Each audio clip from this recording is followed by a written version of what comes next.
Hey, good morning, everyone. It's Brenda Meller with Meller Marketing. We're here for a Saturday edition of Social Media Pie, and this is actually a series I created called LinkedIn Live-a-thon. And this has been designed specifically for individuals who are in career transition looking for a new job. And on this edition, this Saturday, we're actually going to be focusing on people that are working but looking for a new job. So the instructions are going to be just a little bit different. If you're working but looking, you may not want people to know that you're watching the video, which means you may not want to like or comment, okay? So be careful about doing that, and I'll remind you throughout the day. I want to invite our very first speaker for today, Stella Da Silva. Hey, Stella, how are you doing today? Hi, Brenda. How are you? Thanks for having me on. Absolutely. It is such a delight being able to see you in person and on video, I should say. I feel like I know your personality from watching you online, but it's such a delight to have you. And Stella, you're one of the folks I call my LinkedIn rock stars. Those people I've been really just admiring your activity, and you do such a great job of paying it forward on the network. Thank you so much. I love being on that list, and every month it comes out, we're always looking. So it's great to be one of the LinkedIn rock stars, which is what part of my hashtag, actually. Yeah, awesome. Well, that is so great to see. So I want to kick this off right away. And Stella is our first speaker, guys, and we've got a pretty good sequencing of things going throughout the day. So I want to encourage you, if you have questions, you can definitely add a comment. If you are unemployed, job seeking, in career transition, if you want to add comments as well, I'll pull your comments up on screen. And I see a few folks are watching us already this morning. So I'll start to kind of load those up. But what I want to do right now, Stella, is before we get into your talk about how to create a resume that pops, could you take a few minutes, tell us a little bit about who you are and what you do? Okay, so my name is Stella Da Silva. Currently, I'm in beautiful country of Oman. I actually work for the Ministry of Labour, and my area of expertise really is education and vocational training. So everything like apprenticeships, internships. I also deliver train-the-trainer courses. So that's what I'm doing currently here in Oman. That's wonderful. And I don't remember how I first came about you. If someone nominated, I mean, sometimes I stumble upon people, sometimes people nominate it. I'm like, I don't remember, but I feel like I've just been following you forever. And it's just such a delight. And the list I put together is kind of international. And I love, actually, today we have people from around the world that are joining our speaker lineup. So I know, right? What time of day is it where you are? So here in Oman, it's coming up, or it's just gone 6 o'clock in the evening. So yes, getting ready for the start of our new week, which is tomorrow. So our weekends is Friday and Saturday, and then our new week starts on a Sunday. Gotcha. Okay, so you're in the middle of your weekend, and we're just kind of getting ours started here on Saturday. Yes. Well, I'm so glad you're joining us. So let's get started here. And I want to encourage folks, if you're interested, there's Stella's URL on LinkedIn if you want to pop and check out her profile. And we're going to get right into the topic here and talk about how to create a resume that pops. And I first want to ask the question, Stella, why is it important to have a resume that pops? And what does that mean? I think a lot of people just think that a resume, or CV as we call it down these parts, has to be all fancy and tech and colors and this, that, and the other. And actually, a CV tells so many things in just plain language. So what you actually need to do is to actually put the words to demonstrate your competencies in a way that makes it pop. Right. Absolutely. And it's so important nowadays too to be competitive because there's so many people looking for work too, right?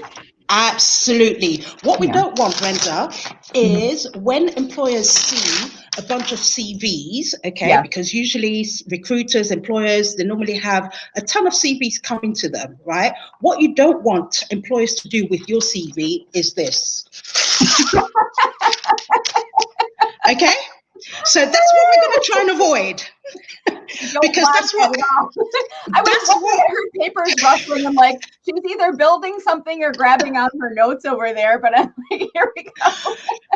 And that's what I actually do, because that's what actually happens. Because think about it like this. Employers get probably hundreds of CVs and are just looking for one person. So they've got to find every excuse in the book to do that, to eliminate how many CVs they can shortlist. So anything from spelling errors, the font size, the language, the tone can give a reason why the employer can rip it up and put it in the bin. Yeah, we don't want to do that. So we were kind of chatting before the show, and I have, I have kind of some questions, and you helped me to build this list of questions too. So I want to kind of go through some of these, and I'll encourage people that are watching, if you guys have any questions for Stella, you can put them in comments. Feel free to do so. But if you're working but looking, remember I said that people can see your comments. So if you don't want to do that, what you can do is message me on LinkedIn, and I will privately read your message to Stella. So I want to start with length of your resume or CV. And I heard no more than 1 page, no more than 2 pages. I mean, what do you think? Is there an ideal length, how long your CV, your resume should be? Right. Remember what I just did in terms of people ripping up your CVs. That's another reason potentially what potential recruiters and employers could do. If your CV is too short, it's sending a message. If your CV is too long or your resume is too long, it's sending a message. So what we say is on average, your CV shouldn't be more than 2 pages long. Okay. 3 at the very, very max. But 2, you can write plenty of good, brilliant stuff on 2 pages, done properly, of course. And that probably depends a little bit too, Stella, based on how long you've been working, because if you're just entering the job market, you wouldn't have 3 pages. But also, if you've been working for 20 years and you're starting to look for a new job, you probably would have a difficult time fitting it all onto 1 page unless it's like 4-point font, right? And that's why you need to be clever, because even though you've been working maybe for 20, 25 years, 30 years, some of us, we don't have to put everything on the 2 pages. Employers are only interested in certain aspects of who you are and what value you can bring to them. So we don't have to consistently write absolutely and give them a life story of our work experience. So again, on average, 2 pages is more than enough. And again, certain jobs would require some additional evidence where it has to be 3 pages, but nothing more than 3. Okay, good. So that's a good guideline to follow. 1 to 3, and the longer the career, the longer the resume should be in relationship to that. So next question, what are employers looking for on your resume, on your CV? Right. I love this question. So employers are usually looking for your skills. They're looking for your knowledge. They're looking for your experience, right? But what they're looking for is for you to demonstrate these things, because the mistake a lot of people do when they're writing their resumes or their CVs is to always just put lists of stuff. We don't care about the list. What I care about is what value you can bring to me into my organization. So you've got to demonstrate whatever it is you are listing, right? So that is what employers are actually looking for on your CV or resume. I need to keep remembering resume. Yeah, right. Well, it's resume, CV, depending on where you are in the world, right? Exactly. And it really, I kind of like to always think about, people have this habit of just trying to cram everything in on the resume because they don't know what one thing is going to pop out. But really, I think you're probably creating more clutter, and it's better to have more clarity than it is to try to jam everything in there, right? And that's why it's also really important in the way you actually format your resume.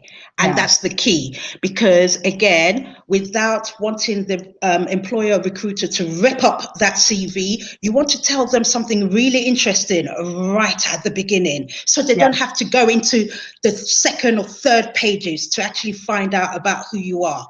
So you want to start making them interested, excited, literally from the moment they see your name. So there has to be a format of how you actually present yourself on your CV. Okay, good. And related to that format, I think of font. So is there an ideal font? I mean, can I use Comic Sans? Do I need to use Times Roman? I mean, what do you think on that?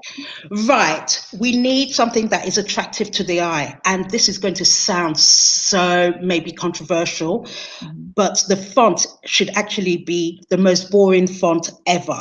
Because again, Yes, because what we want is we want something that the reader can see. So we don't want anything fancy in terms of fonts like the Comic Sans and all those, sort of like pretty format. What we want is Times Roman. Okay. Tahoma is always good. Arial Mhm. is always good. So Okay. again, these are kind of like the boring fonts, so to speak, but those are the ones that are really effective on your CV and resume. And also, you need to think about these fonts, especially when you are applying online, because Okay. again, and we'll talk about this later on, ATS might not recognize all these fancy fonts anyway. So That's it's true. best to keep it clean. It's best to keep it boring. That's good. So did I get the right ones? I tried to type it in, but my short-term memory, I'll admit, with the COVID fog is a little bit not good these days. So Times Roman, Tahoma, was Arial the third one, or what was the third one? Yeah, Arial is a good one. Times New Roman is a good one. Verdana is a good one. So Regina. all these ones that, Okay. I again, got just one. have plain text. Those Okay. are the ones. Font size should be anything about 12, 12.5. Anything Okay. smaller, then we struggle to actually read it. And especially if you're going to cramp in so much information. So font size about 12, 12.5. Okay, good. I'm going to drop this in right now, and then I'm going to pull it back up on screen for those folks that are watching. I think with StreamYard now, too, it does actually push the captions out, which is great, but I don't think it's included in the playback. So I always like to grab these little nuggets and put them on screen in case somebody is trying to write things down and they're like, what did she say? And even like for me, did you hear? I'm like, I know Times Roman. I'm not a big fan of Times Roman because I feel like it's such a defaulty font. And I'm a marketer, so I'm like, I always like something a little bit different, makes it a little bit more polished. So changing it, and I mean, I like Arial. Calibri is another one that I've used a lot. Tahoma, Verdana. I mean, these are all, like you said, common fonts that we're not going to worry if we put them on. Like one that I use for my brand font is Montserrat, but it doesn't load across machines. So sometimes it gets distorted. So I need to PDF it to make it convertible.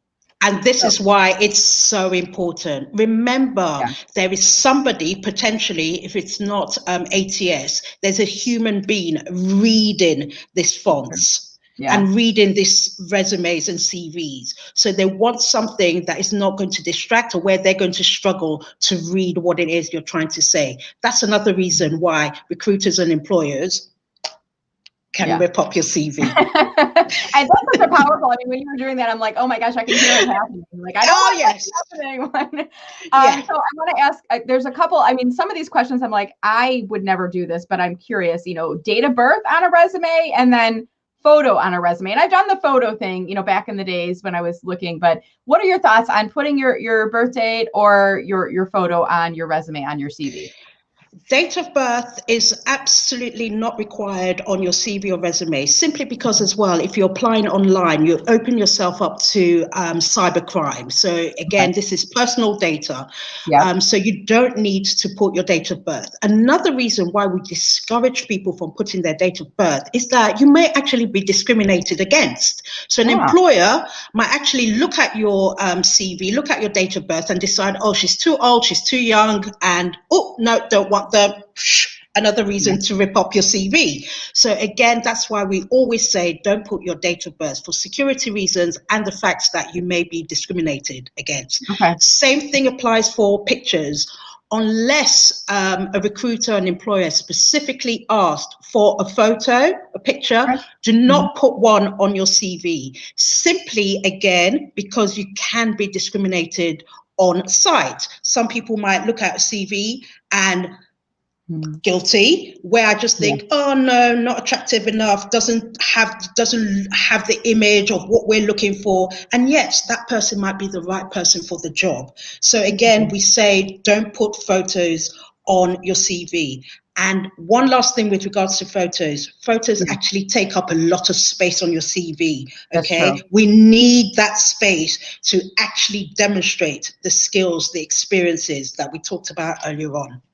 I've actually heard too, sometimes employers, if they see information that could be considered discriminatory, age, gender, race, photos, things like that, they won't even look at the resume because it's like they don't want, even if they aren't feeling that way, there could be unconscious bias that occurs. And then if they eliminate it from the possibility, then there's not even a concern. I don't know if you've heard anything along that line or not. In the UK, they're Mhm. actually protected with the Equality Act. Okay, Okay. so you know, the Equality Act protects from discrimination and what have you. But the fact is, employers will always find a way to discriminate regardless. Mhm. And we're saying putting pictures, putting date of birth on CVs is a way a potential employer or recruiter could discriminate. So don't do it. Okay. Don't feed them. Don't Don't feed even it to worry. them. Yeah, just avoid it entirely. Then you don't have to worry about it. Avoid it completely. Right. All right. So another question, and this kind of gets to the length of the resume. Do I put all of my experience in, like from the very first job I had since college all the way up till my current or my last job, or do I take things out? What are your thoughts there? I get this all the time. So what employers are probably looking for are probably the last 10 years of your work experience. So even if you've got 20, 30 years experience, it really depends on the job you're applying for, number one. But usually they're really interested on what value you've brought in the last 10 years. And if you've been in one job, for example, for the last 10 years, then you've got so much to write about because you've got to evidence to me what you've been doing in one organization for the last 10 years. So it means that you're going to write more than maybe 1 or 2 points, right? That makes sense to me logically. Okay. Now, if you've been moving from job to job to job, you've been in one job for 2 years, one job for 3 years, that's absolutely fine. But don't go back more than 10 years unless on the job advert, it specifically said 15 years experience required, 20 years plus experience required. Then, of course, you've got to evidence the amount of experience on your work experience. Does that make sense? Yeah, that makes perfect sense. And you know, I've seen people too, they would put all of their past experiences, but like their first few jobs after college might have just been their employer only with the job title and the years, and then skipping on. And it really probably depends on if you're changing industries to how relevant it is. If you've worked in, like for me, I worked in marketing and advertising my entire career, so that might be relevant, right? But if you've changed from engineering to graphic design, maybe that's not as relevant. I'd rather you don't put anything. If you're just going to put where you've worked, job title, and how long you've been there, you're not telling a potential employer or recruiter anything. So why bother putting that information down? If you've worked somewhere, you've got to tell me exactly what you were doing in that job. So even if you've done work experience, an internship, training for a week, my thought process is in that week, you've done something. Well, tell me what it is you've done. Yeah, good point. So again, you really have to tell us what it is. You've got to demonstrate your skills. Okay. Good point. Good point. And related to that, I mean, we have a lot of people right now that are watching Stella, and they may have been displaced over the past year because of the pandemic. They're not working and they've got a gap in their resume, or maybe over the years they had to stop work to take care of a family member, step out of the workforce to raise their children. There's other things. So what about gaps on resumes? Should they try to hide those, or what are your thoughts there? Don't lie. You will get caught out. So for me personally, I always advise clients, just tell them exactly what your employment gap is, especially if you have one or two employment gaps. But be very clever in the way you say it. So what I don't want to see on your CV is something like, I was just employed for a year. Okay? Tell me what you were doing in that year, especially in the pandemic. Everybody knows there's been a pandemic, but what were you doing? How productive were you in that time? So were you doing some volunteer work? Were you engaging in podcasts? Were you writing a book? Whatever it is, tell us what it is you were doing. Also, if you don't put any gaps at all, as a recruiter or an employer, if I see any gaps within dates, my first thought is, were they in prison or were they sick? Really? And again, yes, Yeah. that could be that could be red flags. Okay. Okay. So if I see employment gaps, especially if it's months or a year, okay, and you've not explained what you were doing in that year, I can assume that you were either in jail, right? Wow. Or you were long-term sick. Okay. Again, two things that potential employers might not want in Right. their organization. But Yeah. don't make me make that assumption, because Okay. that's what some employers do, make that assumption that if you don't explain unemployment gaps, that could be it. That could be one of the reasons. That's interesting. I never would have thought about that. And Yeah. I think a lot of people that are watching are thinking, well, I don't want people to judge me because I stepped out to take care. I had a child. I stepped out of the workforce to take care of my child, and I raised my children for 5 years. Or one of my parents got sick, and I had to stop working or go down to a part-time job to do that. And I'm not embarrassed because of that, because it's choices I made, and I'm happy for them. But I don't want people to judge me, so I won't put anything on there. But Right. you're saying it might be a red flag by not putting something. So just to put a quick one-liner. I mean, we're all human beings, and we have family members and things that we need to take care of. That actually will help you, as we're saying. But think of all the skills you can actually demonstrate by taking care of people, or being a stay-at-home mum. Okay, Yeah. you can demonstrate organizational skills. You can demonstrate financial skills. You can demonstrate time management. So don't be scared to say, yes, I took a year out to have a baby and look after my family. But what we want to see is how. Demonstrate the key skills. A lot of parents working, or a lot of parents at home will tell you that's probably one of the toughest jobs. And there's right? And there's usually no job description for that. I've heard. But look at the skills that comes with parenting.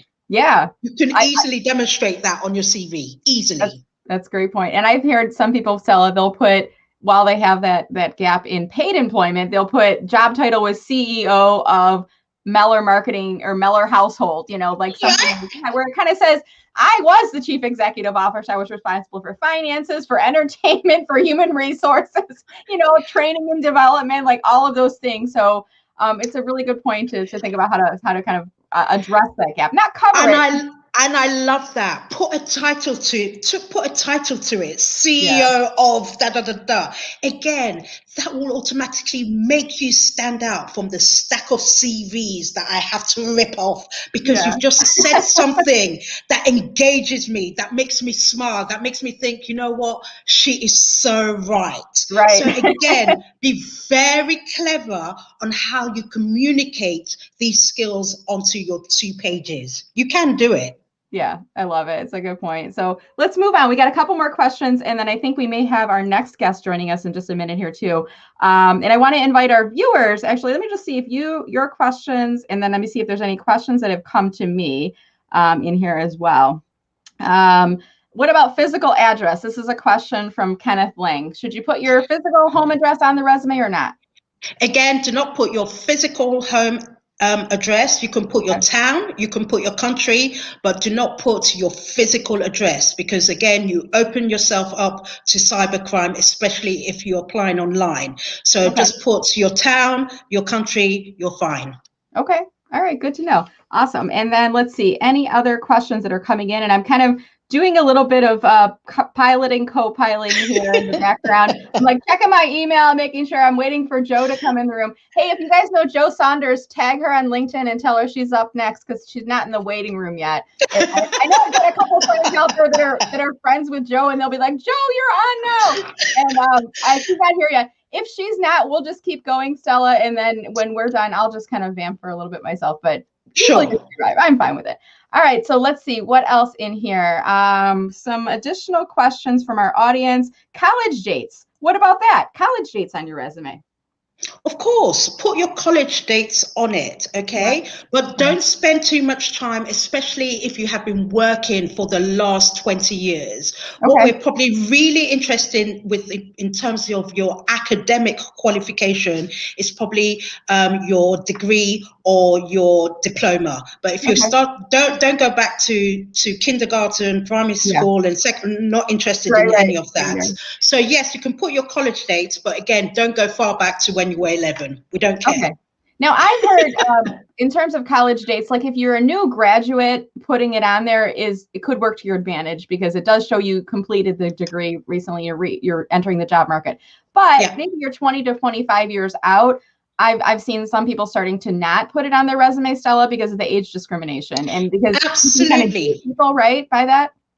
Remember, we said don't put your date of birth, but if you're putting your dates into your college, then again we can deduce roughly how old you are. So again, that can work against you. But it really depends. Really look at the job advert. Really look at the job description. A lot of the times, the employers actually do tell you exactly what they want, but somehow we refuse to use those as a point of reference to then retweak our CVs. Okay. All right. Very good. And I'm scrolling through the list of questions. This is the challenging part, Stella. I'm trying to listen to you. I know. And then multitasking. It is. It's like multitasking, but it's interesting because there's like conversations that are happening in the chat here. And there's a gentleman who's watching. His name is Dan Roth, but he uses the hashtag not Dan Roth because there's actually a gentleman that works for LinkedIn. I think he's the editor-in-chief. His name is Daniel Roth. And they're like, hey, not that Dan Roth. They're like using his hashtag and talking about it in the chat. What about PDF for your resume, Stella? Should people convert their resume to a PDF before sending it, or should I keep it in a Word doc format? What do you think? Again, it really depends. And sometimes some employers, recruiters will actually specify how they want you to send the CV. So again, just go as per requirements.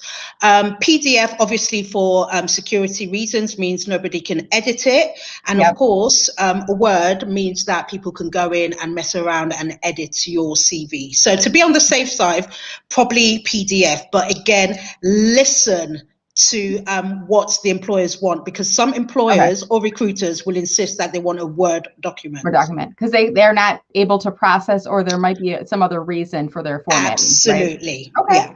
Good to know. All right. Awesome. Well, we're going to start to kind of wrap up the conversation here, Stella. I'm not seeing Joe on yet, but if anybody knows where Joe Saunders is, tell her we're looking for her. She's up next. But I will start a wrap, and then I want to allow you a few minutes to kind of any final comments that you want to share with folks, anything along that line. And then I'm also going to pull up your LinkedIn URL up on screen for folks that may want to connect with you. So let's kind of start there. Final comments, thoughts, and then are you open to accepting invitations from people? Final one, and really it's not really a comment, it's really not really a thought, is to do it again with you applying for jobs online. Remember ATS, which is the applicant tracking system.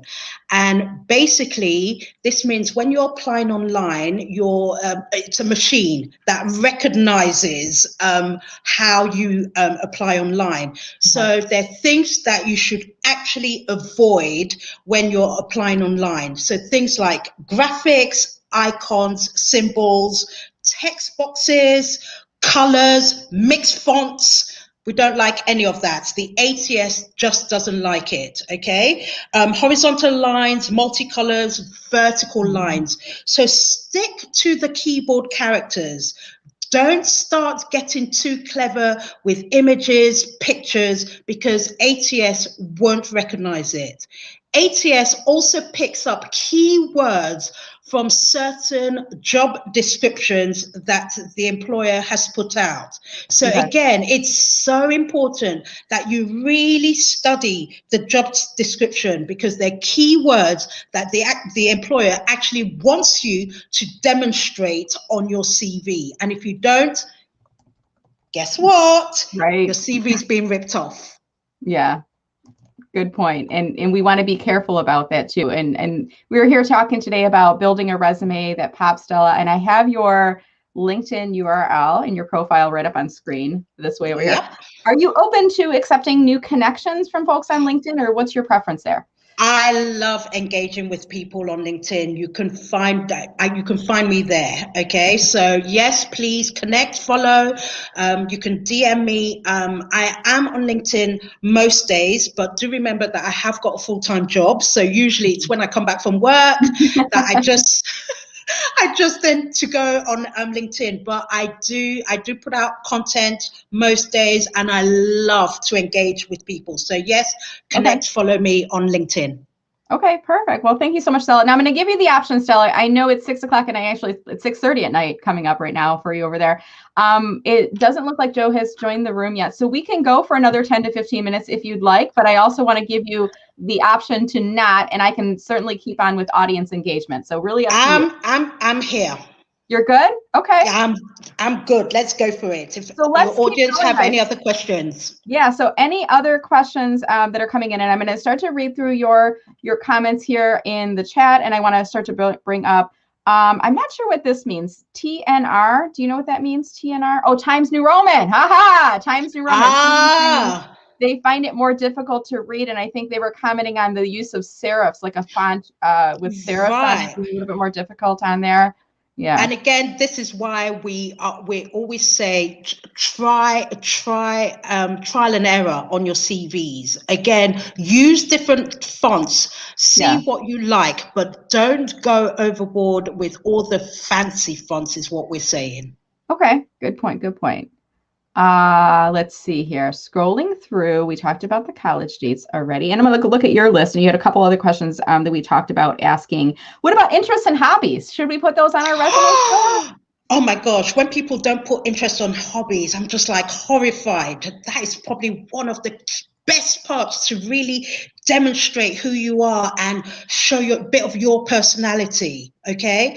And the mistake so many people do when they put interest in hobbies is just give us a list. So we see the same generic, traveling, reading, cooking, swimming, all that. All well and good, but hey, guess what?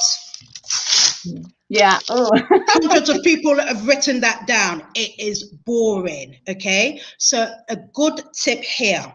If you're going to tell me about your interest and hobbies, then it's a passion, right? That's what it is, your interest and your hobbies. So tell me about it. So what I say to people is this: if you're going to put down traveling, which is a hobby, which is an interest, well, tell us where you've been. Where have you traveled?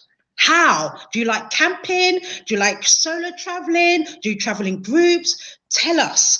And again, all you need to do that is one line, but it's that one line that can actually be the difference between you and somebody else who's just made a list. That is the difference between an employer saying, this CV stands out. This person sounds interesting. So let me give you a classic example. I've got swimming on my CV, okay? But of course, I haven't just put swimming down, have I? What I do, and it's the truth, I'm not lying, is every year I do a swimathon, okay, for a cancer charity. I raise money for cancer, and I started doing this when I lost a very good friend to cancer. Okay, so what I am telling potential employers are my core values. One, I'm telling the employer that I keep fit. Two, I raise money for charity. So these are the kind of people they want in their organization. But there's no other way really to tell them other than in your interests and hobbies. So this is where you can really sell yourself. Okay. So yes, interest and hobbies are really, really important, but so be very clever. It's not necessarily a requirement, but if you're comfortable, if you want to, you could put your interest and hobbies, is what you're saying, right? Yes, but I say put it. When I've gone for interviews in the past, I've had people focus more on my interests and hobbies, which then takes maybe 20 or 30 minutes of my interview time. And I'm so comfortable talking about it because these are my passions, right? And before you know it, the interview is actually over. So again, it's a way that you can actually trick a potential employer who will be so fascinated by what it is you do outside of work that they can actually start off your interview based on, oh, I see you do this. Oh, I see you've traveled to blah. And it starts off a conversation. So do it. Do it. Good point. I like that. And I might put that I like fitness, or I like power walks, or I like baking pies, maybe. I don't know, something like that. Oh, Brenda, you do podcast. Right. I know so many people who do podcasts, who do online webinars, and I see their CVs, and I go, where's your mention of your podcast? How many guests have you had? You're ready today. You're doing a live-a-thon. Why not tell people that on your CV? Because again, they will ask you, Brenda, you did a live-a-thon? What was that about? Tell me. And of course, it's going to be a passion. You will spend a good few minutes talking about that. So do it. Yeah. And it's kind of like, if you're in career transition, how are you spending your time? I mean, part of it is you're looking for a job, but now that you have time, you're doing some other activities. And even if you're working but looking, you probably do other activities outside of working, eating, sleeping, caring with your, things, spending time with your family. What else do you do? What is the other time? Is it reading? Is it doing a jigsaw puzzle? I mean, whatever it is, we all have activities, hobbies, and maybe we don't make as much time for them, but we all have interests that we could definitely weave in there. And again, the classic one is reading. And every time I see a CV and somebody tells me reading, the first thing, what you don't want employers to do, and I demonstrate it so people can see, is you don't want me to ask a piece of paper questions. Yes. Right? So what I don't want you to do is tell me that you like reading, and I'm there looking at your CV going, yes, but what is it you actually like reading? Yeah. Right? So don't make me have to ask the piece of paper questions, because you're not there to give me the answers. So tell me. And this is the same thing with everything you put down on your CV. The moment a recruiter or an employer is talking to a piece of paper, this is what is going to happen. Did you just pull a bunch of papers out for this interview to happen? Specifically, I do it in my training sessions, and every time they look at me, I go, guess what is going to happen? They all look at me, go, you're going to tear up that paper. Correct. I'm going to tear up that paper.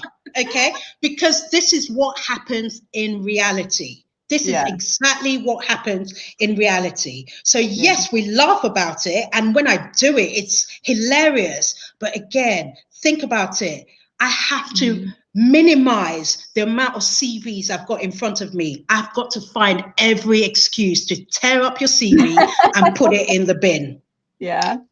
I see a couple of kind of comments and some related kind of questions, but this one I just want to address. If you guys are having problems watching the video, watching the live feed, this is actually live streaming on 3 networks. It's on LinkedIn. If you go to Brenda Meller, my activity feed, you'll see the stream there. You can also go to Meller Marketing on Facebook, and it's live streaming from my page on Facebook, or you can go and find it on YouTube. If you go to, if you look for Brenda Meller or Meller Marketing, you'll find my YouTube channel, and it's streaming there. And maybe I'll ask somebody who's watching if you wouldn't mind dropping the Facebook live link in there and the YouTube as well. And I'll try to put that in the event page for anybody who's having some difficulty, because we are going for 4 hours today, and I want to make sure you can watch all of this. Now, Jay was asking, where would the interests and hobbies go on the resume? Is it at the bottom? Kind of where the very last thing. So let me give you a bit of the way you format your CV. So the very first thing you put on your CV is your personal details. You don't need to write the word resume. You don't need to write the word curriculum vitae. We all know what it is. We need the space. Okay. So the very first thing you'll put in terms of format are your personal details, your name, your address, but not specifically address, where you're from, your telephone number.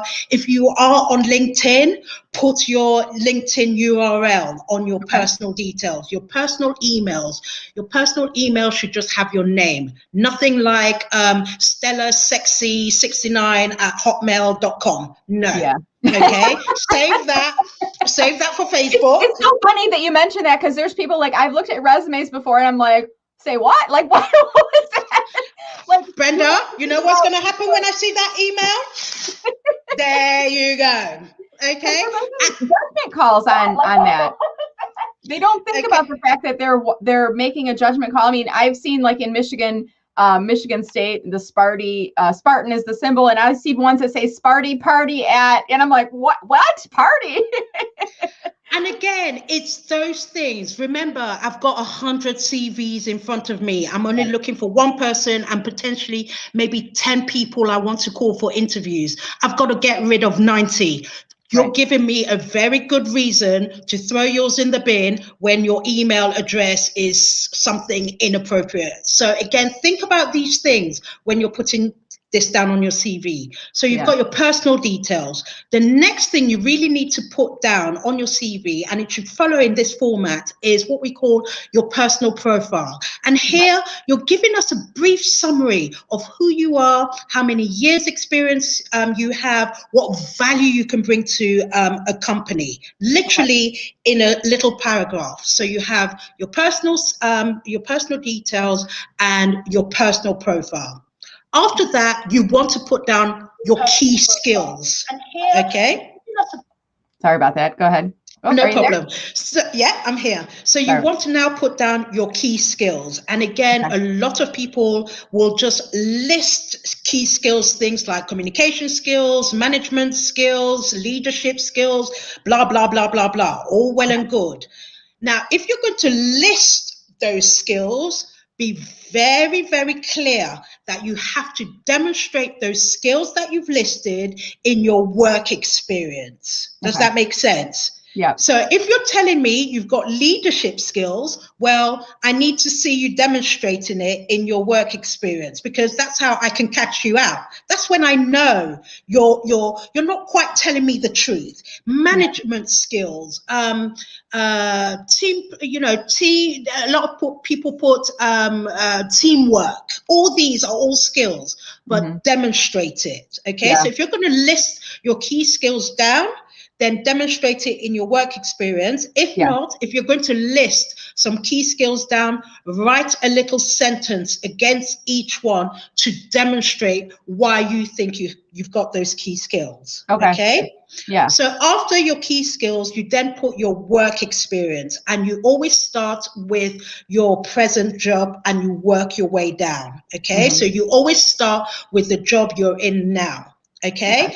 And then, of course, you put down key points of exactly what you're doing in the organization. Now, a lot of people, again, make the mistake of just literally copying and pasting the roles and responsibilities from the job description and put it on their CV and go, that's what I do. Well, no, we will catch you out on that. What we want to see in your work experience is exactly what value you have brought to your last or present or current employer. Okay, because that's what I want you to bring to my organization. So that's what you want to give me. So what we want to see in terms of value. So what were your achievements? What challenges did you overcome? That's what I want to see in your work experience. I just don't want to see a list of your roles and responsibilities. Does that make sense? So after you've done your work experience, you then put your academic qualifications. And a lot of people always think, but hang on a second, I need to put my academic qualifications right on top. Your employers don't really care about your academic qualifications. What they care about is whether or not you have the skills, the experience, and knowledge to do the job. Your academic qualification complements that. So it's not that important. So that's why we put your academic qualification, work experience, academic qualification, professional qualifications, you put that after your work experience. And then after your work experience, you put down your hobbies and interests. Kind of priority order then, like most important at the top, least important. Absolutely. Remember what I said right at the beginning, Brenda. Yeah. We want those employers to be really interested in wanting to actually go on to page 2 because you've put some really juicy stuff on page 1. Okay.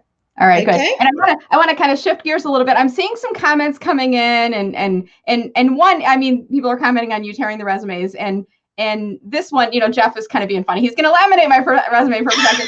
I want to make sure you're understanding the point. Stella is a good person. She is a good human being. She is not sharing the ripping of the resume to be cruel. She is illustrating what happens hypothetically, and sometimes they don't literally rip your resume, guys. I mean, they're just not looking at them. And I see another gentleman, and I want to make sure you guys know, when you comment, everybody can see those comments. So when you comment, Bilal, and if you don't share the same point of view, that's totally fine. You can scroll on past the video. I don't think it's it's not done in a negative way. Stella's trying to show this in a positive way, because our goal is to help you find a new job, whether you're working but looking, or you're unemployed and actively in career transition. I mean, Stella is just bringing these awesome tips to you today to show you how to get a resume that pops, and to show you how you can navigate towards an easier career. And I want to remind you, if you're watching and working but looking, if you don't want people to know, do not leave a comment. And if you have a comment that is maybe not a positive comment, you might want to double think leaving it. I will thank you for leaving a comment, because it actually broadcasts the post out to your network, so more people see our feed. So thank you for that. But there is just some great nuggets that Stella is sharing with us today. And we're here to help you. And that's kind of the goal of this whole event. Can I just say, Brenda, me tearing up those CVs is actually not an act. This is reality. Okay.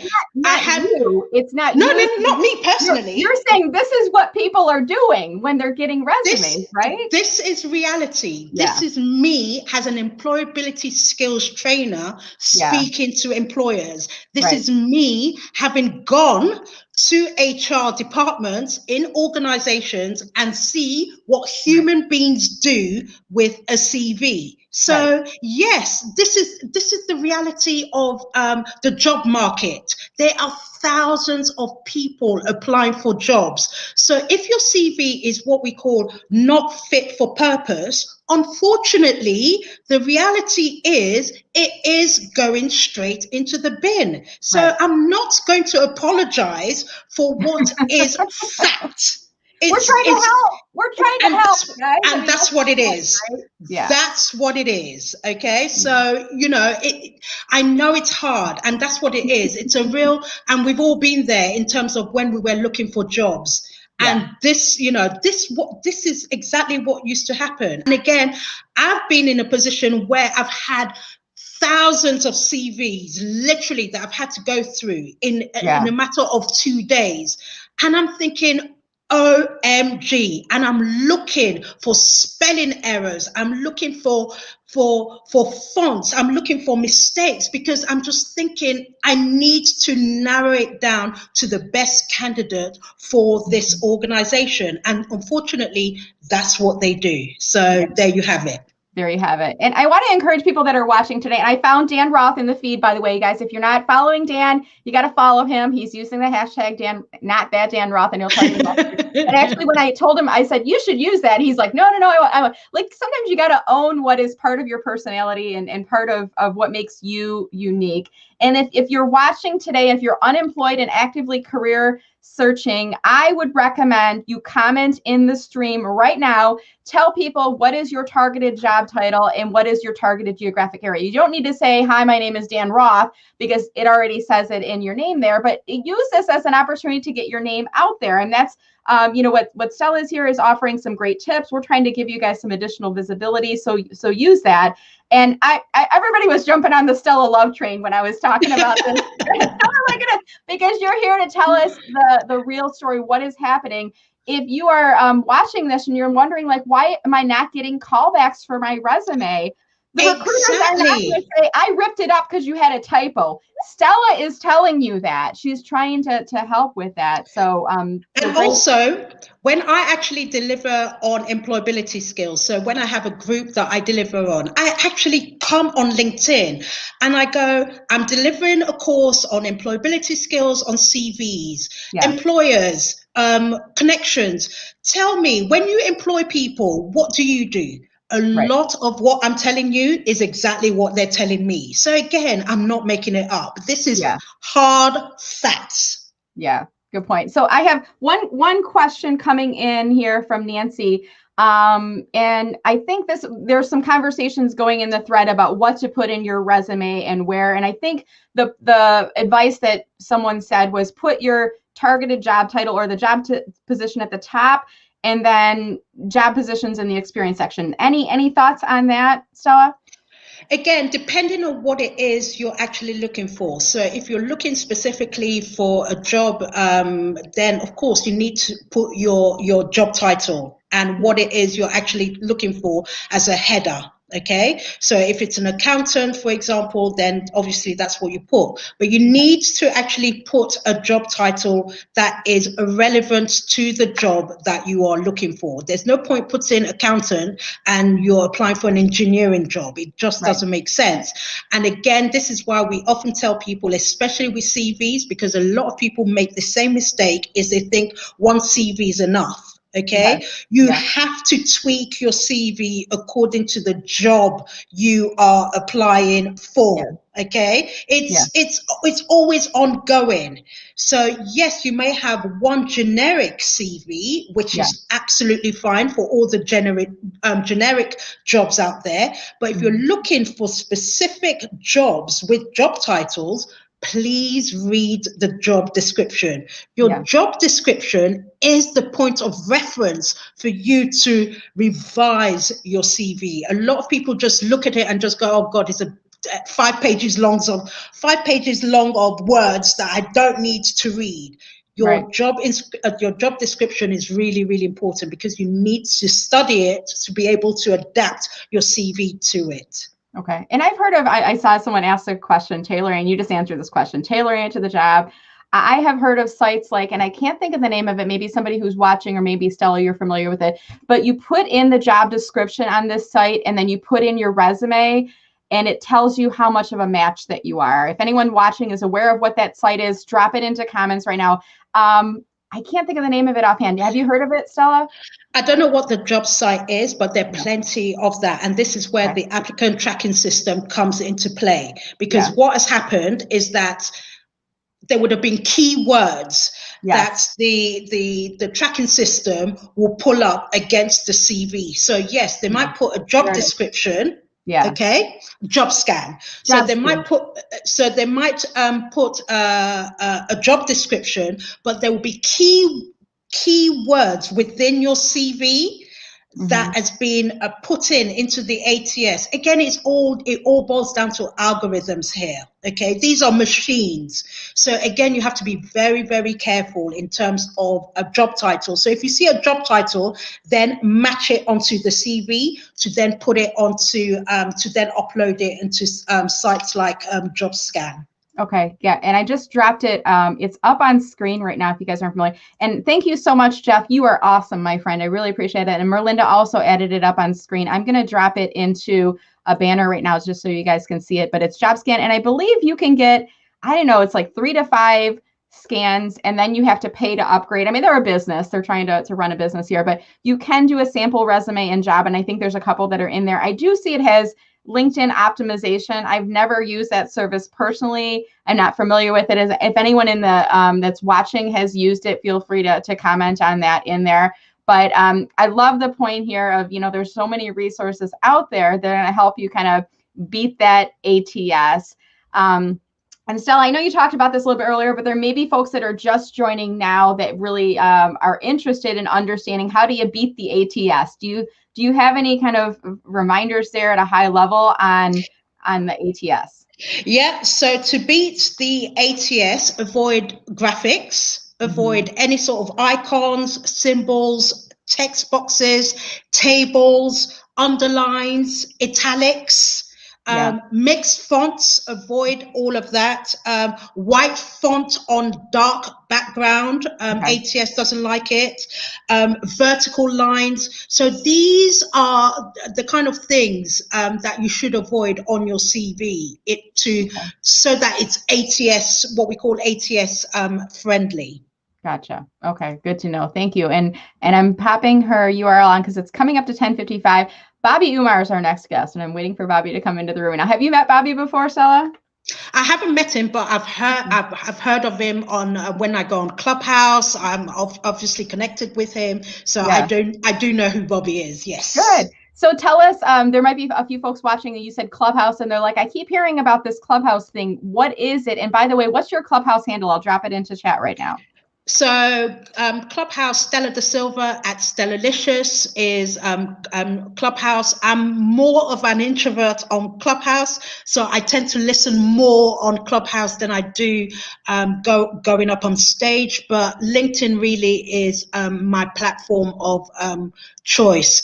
One last thing I'm absolutely going to say, especially if people are paying to get their CVs done, or paying, loads of money to get your CVs done. Oh, yeah. Be very, very careful. And the simple reason is this: what happens is then your CV becomes quite generic. It becomes, oh, I've seen this kind of thing before. So it doesn't really, it doesn't become you. Does that make sense? So Yeah. Again, this is why even when people come to me to get their CVs done and they go, can you write one? I go, no, it's not my job to write your CV. You have to do your CV, but I will give you tools and I'll share ideas and in terms of formatting, because you know you better than I know you.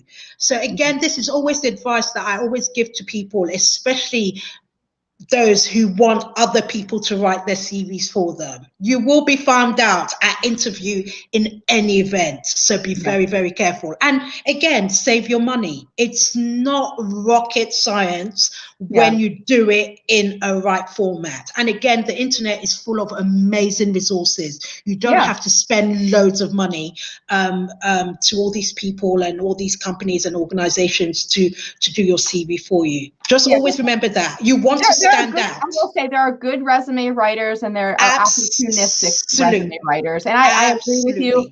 And I would ask around, and if you do decide you want to work with someone, ask them for samples of their work with names and look up those people on LinkedIn and see. Check recommendations as well. Right? Check recommendations on LinkedIn as well, because again, as I said, CVs should be personal to you. They should really demonstrate you. That's who you want to sell. So a lot of people make the mistake, even has some CV writers, a lot of people make that mistake of writing about themselves instead about their clients. So just be careful. Very good. Hey, I see Bobby is in the waiting room, and when I'm in StreamYard, I can see the people, and I see he's like getting things ready. And I never want to pull people up on screen before telling them, "Hey, I can see you up on screen," so that they're prepared. Because here we are, Bobby. How you doing today? I'm good, thanks. Hi, Enjoying Bobby. a lovely day. Hi, how are you? Good, thank you. Got my tea. I'm ready to go. A lot of us, we've never met in person. And even virtually, it's kind of like, I remember toddlers, they say it's parallel play, like we play next to each other, in similar networks, but we've never had the chance to meet. So hey, and that's your little one, that's your daughter, right? What's her name? That's my daughter, Raya. Yeah. Hi, Raya. That's great. So Stella, thank you again for joining and for going a little bit longer. We're not sure what happened to Joe Saunders. We have a missing persons report out on Joe right now. We'll try to find her. But again, for people that are looking to connect with Stella, here's Stella's URL on LinkedIn. And thank you again, Stella, for joining us and for helping to kick off our LinkedIn Live-a-thon. Thank you so much for having me, Brenda. It's been absolutely fun. We appreciate it. All right, Stella, if you are able to, we would love it if you could go out into the chat and just kind of watch the conversation. There may be some comments we didn't get to today. And thank you again. You're welcome. Have a good one, Bobby. Take care. All right, let's get Bobby back up and we will pull Stella off of screen here. And we're kind of doing a little piloting, co-piloting. Bobby, you're the king of doing this on Clubhouse, in terms of bringing right? So how are you doing in terms of, does it get tiring after a while? Like, how are you doing? The challenging, it's not even challenging. The one part that I have to take myself off of camera a little bit just to get, you get that video fatigue from just being on. So as you get your conversation started, I might just take myself off a video for a minute or two, and then I'll come back in for Q&A. That's the only part. And, sometimes it's just the prep work. I want to make sure this is a good experience for you as a speaker and for folks that are watching. but I love doing this. So Awesome. Delighted to see you. How's your day going so far, Bobby? Good. It's obviously there's people around, there's kids around. We're just trying to scramble. We're trying to scramble to get out the door because today is one of the first beautiful days in a long time. So we're going to go to the park and hang out. So yeah. Oh, well, we appreciate you making the time, and I know you have some great insights. So we'll get started right now. And I want to welcome. We're in our second hour of our LinkedIn Live-a-thon for job seekers, and to let folks know, this event has been designed for anybody who's really looking for a job, making a career move in 2021. But specifically, I kind of marketed this as an event, Bobby, for people that are working but looking. So if you're working, you may not want people to know that you're watching this event today. So don't like it. Don't leave a comment. You can message me privately on LinkedIn if you have a question for Bobby or for any of the other speakers. But when you're watching, people can't see it. So don't worry about that. But it's just when you start to interact with the thread. So Bobby is going to be here talking to us today about networking and personal branding. And for those folks who maybe aren't aware of who you are yet, Bobby, or they've heard me mention your name and they don't know who you are, could you give us an overview? Take a couple of minutes, tell us about you and your business. Sure. So I think for the last for the last 15 years, I've been a professional speaker, and I've traveled around the world doing keynotes over 4 continents, 1,000 keynotes around the world. It's been great. Initially when I first started, I started talking about authentic networking. It was the big thing that I was known for, and then I wrote a book on how to network anytime, anywhere with anyone. Oh, so I wrote that book, and then after that, then I started becoming known for personal branding. I started talking about personal branding as it applied to networking. And so they're like, oh, that's really interesting. And so I started talking about personal branding. And then after that, my social media kind of took off. And, once I hit a couple 100,000 followers, people say, how do you do that? And so I started talking about digital marketing, digital influence, social media influence, things like that. And so all 3 of those things fit under the brand of what I call power of connection. Personal branding, connection with the self, authentic networking, connection with others, and then digital influence, connection with the world. And so and started talking about thought leadership and stuff. So COVID hit, and then the speaker industry was devastated. I had to pivot, and it took me about 6 to 8 months to really find things. I experimented with lots of different things. The things that really stuck were storytelling. People love storytelling. They want to learn how to be better at that, whether it's for their content or for their meetings. So I started doing workshops there. And then I took my entire personal branding stuff and I digitized it into an online platform. And now I'm doing stuff around thought leadership branding. So kind of the overall experience of, network, relationship building, meaningful connections, innovation, content, and then also with public speaking, writing, storytelling, and things like that. And then, of course, Clubhouse showed up. Yes. And after 3 days, I was like, you know what? I'm in. This is a fantastic tool to build thought leadership because it does enhance content. It does enhance relationship building, and it does improve your communication. So I was all in. And so I started doing these LinkedIn masteries every day. And then after that, I got a club called the Thought Leadership Branding Club, and I've grown that to almost 8,000 members at this point. So how many is it now? There's almost 8,000 members, and there's about 30 plus sessions being done weekly or bi-weekly by people. And it's been great. So thankful to people who've been part of that, and also thankful to you being part of that because you're awesome too.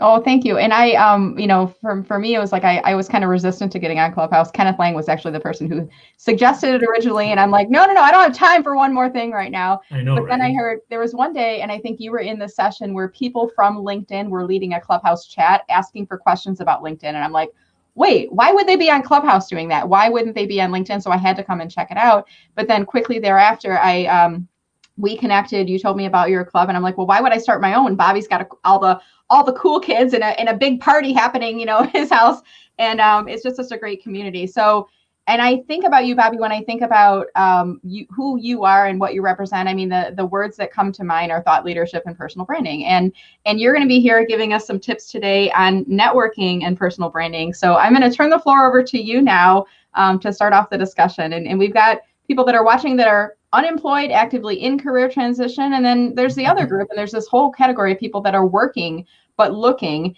and they're not even sure where to start because there's so many concerns they have about networking and setting off red flags, and then their personal brand. How do I build that, but not jeopardize my day job? And do me a favor, give me some direction in terms of how long you want me to just talk about. Yeah, so we'll be on until 11:30 a.m. Eastern today. At about 11:20, we'll move into Q&A. So plan on about 15 minutes to give your thoughts, and then I'll give you some cues and guide you. Does that work out okay? Yeah, that's fine. Okay, So, perfect. Awesome. So I think the first thing I'll talk about is personal branding. Well, actually, networking is important. So, I mean, networking, obviously, cultivating relationships, building meaningful connections with people. And that includes, what the content you create, when you reach out to people, when you, when you send messages to people. And now in the virtual world, how do we break through the clutter of networking in a more impactful and powerful basis? It's harder now because you have to find a way to break through all that virtual clutter and the noise that people are dealing with. But everyone knows that people matter. Everyone knows that relationships are at the heart of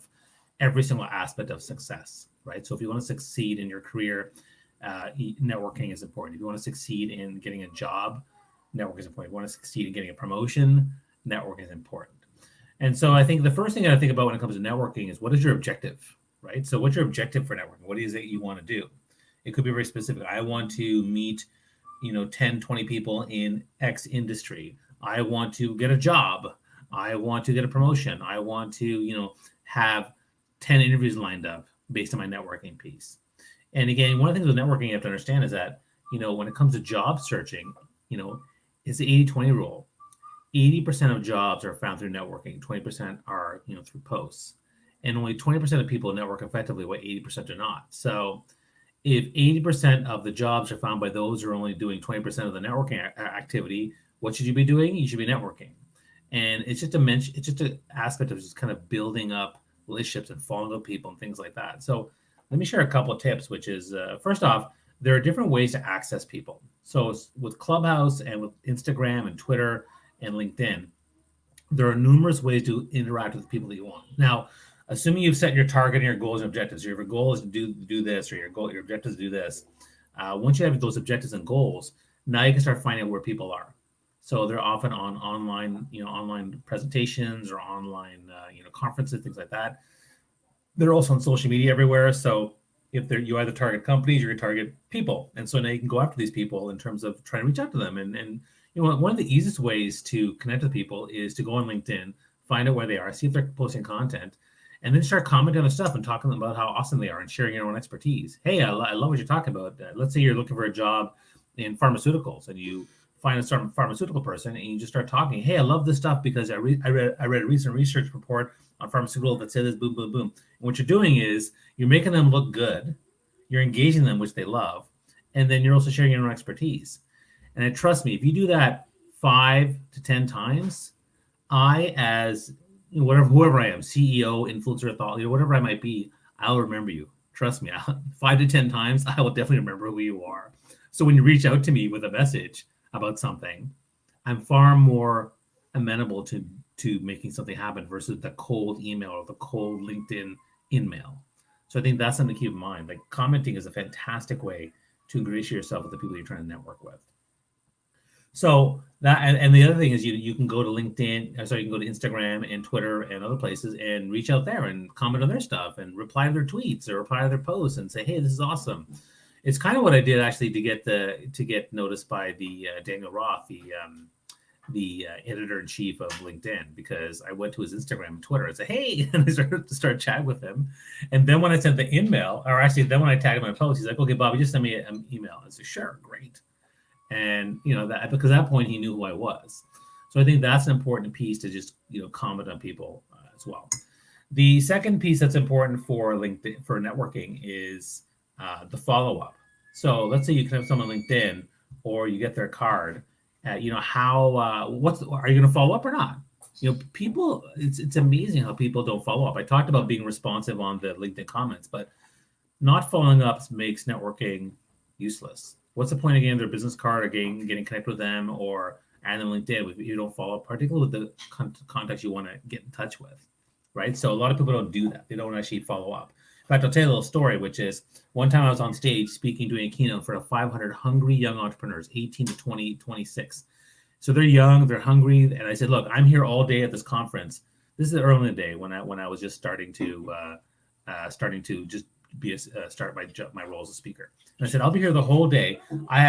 Every one of you come get my business card and follow up with me, and I'll give you a free 50-minute coaching call.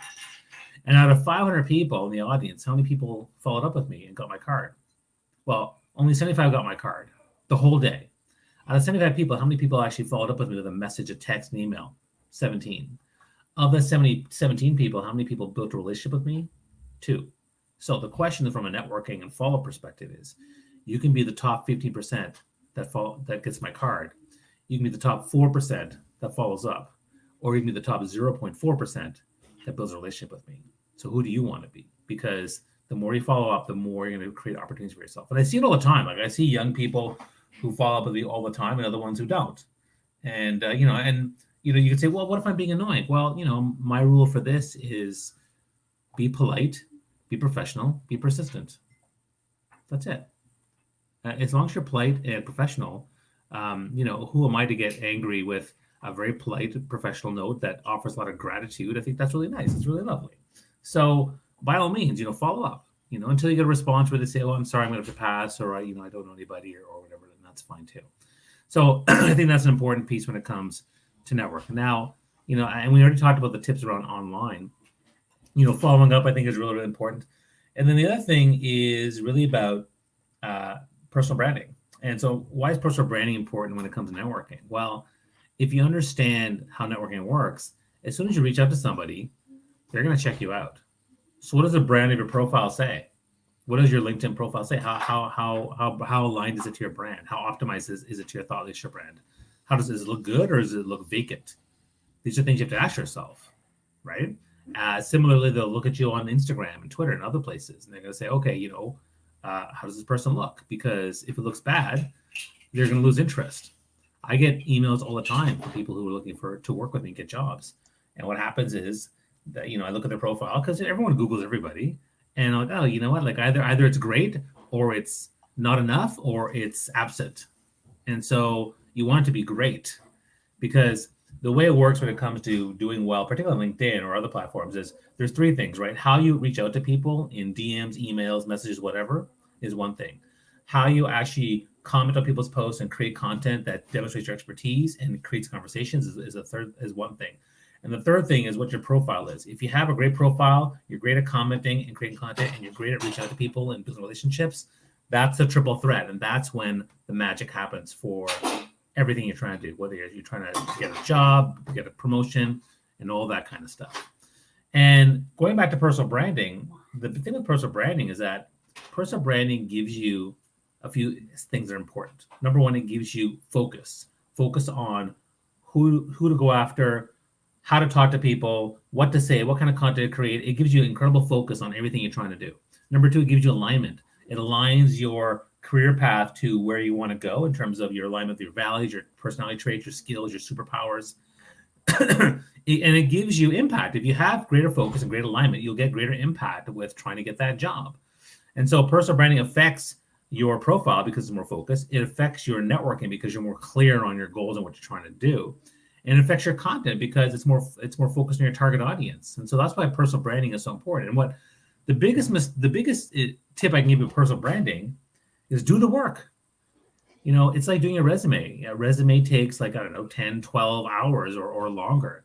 Personal branding takes 20 hours to really figure it out, to dive deep. Most people, they do, personal branding is broken into three areas. You discover your brand, you design your brand, and then you deliver your brand. So discovery is where you do the deep dive self-analysis, self-awareness, you get feedback from your network, you go through this whole process, and that's building the foundation. That takes about 20 hours of time.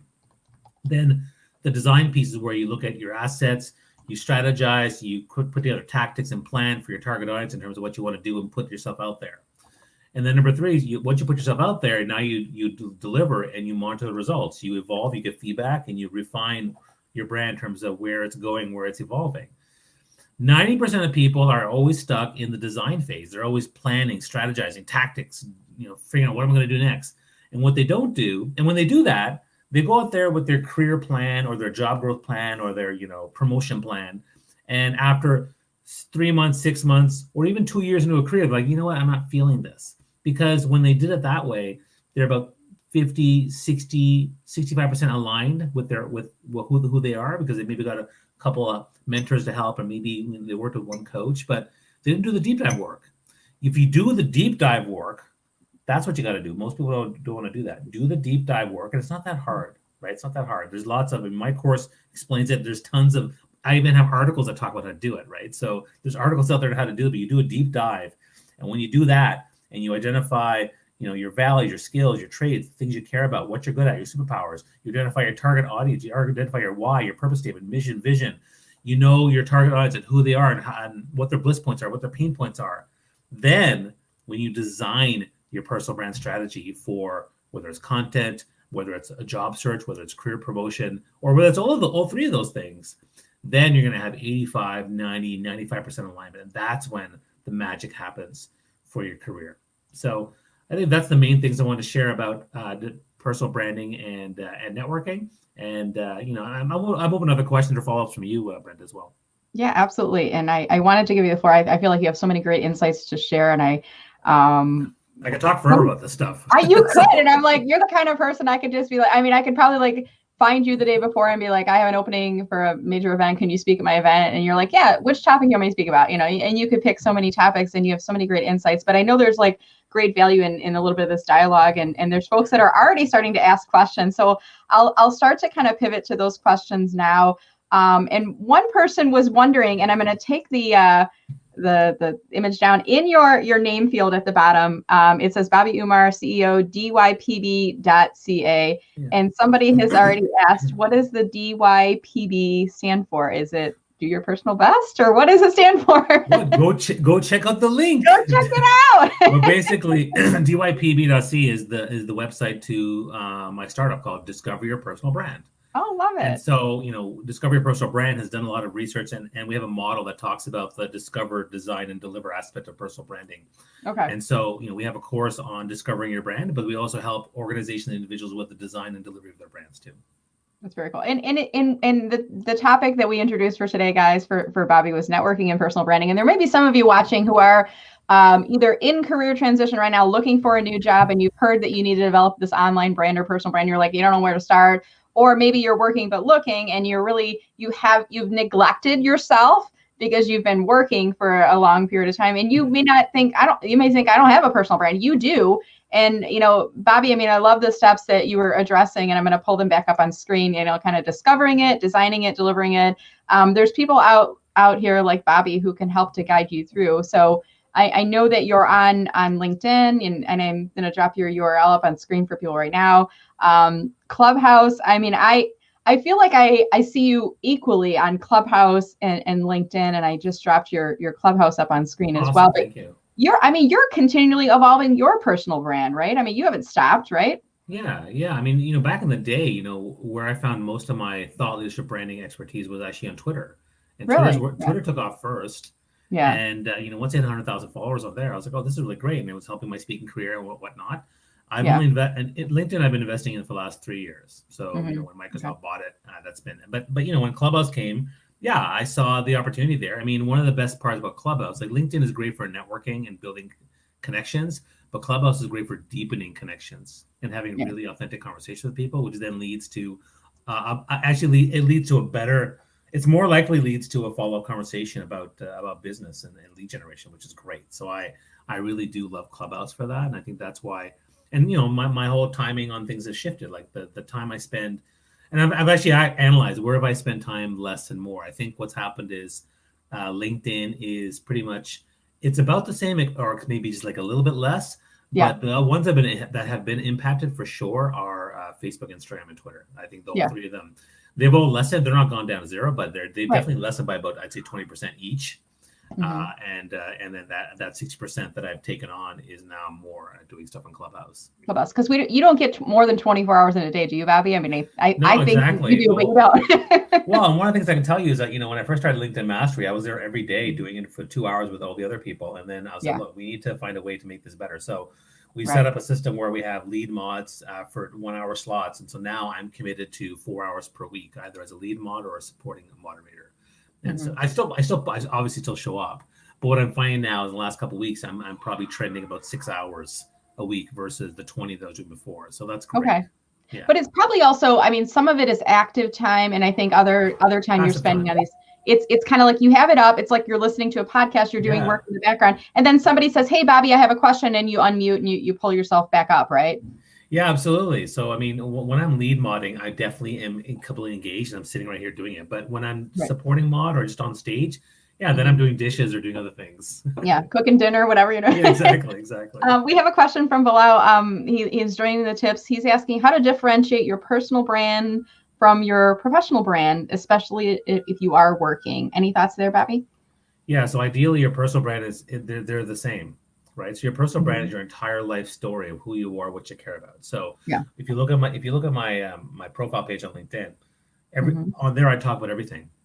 I talk about business. I talk about coaching. I talk about my weight loss journey. I talk about entrepreneurship. I talk about my startup. I talk about the things that I care about. I talk about Clubhouse.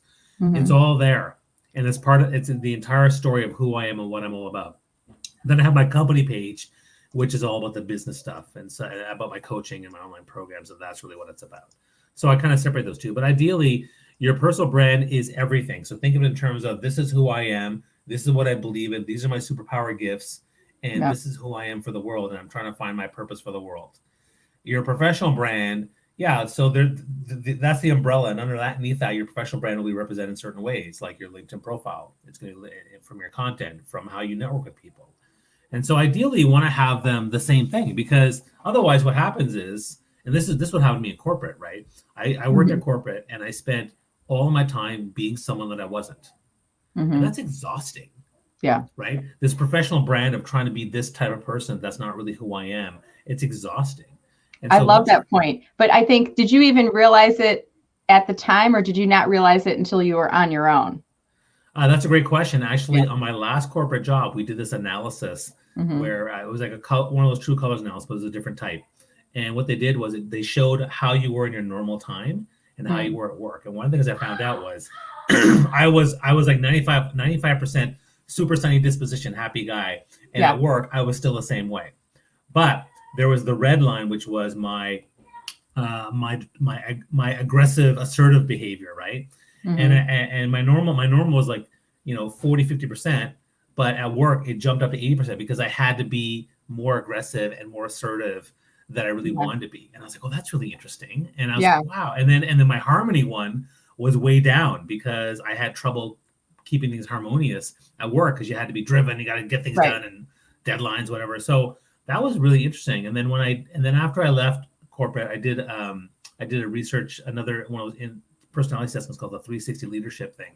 And it showed, I gave my own perception and then people rated me on those things. And I saw different gaps. I was like, wow. Yeah. So I definitely was being different at work. And then I looked at where there were certain work jobs that I had in my life where I felt completely Bobby. And a perfect example was I was doing a summer program for youth and teaching and interacting. And I loved that.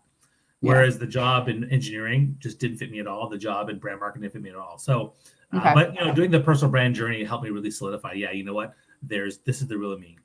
Okay, very cool. And it's interesting how, I mean, you kind of operate within that corporate environment, and you kind of have to play by the rules. And you want to be true to yourself and to your values. But sometimes when you find yourself no longer at that corporate job, you are given the opportunity to really decide what you want to do. And I mean, I remember even for me that exodus from corporate. I mean, I picked pink as my brand color. I could have never had pink as a brand color in corporate, and there's things in your personality that you can really start to evolve, and you become your own person independent of that corporate hierarchy. Well, the best part that happens is there's a certain confidence. So I remember after I launched my speaking career and I went back to my old boss at Kraft. They had a party. I was working at Kraft, and I went there, and my vice president, so he was 3 levels above me. He's like, wow, Bobby, you're so confident. What happened? It's like, honestly, like now that I'm president of my own company, and I'm super confident about what I'm doing and where I'm going. And I know what I'm talking about. And I know more about my topic than you do, than you do about my topic, because back in the day, I was so scared just to say something to him about the product. And now I was like, I'm my own person now. And it was just a huge difference. So that confidence piece goes up tremendously. Yeah, very true, very true. And we've had a couple other comments kind of coming in. Do you know Dan Roth? Do you know the Dan Roth story? The Not That Dan Roth? Have you heard of this? No. So Dan Roth is, and I think we first started interacting on Clubhouse. He's there all the time. And then he popped into my LinkedIn one day, Bobby, and and I saw I got it. And it was after, remember the session we were in, and Daniel Roth from LinkedIn was in the session, and you brought him up on stage, and we got some great insights from him. And it was like the couple days after that, this Dan Roth reached out and invited me to connect, and my heart started racing. I'm like, oh my gosh, Dan Roth from LinkedIn. And then he connected, and I was like, he looks different. And then we had a side conversation, and I said, you should own the fact that you have the same name. And he started creating a hashtag calling it Not That Dan Roth. So I don't know. It's an interesting, nice guy in career transition. And there's some folks asking some questions about Clubhouse as well. So David is saying, can you tell us a little bit about Clubhouse? Because there are a couple questions. Here's one, can job seekers use Clubhouse? So thoughts there? Yeah. So, Clubhouse is a great place for you to demonstrate your expertise in an area. And it's a great place for you to network with people and have follow-up conversations. Okay. So if you are a job seeker and whatever your expertise is, start a room or join a room where you get to speak about the expertise and share your passion with people. That's one. Yeah. There are specific network rooms on there. When people hear your voice and they see how, and they see the authenticity behind your voice, and there's a deeper relationship with that. And then the influencers you want to connect with, what was really amazing is that once you've spoken with them on stage at an event, or you give them some gratitude and things like that, following up with them on Instagram in particular is far more easier. They're more like, I've been able to reach out to people with 2 million followers on Instagram, and they respond back with a message. I'm like, wow, this is amazing, because that doesn't happen on LinkedIn. Like, it's really hard to get people like that. So I think there's a huge opportunity. Like I said, Clubhouse is an opportunity for you to do the same things you do on LinkedIn. The difference is it's an opportunity to deepen relationships right away, because you can get into a really intimate conversation with a small group of people or a large group of people. And that's really awesome. Yeah, very cool. And I'm going to I see Beth Granger's in our waiting room, so I'm just going to bring her up real quick just to do a quick audio video check, make sure that she can hear us. And I like to announce it before I do that, because I don't want people to be surprised. Sometimes the ladies were fixing our hair. The guys are even putting their headphones on. Hey, Beth, how are you doing today? Good morning. Good morning, everyone. Hey, Bobby. Good to see you. Doing well. Good. And it's interesting because a lot of us, we're all part of my, I have this Meller Marketing LinkedIn Rockstars list, and from different places in the world. Bobby, are you in, is it Toronto? Am I remembering correctly? Toronto, Canada, yeah. And Beth, you're in Long Island, New York, right? That's right. You're good. Well, we're going to finish up with Bobby. I'm going to put you back in the waiting room just for a minute, or the green room, if you will. It sounds a little bit more like a celebrity, like I'm a talk show host when I say green room. But as we start to kind of wrap up the conversation here, right? Yeah. Yeah, you are. I want to pull up your LinkedIn URL for folks again, Bobby. And are you open to accepting new invitations or followers on LinkedIn? What's your preference there? Well, I'm pretty maxed out, so I would probably say followers, but also my company page too. So those are two different places. But yeah, I accept followers, no problem. Okay. So guys, if you're watching today, go to Bobby's profile. I'm already following you, so you're not going to see it on screen right now, but click on the follow button, and that way you'll get his updates. Really great insights and information there. And I just want to give another plug for your Clubhouse. I hope you don't mind, Bobby. I'm sure you won't. Please. And where can people find, if they're on Clubhouse? I know they can look you up, and then give us the instructions how we can follow you and get notifications about your club's events. Yeah, so a couple of things. So first off, on LinkedIn, I post twice a day, once in the morning, once at night. So check out those posts. I appreciate that. Number two, on Clubhouse, I'm at Rayhan Bobby, but you can look up my full name, Bobby Umer, to find it. I'm also, and if you go to my profile, right by my name, there's a bell. If you click that bell, you'll get notified every time I'm going to be speaking on stage or opening up a room. And also the other way to do it is search the Thought Leadership Branding Club, follow that club, and anytime there's my sessions or other people's sessions, like I know Heather Golden's doing a session today, and I know that a bunch of people are doing sessions today, you'll get notified of some of those really awesome clubs and sessions that are going on around, and they all have to do with thought leadership branding. So either they're going to be talking about communication skills, public speaking, and they're going to talk about content, relationship building, they're going to talk about all those different things. So I would say check all those things out. Okay. I tried to pull up your Clubhouse, and the screen share is not allowing me to do so. I know it's like an app-based only right now. Only, so, yeah. It's only on your phones. But it's on the screen. So if you guys are on Clubhouse, you can check out Bobby. So thank you again, Bobby. Any final comments for the group? Anything you'd like to tell us about? Whoops, took you out of stream there for just a second. Wrong screen. Let's try this again. Any final comments for folks or anything? Where can we find you? Any final thoughts for us for today? Yeah, so like I said before, I think you need to invest in your personal brand, and so take the time to do that work. I think it's really important to do that. And number two, when it comes to networking, again, you can do it. Like, it's just a question of building that confidence and things like that. And so, if you need more help, reach out to me. I run a thought leadership branding program. I have a personal branding program, and now I'm doing a Clubhouse, how to grow your club on Clubhouse program. So Awesome. All these things are happening. And so if you need the help, just to reach out to me anytime and we can chat. Awesome. Thank you so much, Bobby. I'll let you get back to your family there. Have a wonderful day. It's a pleasure. Bye. All right. Take care. Thank you.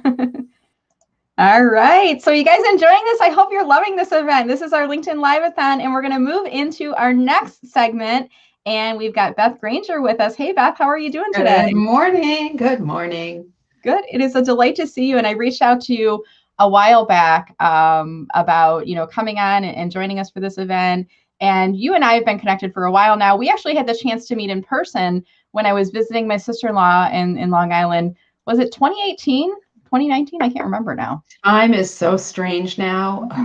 This It past was a year's little been like 3 years, so I have no idea. But it wasn't that long ago. It was very nice. But it's nice to have you coming on today and chatting with us. And all the folks that are on the stage, the virtual stage, if you will, today, guys, are LinkedIn rock stars. I have this list I put together called the Meller Marketing LinkedIn Rock Stars, and I handpicked people from that list to bring on the show, kind of selfishly, because there's certain people I haven't talked to in a while, wanted to hear from, and also I knew there's certain people that would probably be open to coming on. So Beth was one of those people, and I said, "What do you want to? Come on. We're taking this talk and focusing it on people that are in career transition, maybe working but looking for a new job in 2021."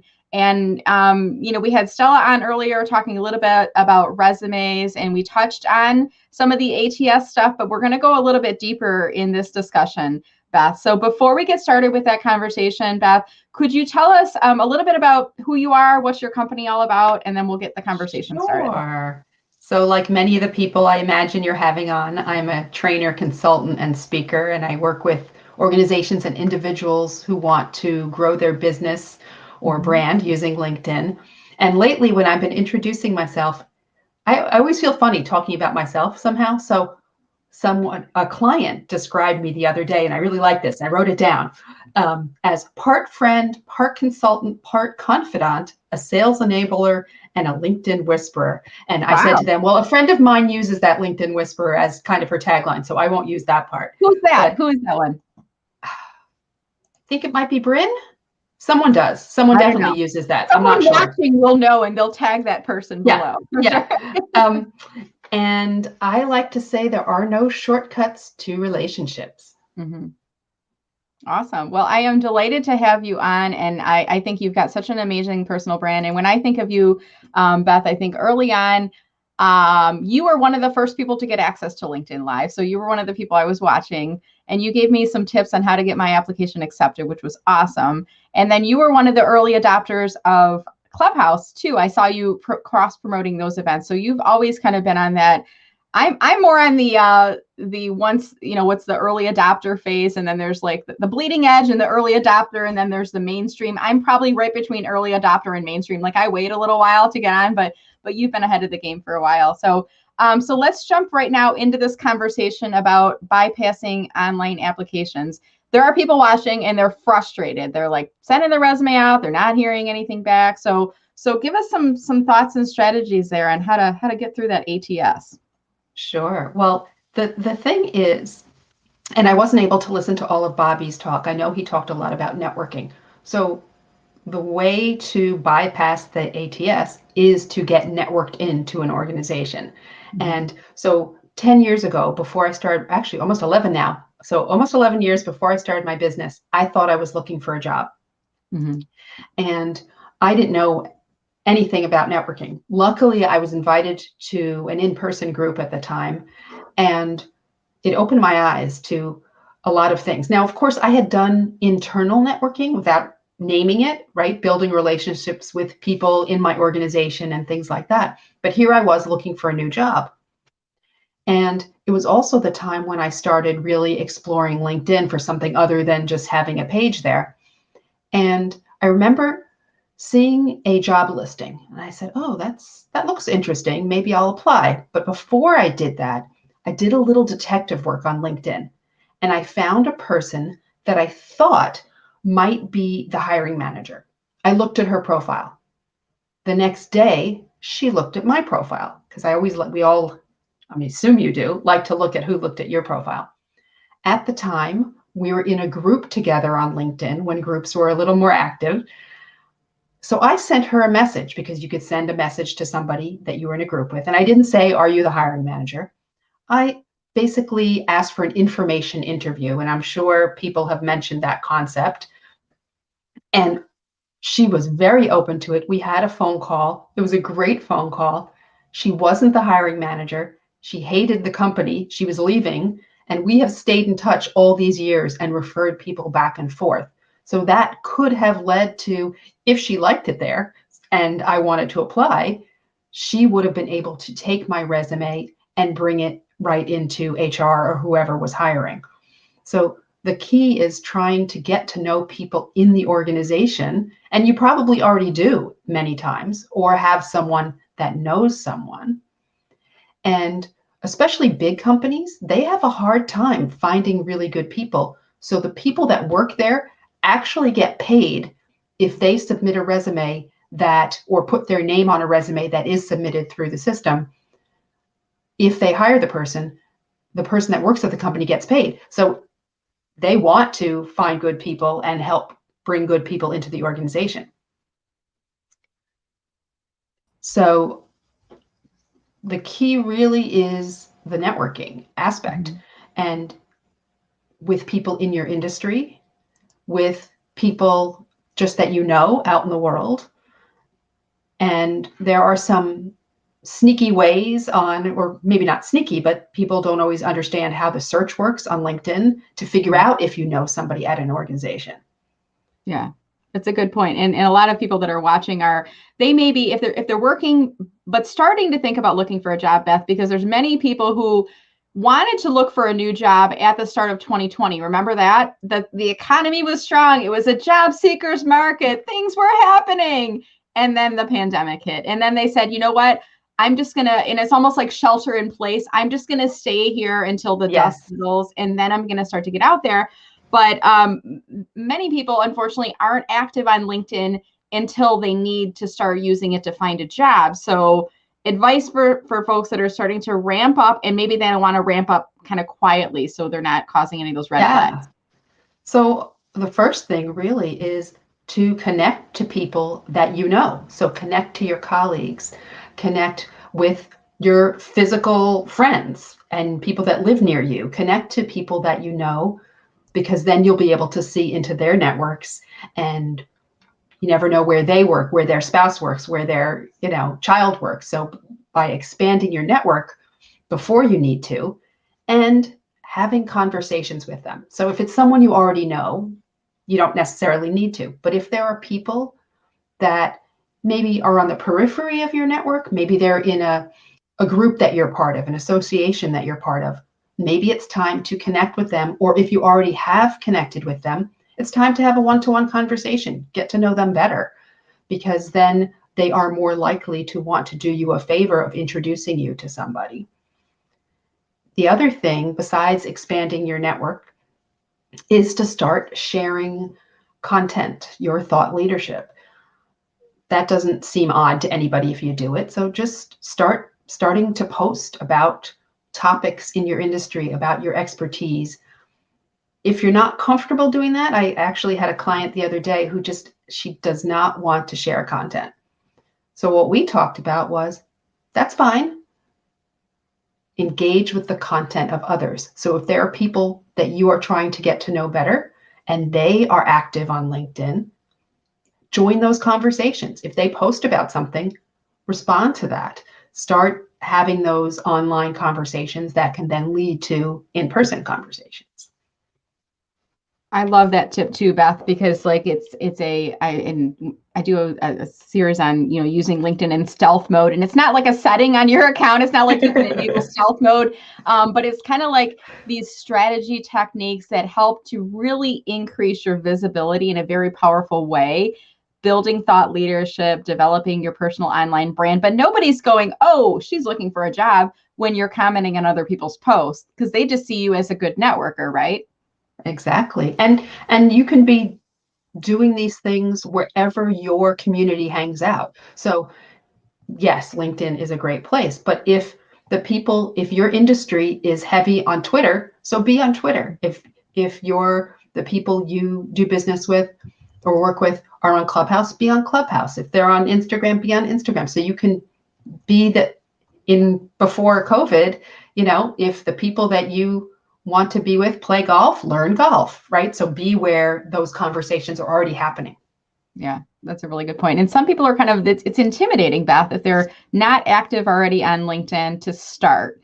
So, I mean, even today, I'm telling people, if you're working but looking, in this case, don't comment on anything here today because it's broadcasting it out, right? And every time you comment, it's leaving like a breadcrumb on your LinkedIn profile. And I had somebody in last month's LinkedIn Live-a-thon who said, I liked it, and one of my friends saw it, and she was worried that my coworkers might see it. Can you remove me? And I went through, and I think I could remove. I'm not sure. Can you remove likes from LinkedIn Lives, or is it just the comments only? Do you know? I think it's just the comments. I've never tried. I don't know. Good question. Well, it might be. I think she went in and she removed the registration, like on the event page, she removed her registration, but then I think she went into it and she unliked it. I think she found her comment and unliked it, and I deleted it. I don't know, but it's you need to be aware of the breadcrumbs that we're leaving out there.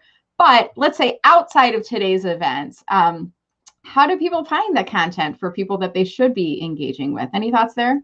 Sure. Well, so if there are, for instance, when we used to go to conferences, if you went to a conference and there were speakers or people that inspired you in your industry, and if you're following them or connected to them, they probably share content that you can engage with and be part of that conversation.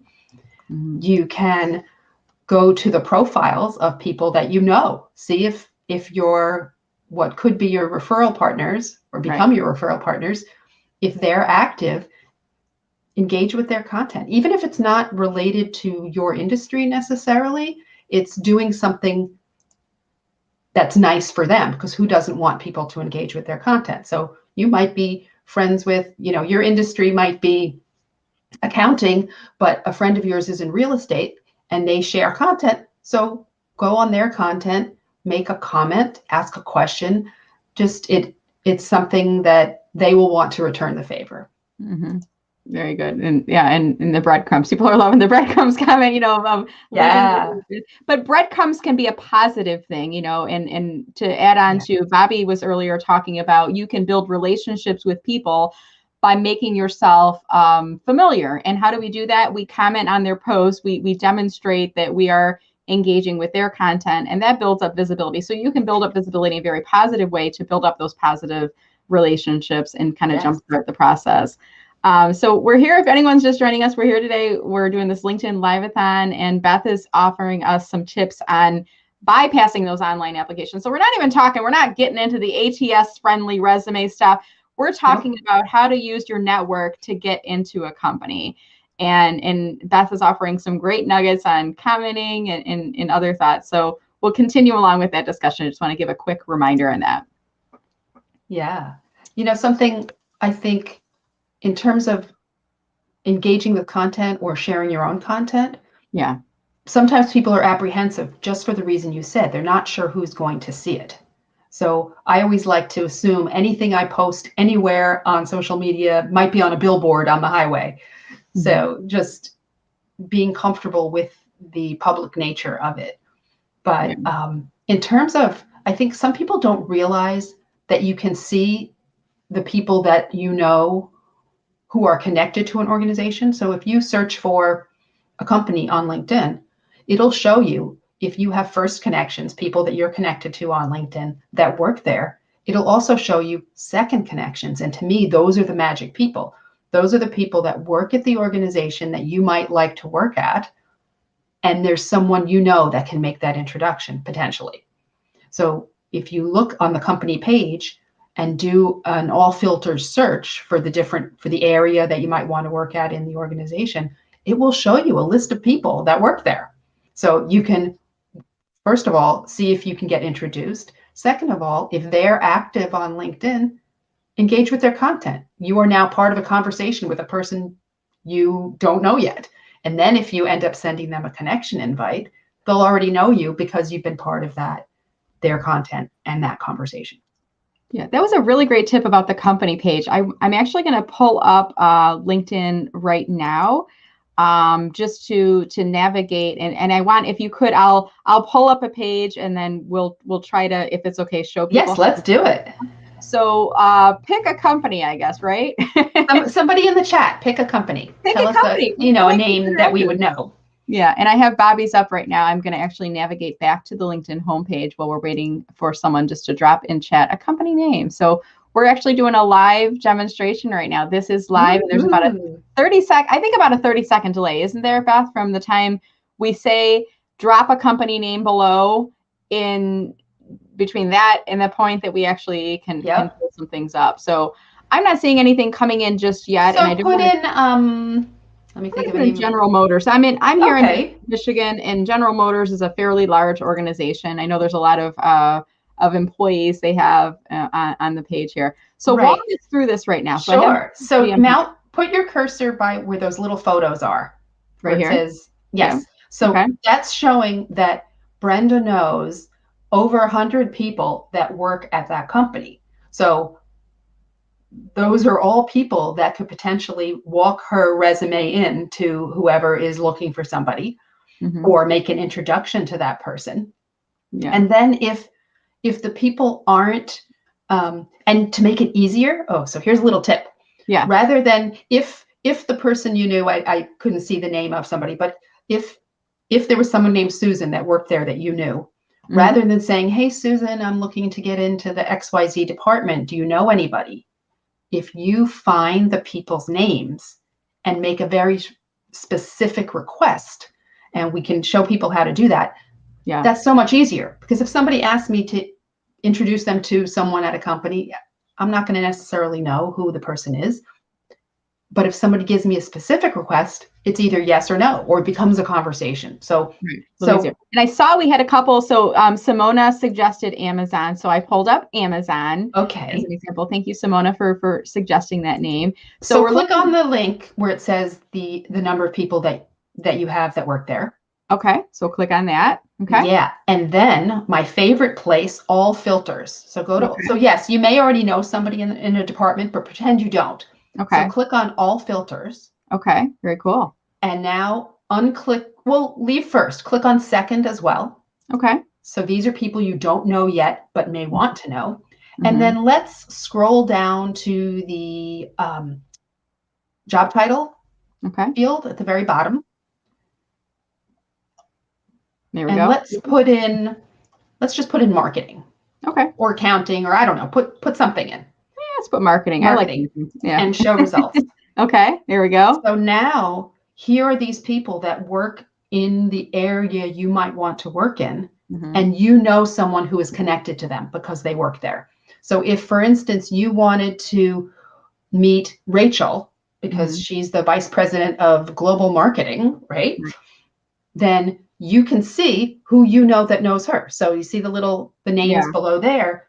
You would look at those names and say, of these people that I'm connected to, who do I know the best? Who would take my call and have that conversation where you could say, hey, I'm considering working for the same organization. I might like to speak to somebody there, even if a job isn't open currently, just to understand what it's like, how they got to where they are. Would you be open to making that introduction? And people often really are, especially if they really know you, which goes back to the networking, why you should be connected to people and having those conversations before you need them.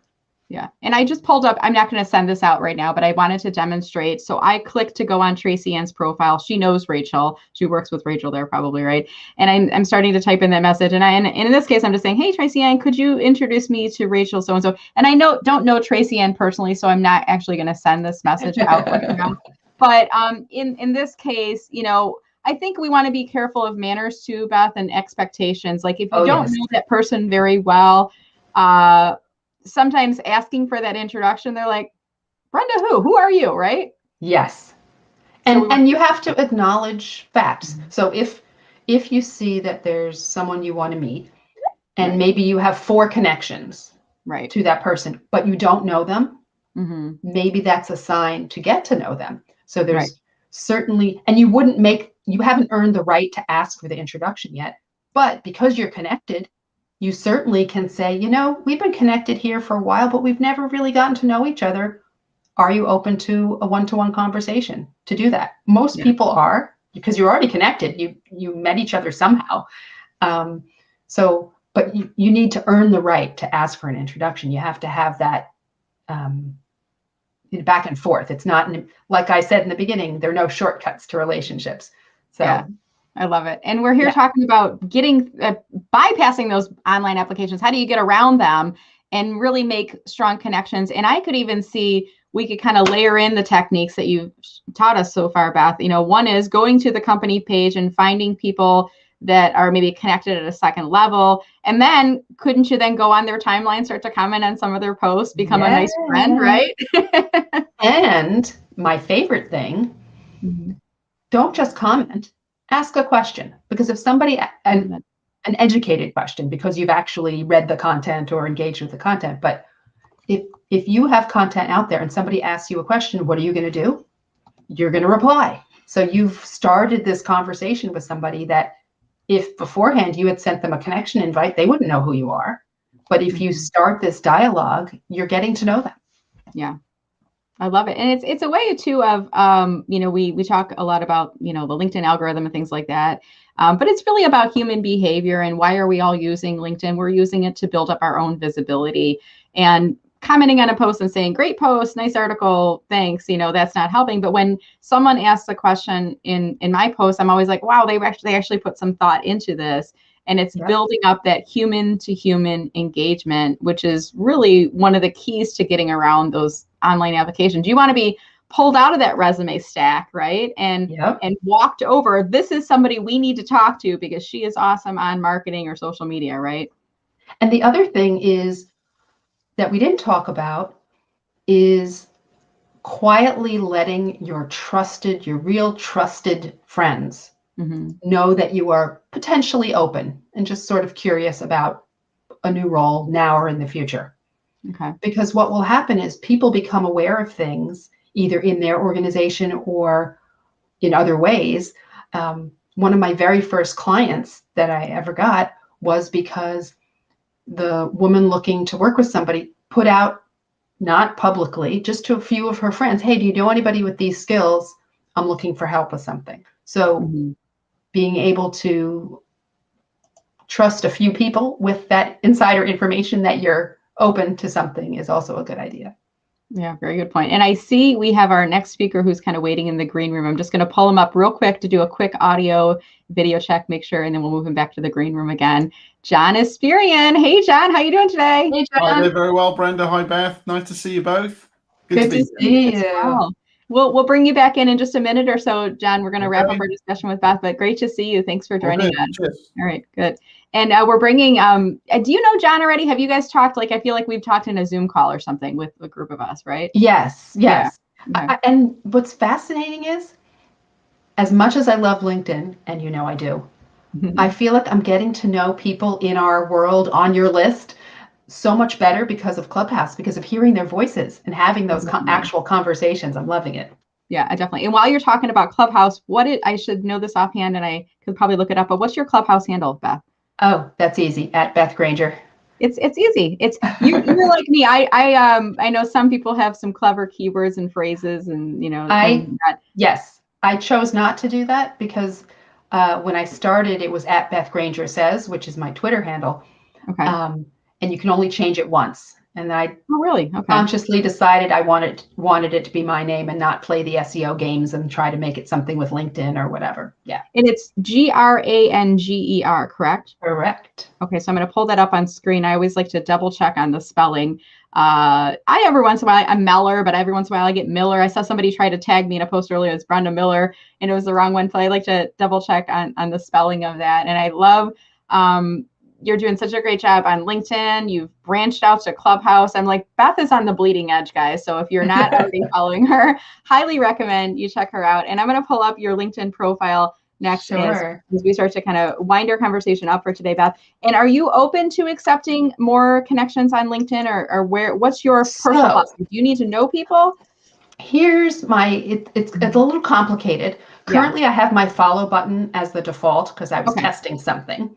Yep. I am open. Please, if you want to connect with me, send a message that this is where we met or where we became acquainted.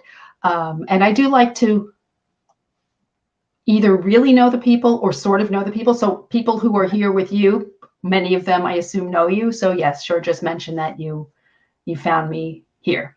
Okay, so you said mention how you found it. There's some people watching that are like, wait, how do you do that? In an invitation, you can include a note, a message, text. How do you do that? Could you give us those instructions both from the desktop and then if you're watching it on the mobile? Sure. Well, and especially because I have the follow button as the default. So when you come to my profile, the blue button will say follow. You have to click on the little more button on the right there, and go to personalize invite. And that will allow you to send a message. And on mobile, because I have this theory, I'm convinced the desktop people and the mobile people work in separate buildings, or now they all work at home, and aren't allowed to speak with each other. So if I had the connect button as the default on desktop, if you click on the connect button, it would give you the opportunity to send that message. On mobile, you have to click on the more or the three dots, depending what's showing on your app. But because I have the follow button as default right now, you have to click on the more. Okay. In both places. Very good. And mentioning specifically, not just saying, hey, Beth, I saw you on LinkedIn today, but saying, I watched you during the LinkedIn Live today. I particularly liked your tip about, here's, for example, letting your inner circle know that you're looking without a loud broadcast. Like, say something that Beth was speaking about, be specific. And that's one of my pet peeves about invitations is when you get those generic looking invites. Hey, Beth, it looks like you're building a great presence for yourself on LinkedIn. Let's connect. And I'm like, well, that seems templated. But when you mention something specific, I think that helps. Do you agree with that? Absolutely. Because we all know not everybody's as sensitive to it as we are, but we notice those templated responses and no way. We're sensitive to it. And I want to remind you guys, if you're watching and you're working but looking, if you're connected with me or Beth and you have a question that you don't want to ask, you can always message us. I'm kind of just popping into my my messaging inbox on LinkedIn right now just to see if there's any questions that are coming in from there. And I just want to thank all the folks that are watching here today. If we didn't get to your question, I'm hoping, Beth, that you'll be able to stick around and maybe go into the live stream and help those folks out. May have been a few on there. And I'm seeing so many great, comments coming in. Loved your brilliant detective insights and tips. There's one coming in. Thank you, Fran right now. I do have one final question and then we'll wrap up for today. Ashley is asking, what is Clubhouse? So in your own, terms, how would you describe what is Clubhouse? It's an audio only app, still in beta, still only for iPhone or iPad. That is like being at a conference where there are breakout rooms on every possible topic. You can join any topic that interests you. You can just listen. You can raise your hand and be brought to the stage to be part of the conversation, or you can host your own. And I am loving it. It's invitation only, but invitations are out there. And actually, if it's okay to say, I'm hosting a panel discussion on everything you ever wanted to know about Clubhouse for the Social Media Association on Tuesday. So maybe I'll put it in the chat after I get off in case people are interested. Yeah, and then could you remind people too, if they already are on Clubhouse, if they follow you, how do they get notifications about upcoming events that you're hosting? Sure. So for me, two ways. One is if you, next to, I forget what it's called. Well, you click on the little bell, the notification bell, and put it to always. So you'll always be notified. The other thing is I do have a club called Social Sales Success. So you can also follow that club. Okay. Awesome. Well, thank you so much, Beth. This was a delight to hear your voice again and see you on camera. Any final comments, anything else you want to share with the group before you wrap here today? Really, I'll just repeat what I said in the beginning. There are no shortcuts to relationships. Build them and help those people and they'll help you. Wonderful. Thank you so much, Beth. Great insights here today and really appreciate your time. Thank you so much. Have a good rest of your day. You too. All right, take care. Thank you. Bye-bye. All right, so I'm going to remove Beth from our stage, our virtual stage, if you will, and we're going to pull up our very next speaker. And I'm excited. We're going over the pond again, and we're inviting one of our friends from the UK, John Esperian. How are you doing today, John? Hi there, Brenda. I'm very well, thank you. I am debuting my Bitmojo on Experimenter t-shirt, the worldwide debut. Can you stand up so we can see it a little bit closer? I want to see the t-shirt. Is it? It's like, there you go. got beakers on a desk. That's cute. I love it. You're doing some experimenting like me.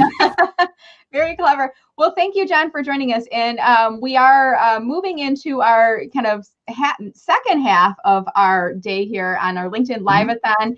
And John's going to be talking about how to best approach people to connect and building upon some of the things that we talked about with Beth here today. And what I love about this event, John, is we all have different insights that we're bringing in. And sometimes they overlap and sometimes there's nuances that are a little bit different. I'm really looking forward to this. Before we jump into the conversation, want to remind people, if you're just starting to join, this is a LinkedIn Live-a-thon for job seekers. And I focus this event on people that are working but looking. And I want to remind you, if you're working but looking, you might not want people to know that you're watching, okay? If you watch, we can't see you. But if you like the post or if you comment on it, we can see your name popping up. So be aware of that as you're watching the broadcast here today. And John is one of the people that I have on the Meller Marketing LinkedIn Rockstars list. If you guys know the backstory, he was actually the person who inspired me to create the list. Some people may not be aware of who you are, John. Could you take a minute, tell us a little bit about who you are and what's your business all about? Yeah, sure. I'm a B2B copywriter, so I write content for business websites, blogs, case studies, long form articles. And in the last 4 years, I've specialized in helping people build a better LinkedIn presence. I write content, LinkedIn profiles, short form and long form content for LinkedIn as well. And I call myself a LinkedIn nerd and an eager experimenter. I love poking and fiddling with this platform and seeing how it works. And we are so glad that you do that, John, because we learn from you. I learn from you every day, every week, and I'm sending so many people to you all the time. And I see you've got something strategically placed behind you. A little pack of my books. Yeah, awesome. Content DNA is something I wrote, published almost a year ago now. It's my book about how to build an online presence for your business on whichever social media platform, whichever website you've got, to build a congruent and consistent presence so that you can be noticed, remembered, and preferred. It's been really well received. Thank you for your support with it, Brenda, and good luck also with your own book too. Thank you. And I've got your book in my bookshelf. I'll pull myself off camera a little bit and grab it off, and I want to show it up on screen. But before I do that, I want to start to jump into this conversation here today, John, and I want to hear your tips on how, there's people that are watching that are, some are unemployed and actively in career transition, job seeking, and they're trying to build up their network. That's a little intimidating. How do we do so? But then there's also the people that are working but looking to build up their networks as well. So what advice do you have for these folks? Cool. Well, I've got some slides prepared, so it'd be really great if I could share my screen with you. Do I have permission to do that? Yeah, please go right ahead. So what you'll do is, I think if you click on share screen, and then as the StreamYard host, I'll have to give you permission, and then I'll pull myself out of the video view as you start your talk here today. So let's see if I click on add screen. We're getting this really cool camera effect going here. So let me take this out. And hopefully you can see a keynote with. Oh, wrong one. There's your Clubhouse. Oh, is this it? Is this the right one? Yeah, it is. And I thought I'd very, very quickly pull up my Clubhouse details, since Beth was just talking about that with you. So if you want to connect with me on Clubhouse, then look up at Esperian. I'll be happy to connect and chat with you there. And today, I'm going to give you a few tips on the right way to approach and connect with people on LinkedIn. I hope you can see my screen successfully now. Yep, it's perfect. Go right ahead. Awesome. Okay, so the first mistake that people make often is that they just jump straight to trying to connect with the people that they want to influence, or they try to build a network really, really quickly, and they try to jump straight to connecting. And actually, the first tip I'm going to give you is maybe it's a better idea, instead of connecting with people, to visit their profile and use the More menu and go to the Follow option first. Now, when you visit most profiles, you will see a Connect button. You might not always see that, and we'll get to that in a second. But if you want to learn what someone is putting out into the world, it's a really good idea to follow the person first and look for opportunities to engage with them publicly before trying to make a connection with them.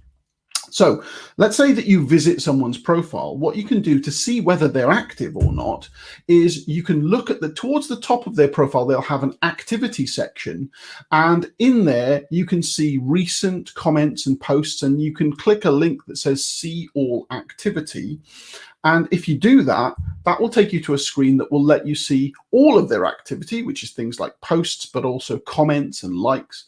But you can filter that down just by the person's posts. So even if you don't want to give a public signal that you're following a person, what you can do is go to their profile just the once and go to their posts feed, and then you can bookmark their feed so that you can follow the content that they're putting out in public.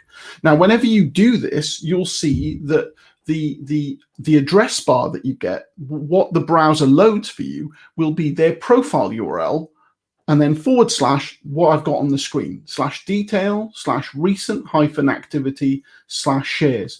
If you put that little snippet of text at the end of anyone's LinkedIn profile, you can follow their content without them really knowing that you're following them. They don't get any kind of notification that you're doing that. So for some people, you might want to follow them without giving them a signal. For other people, you want to just click the follow button and then look for opportunities to engage. Note that whenever you're looking at an activity panel like the one I just showed you, nothing will be shown if the person has been inactive for the past 90 days. So that's sometimes a good signal that the person really doesn't use LinkedIn very much, in which case there's little value in following them.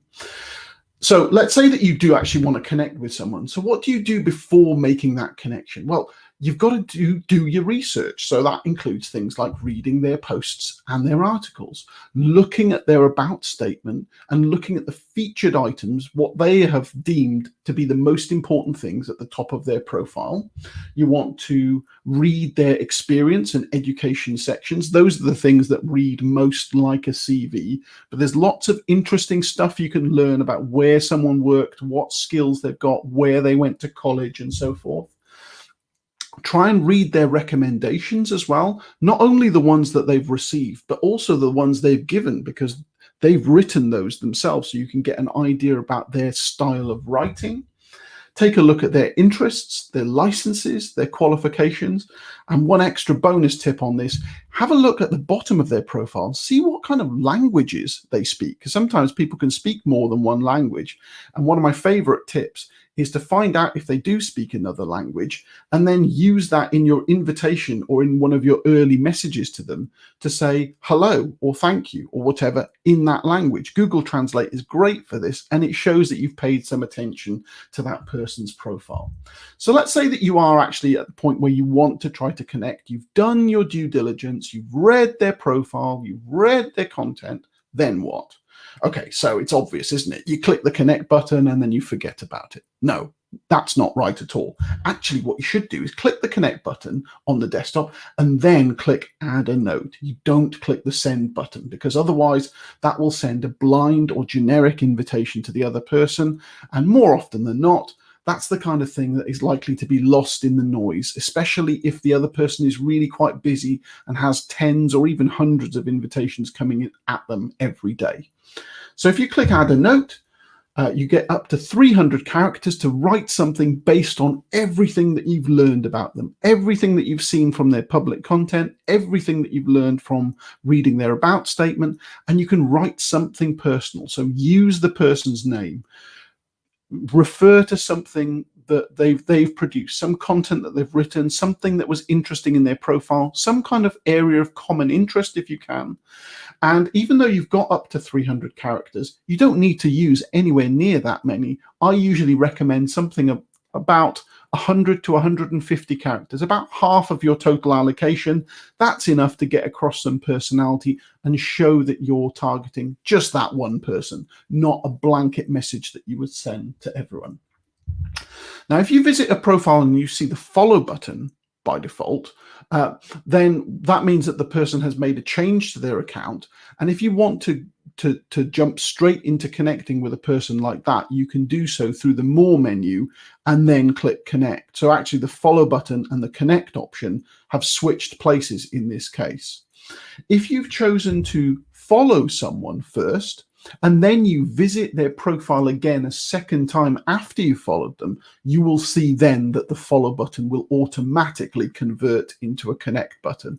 And I think this is a good two-step approach. You follow someone first, you consume their content and look for opportunities to comment and support their content, and then using what you've learned about them, you then move on to connecting and then sending a personalized invitation with some information that's relevant to what you have learned about them. Now on mobile, and Beth talked about this in the last session with Brenda, clicking the connect button or tapping the connect button actually isn't the wise play, because that doesn't prompt you to send a message.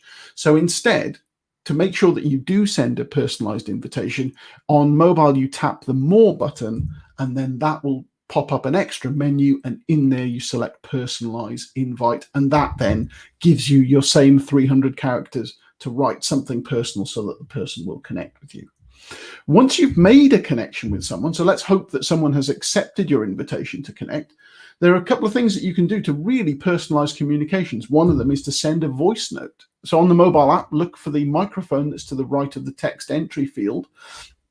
And if you hold down that, you can record up to 60 seconds of audio. And when that appears in the LinkedIn direct message stream, it will look like this, a blue bar that both sides can play. You can play this on desktop. You just can't record it on desktop. You can record only on mobile. So quick summary of voice notes, and I use these all the time. They can be up to 60 seconds long. So unlike on WhatsApp where you can go on, these are limited to 60 seconds, but you can send multiple voice notes if you wish. The voice notes will stay in the direct message feed, so you can always refer back to them at any time. Both parties can hear the voice notes. They can't be saved out or forwarded, so that makes them really quite personal. You can't send the same voice note to 10 different people. You'd have to record them individually. So I think that makes them even more powerful. If you want to take a step up from sending people voice notes, you could send people native video. Now, what does that mean? Well, on the LinkedIn mobile app, you'll see that you've got some options at the bottom of the screen where you can record a video in the top right corner there. I actually don't use LinkedIn's own internal camera for recording video. I use something called Apple Clips, and I've got an example of an Apple Clips video that I've recorded. This is for iOS, iPhones only, but you can record videos as well through your camera through Android if you wish. Here's an example of an Apple Clips video that I recorded. Here is an example of an Apple Clips video. So there we go. The cool thing about this is that it's free to add your captions as well. So if people don't have sound turned on, it's a really nice extra bonus feature that you can put through Apple Clips. And once you've recorded one of those videos, you can then save it to your camera roll. And what that means is then you use the photos option in LinkedIn Mobile to share that video that you have saved. So if you're on iOS, this is for iPhone. In fact, it works on iPads as well. You can get hold of Clips from the App Store.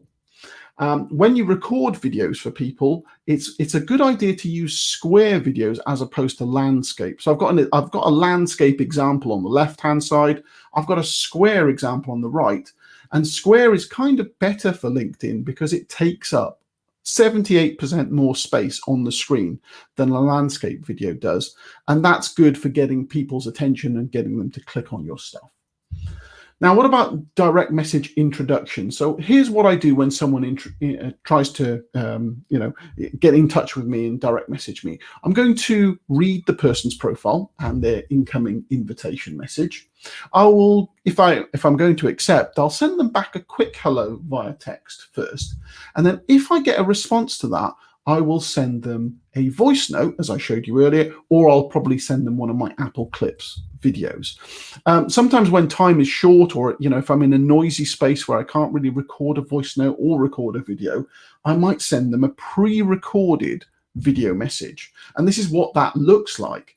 Now, I've got a load of text, a link, and I've got a preview image here. Now I'm not typing all of that out by hand each time. What I'm doing is I've saved this content that I've got here in a text snippet in an app called Text Expander, which works on Windows, it works on Mac, it works on iPhones. It's really, really useful little tool for saving text snippets. So I'm just going to quickly zoom in on what my message is, my pre-recorded message. I'll say it's a quick hello.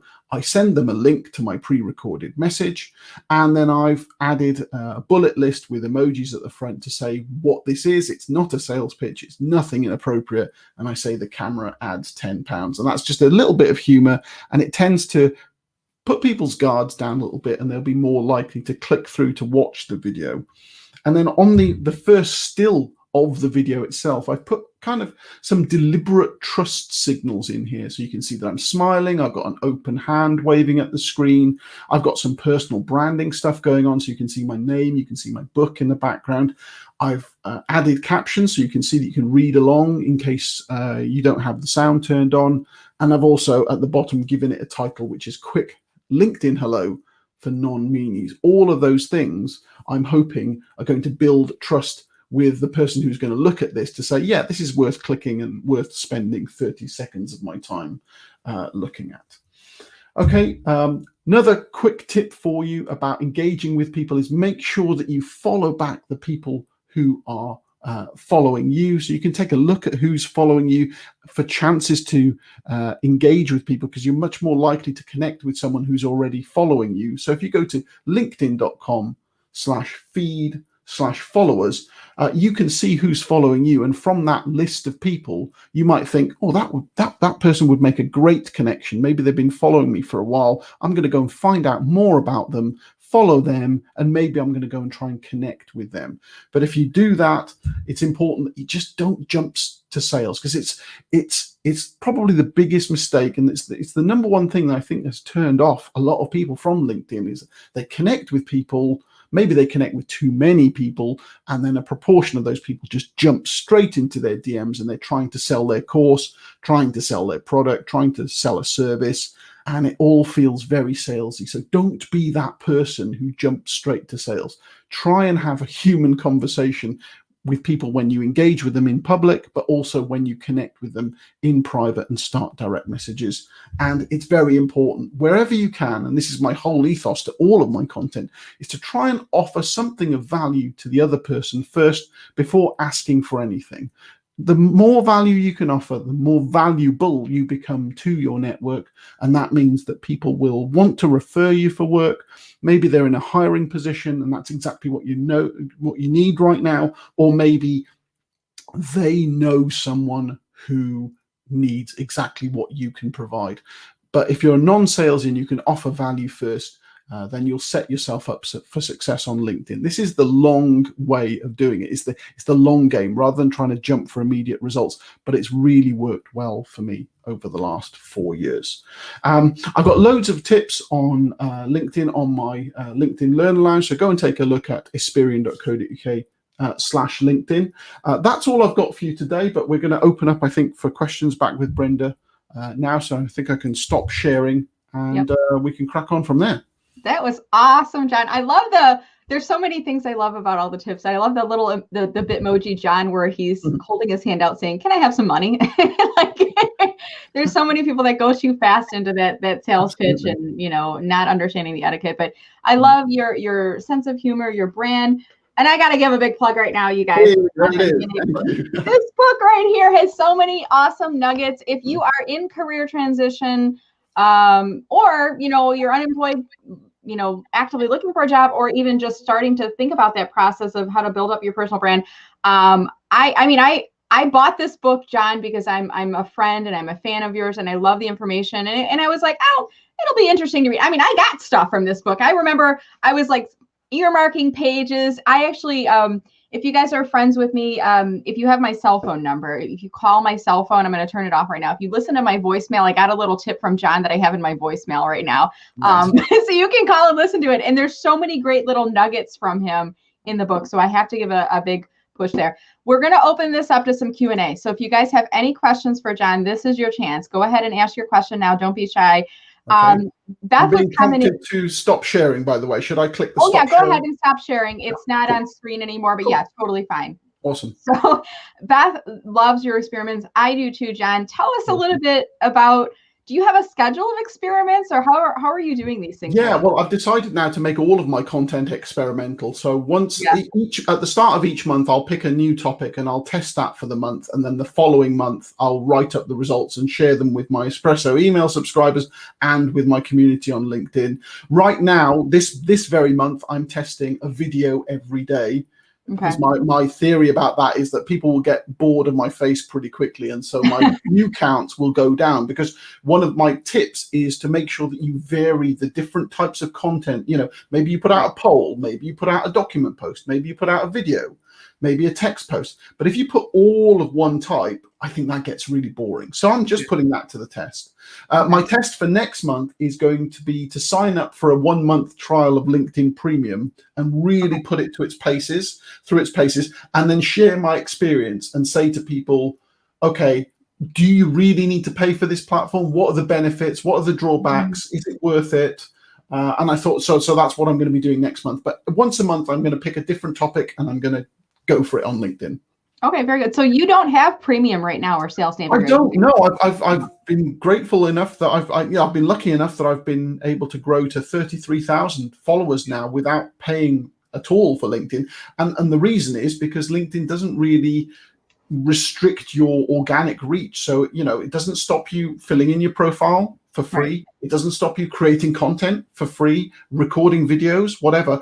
And it doesn't put a limit on your organic reach. So someone like me who's a content creator, I don't need to pay for the privilege of those things, but I do appreciate that there are other benefits of having the gold badge. And that's what I'm going to investigate next month, to see whether it's worth it for someone like me to pay for this. Good, and we can learn from you. I mean, from watching that experience, and I'm chuckling at. I see a comment from Dan Roth. John freaking Experian in the house, like he's so excited. But it's not that Dan Roth, though. It's not. Do you know? Did you watch this, or have you connected yet with this Dan Roth? I know this is that Dan Roth, but it's not that Dan Roth. Dan. I know Dan Roth. I know both. Well, I know both Dan Roth, sort of, but the LinkedIn Dan Roth doesn't really know me very well. But yeah, cool. Nice. So the Dan Roth who's watching today, don't feel bad, because Daniel Roth from LinkedIn, I mean, really very rarely has interaction with any of us on the LinkedIn Rockstars list, because he's busy and he's got a business to run, you know, working at LinkedIn. So, you know, we're here today really helping to bring additional exposure to all the folks who are looking at making a job change, whether you're in career transition or working but looking today. And there were so many great tips that John was sharing with us here today. And I want to just kind of remind you guys, if you joined us a little bit late and you're catching the very tail end of it, John was talking about how to best approach people to connect on LinkedIn. And he had so many great points of information to share with us. So if you still want to watch that whole playback, I'm just going to pop up on screen right now for you guys. I'm adding a way that I'll be clipping out each of these videos and I'll be emailing them to you. So you don't have to watch the whole 4 hours if you want to only watch John's segment, but you do need to sign up at my webpage, and I'm going to put it up on screen. Actually, I'm going to stop the ticker just so you can see this statically on screen here. The ticker will not stop. Hold on. Let's try this. Take 3. There we go. So if you go to mellermarketing.com/March2021, I will send you an email with the playback links of John's talk, as well as information on John, where you can learn more about him, his experience, his book, all that other good things on there. And somebody said, can you put up the last link that John shared? What was the last link that you shared, John? Do you remember? Was it probably to my LinkedIn? The very last one was my LinkedIn Learner Lounge. So that's experian.co.uk/LinkedIn. So I can pull up that slide if you want. Would you mind pulling that up real quick, and then I'll look through and see if there's any other comments that are coming in. While you're doing that, I'm just going to pop Shelly in, because I see she's hanging out in the green room waiting for us. Hey, Shelly, how are you doing today? I am great. Great to be here. Good to be you. So I'm so glad to see you in here. We're going to put you back in the green room as we finish up the conversation with John. But John and Shelly, do you guys know each other? Have you met yet? Yeah, we do. Yeah. Nice one. Be kind. Nice one. Nice to see you, Shelly. Yeah, good to see you. Good. All right, Shelly, hang out just for a second. We'll bring you back up again. So I think, John, let's see. We got that. Let me just push that across. There you go. Cool screen effect thing going on here. So I think this was it. Let me remove my little banner so it's not covering that up right now. So Aspirian.co.uk/LinkedIn. That's it. That's my LinkedIn Learner Lounge. So there's loads of free tips there, starter guide, engagement guide, all sorts of free stuff. And also I do have a LinkedIn course, and the presentation that I've just given you is a snippet from one of the modules of my LinkedIn course. So it's all the information is on the website. Go and check it out, and hopefully you'll get something useful there. That's awesome. Really great information there, John. Thank you for that. And I want to ask, there's another question. This came in from Jeff DePiro. If you have a large network, so John, you've got a large network. I think he said, is it 30,000 connections or 30,000 followers? Which was 33,000 connections and about 33,000 followers and 8,000 connections. So wow. When I switched to follow first mode a couple of years ago, there was a big divergence in the number of connections and the number of followers. Honestly, even though I've got 8,000 connections, I'm really in regular touch with a lot of them. I'm happy to be in their networks. If I weren't, then I would disconnect from them. But I get involved in lots of conversations, and the biggest time saver for me is those voice notes that I mentioned earlier in the presentation, because they're just much quicker to record, much more personal, much more memorable, and you can do them on the go.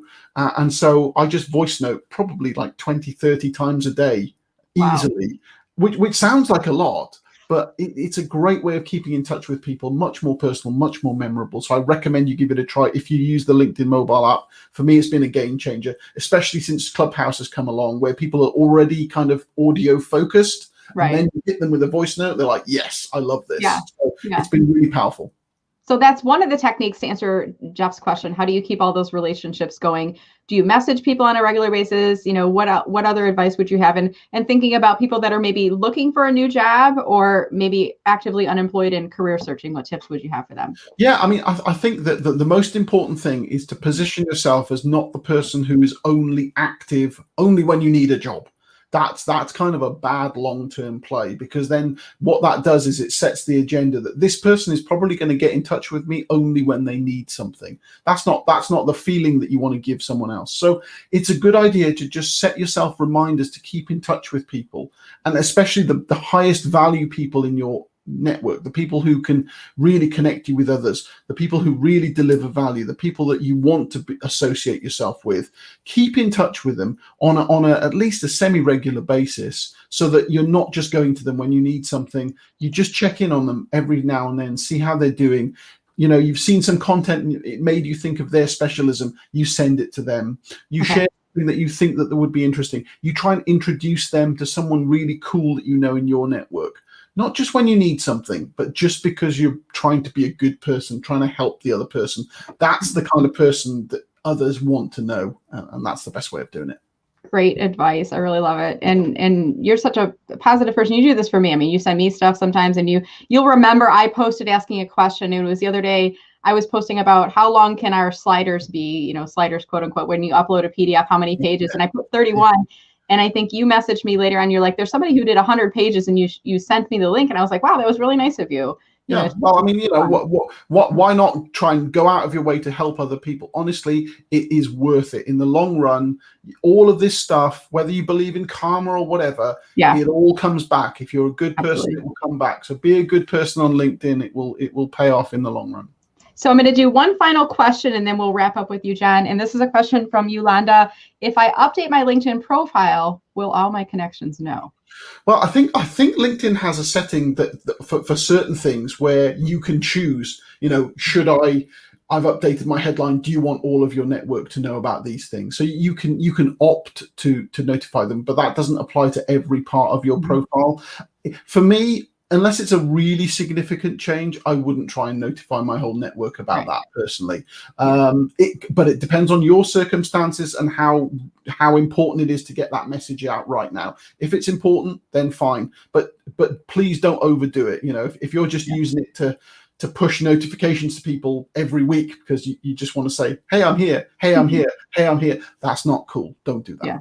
And I think what Yolanda may be referring to, once upon a time, John, remember it would say Brenda updated her headline, Brenda updated her photo, and now it doesn't do that. I think the only thing that goes out is when you start a job, when you're promoted, when you start or end education, and there's one more category, I can't remember what it is, but you have to enable it. So it's not like the every single thing. So Yolanda, I mean, technically they will know, because if they look at your profile, they can see it, but it's not going to push out a notification. So thank you for asking that question. So John, thank you so much for joining today. Want to give you the opportunity. Any final comments, anything else that we should know as we wrap up the conversation here?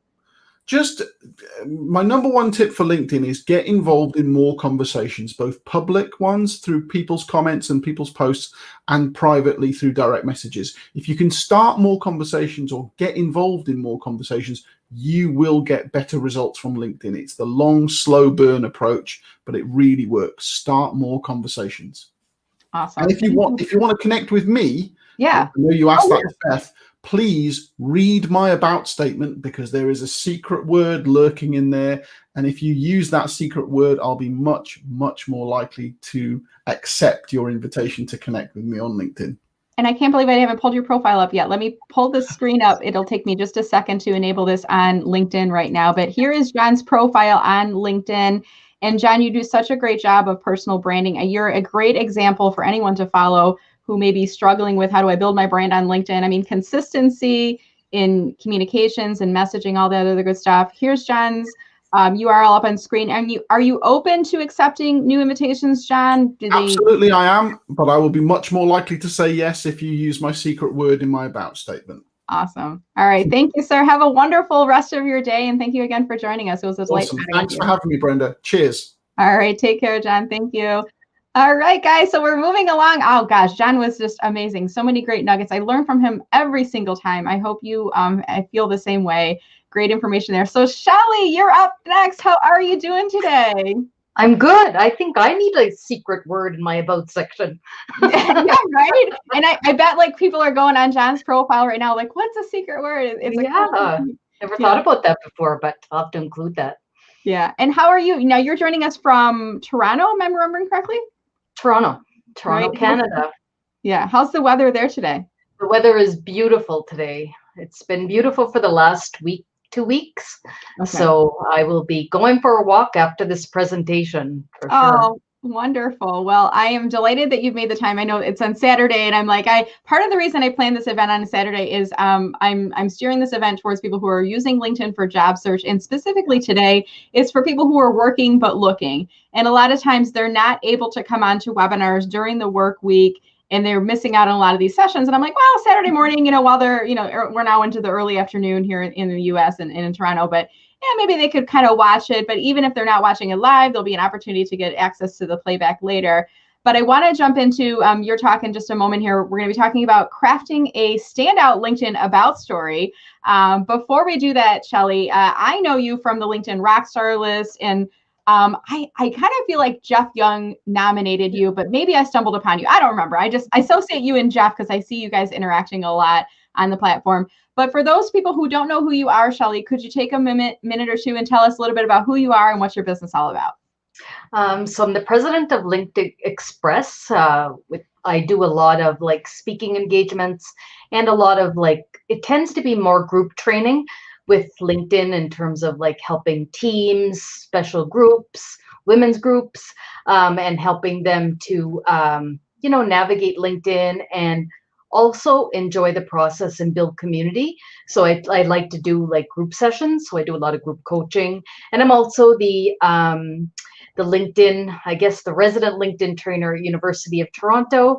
And I'm also a trusted speaker for LinkedIn Canada. So I tend to to speak a lot on LinkedIn and the art of social reciprocity. That's awesome. And I'm going to go grab my bracelet. I'm going to pull it out in a second. We'll tell you about that too. But I pulled up your LinkedIn profile up on screen for those folks that are watching. Is it the follow as the default, or do you have the connect as your default button right now? I have the follow. Okay. Mm-hmm. So tell people, they may be joining us late and they may have missed John's talk on what does it mean to follow versus connect? So sometimes, you want to get to know the person, and I think following them for a while gives you some leverage to connect with them if they don't know you or you don't have a lot of people in common. That's normally what I do a lot of the times when when I'm wanting to connect with somebody, but I don't know them really well.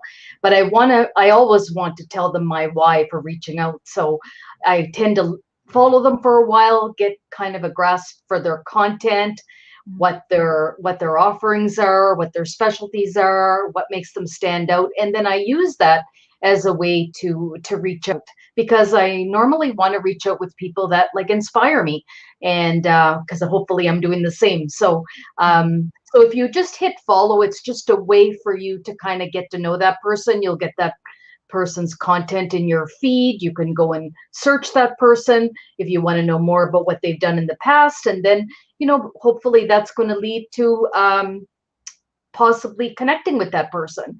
And then there are a lot of people out there on LinkedIn that are not accepting more connections. Maybe they just want to build a following list, and it's nothing personal. It's just how they've decided to use LinkedIn.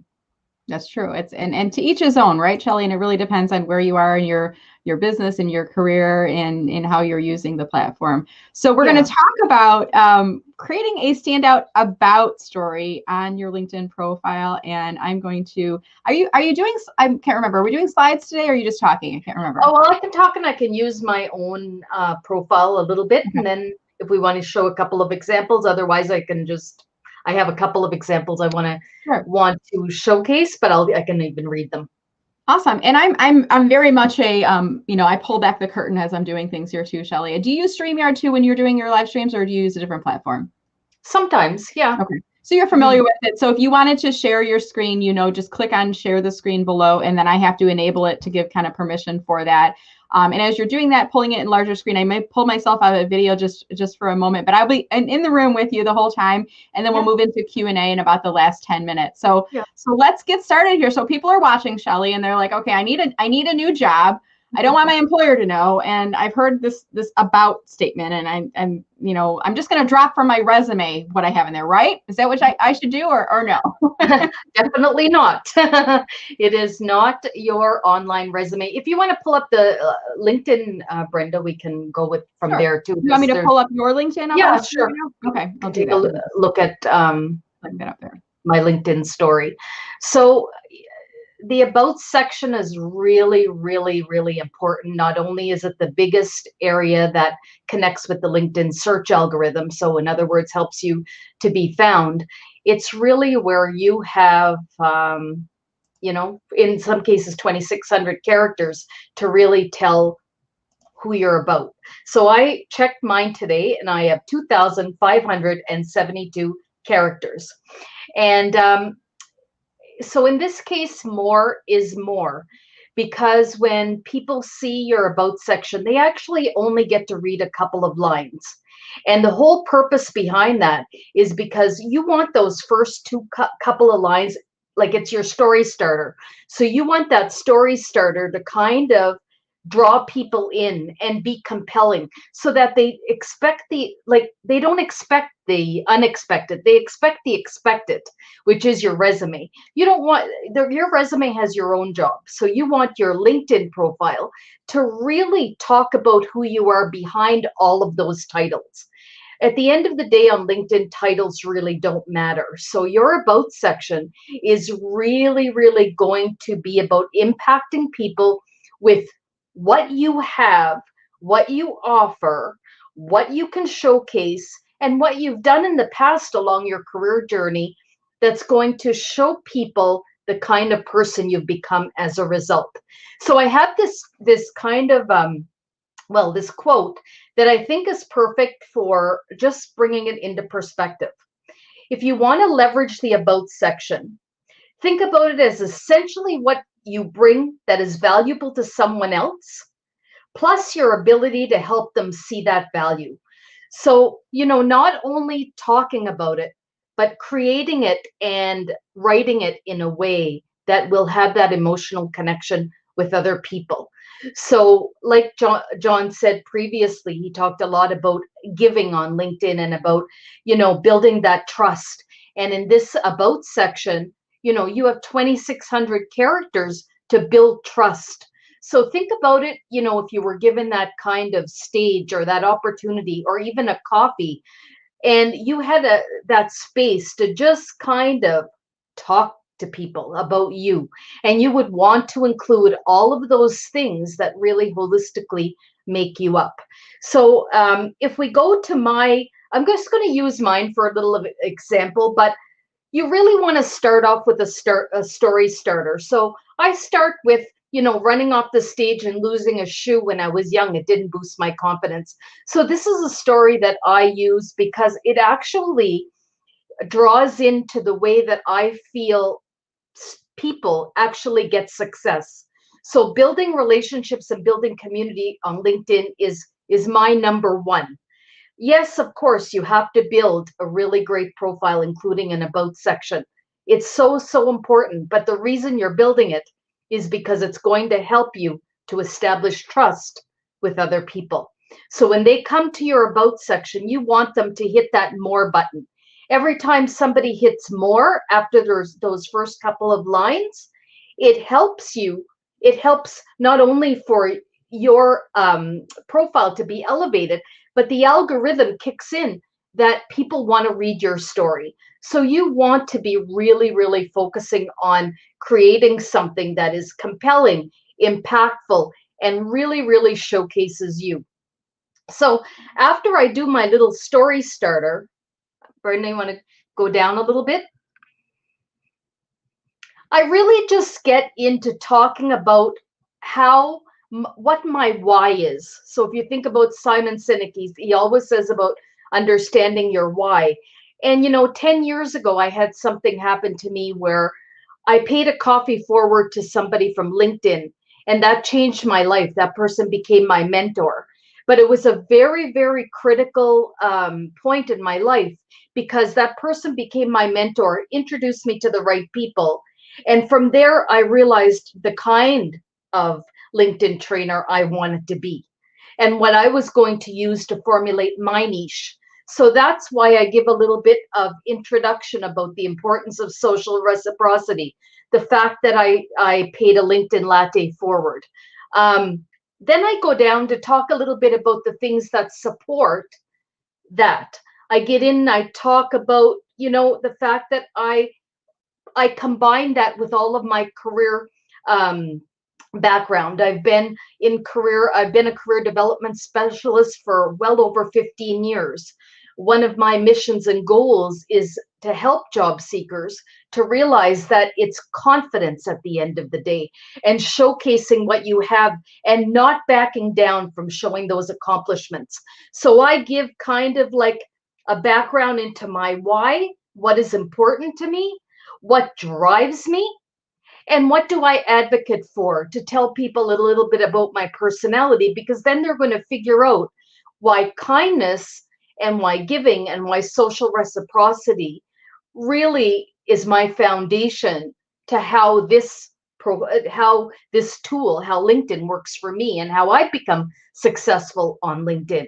And that's because I really, really use that. I really try to give to people, even through my story, because when I'm talking about me and I'm trying to tell them, the people on the other side can see what I have and they can see the confidence. So if you're a job seeker, or even if you have a company where you want to be hired, so maybe you have a company and you're going out into that entrepreneurial type challenge and you want people to recognize it's not about the title, it's not about even the company, but it's about where that company came from as a result of you and the personality that you have, because you are trying to convince people that you're the person that they should be looking at. So, having unemployed and looking for a job kind of just takes things from having that growth mindset to having that doubt. And nobody really wants to hire somebody that has doubt. They want to hire somebody who has confidence. Especially through this last year, we've gone through a lot. Many people have lost their jobs. Many people are feeling that frustration and anxiety. So one good thing that I, tend to do, and I tend to tell other people to do, is when you're writing your story, take a look at the accomplishments along the way. It's also a really feel-good thing to do, and it'll make you kind of like switch from that doubt you may be experiencing to that growth mindset that you really need in order to be seen on LinkedIn, and in order to be listened to on LinkedIn, and in order for other people to want to connect with you and find out who you're about. This about section, as well as all of the other areas, come together to create a story. If I'm going to be the one that's going to introduce you to somebody who may have an opportunity available, or I may be introducing you because I think that you and this other professional that I know would take off, that you would get to know each other, and that you would be great in terms of just corresponding and maybe just learning about each other's niches. I have to know and feel really confident about your about section, because if I'm going to introduce you, I have to feel that level of trust, because that's my credibility, that I'm throwing it out there. I'm taking a risk, but I don't take a risk when I know somebody's story and I feel that they feel really good about their story. So that's really what this about section is. Who are you? What are your goals? What background do you have to support those, to support you in telling your story, to support you in creating that journey that's going to show people what you've done along the way, to create impact and in your industry, or if you're starting a new industry, what have you done and what will you do if you're working with somebody, and how will you be behind the title? And then finally, at the end, I always throw in a few things for people to get to know me, that kind of like things you wouldn't know about me. I think it's important because I do want people to know me from another level. And then I usually put in a call to action, and that's what a lot of people do at the end. If you have something, if you have a portfolio that people can go to, if you have a website, if you have, there's so many things that you can add, or tell people what to do next, or encourage them. Maybe you're, a coffee aficionado, and you would be happy to connect with people just to explore each other's niches and industries and get to know people. So what is your call to action? A strong call to action will let people know what they can do next to meet you, what they can do next to further the conversation. So I just wanted to give you there are a few things that you have to remember, and I wanted to talk about this in terms of the about section and some of the key points that you should take into consideration when writing your about section. So follow a story structure instead of like your resume, because it isn't your resume. Start out with a strong story starter, like I did, and I'll give you a couple more. So this is an aspiring marketer, a digital marketer. My mentor, as well as my old supervisor, both referred to me as a versatile and agile content writer who is both a storyteller and strategic problem solver. I will also add in the word wordsmith, because that is my superpower. Another one, I wear my emotions on my sleeve. That is why it can effectively enable organizations and individuals to grow through major change and significant shift by harnessing the power of emotion. This person has a consulting firm, her own consulting firm called Change Enthusiasm. So throughout her profile, and especially at the beginning in her story starter, she brings that to life. So she's somebody who wants to get hired based on her new coaching firm that she has. After 17 years of working in corporate, she's now taking that knowledge and using it to develop her own firm. So she's putting in her why and differentiating herself, because she's a coach and a consultant who focuses on emotion. And the other person introduced themselves as really coming out and knowing their why and why somebody should hire them.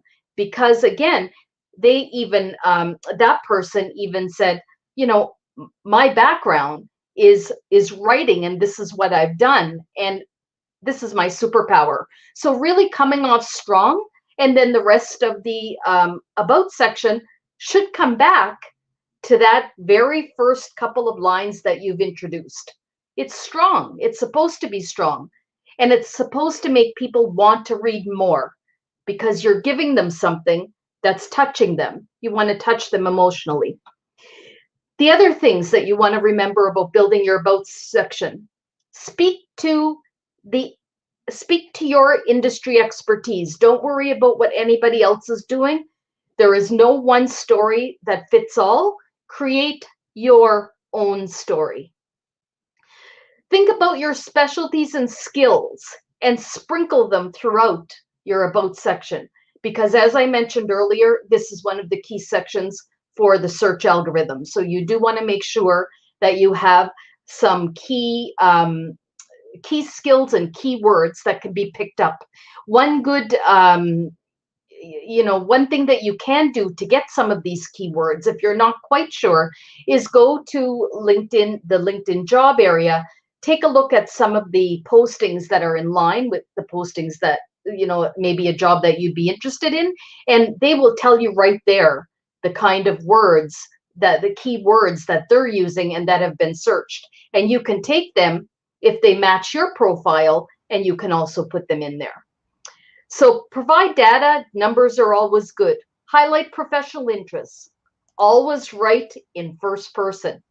This is your story and own it.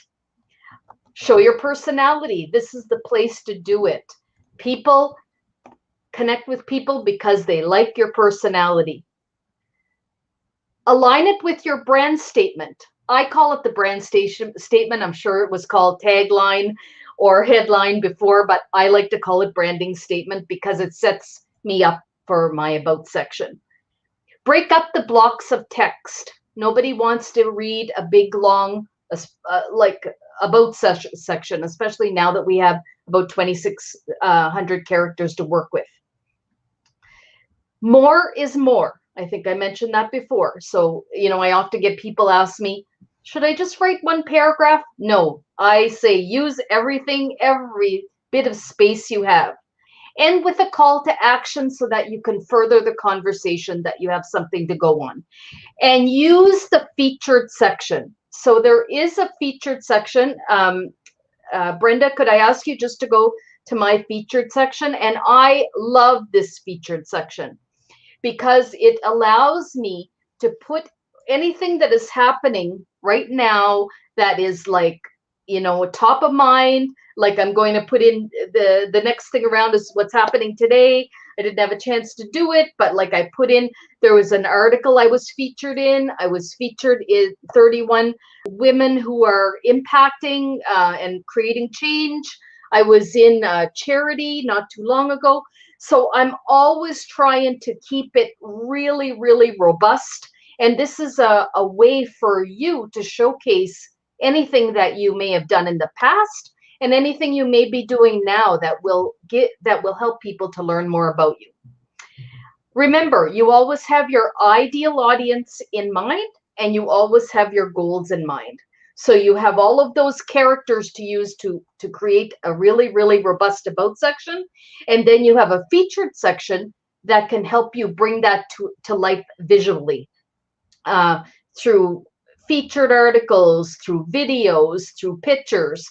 And, you can just, this is one area that I'm continuously building on, just because I think as humans, we connect with visuals. And so this part is really important to have the visuals along with it.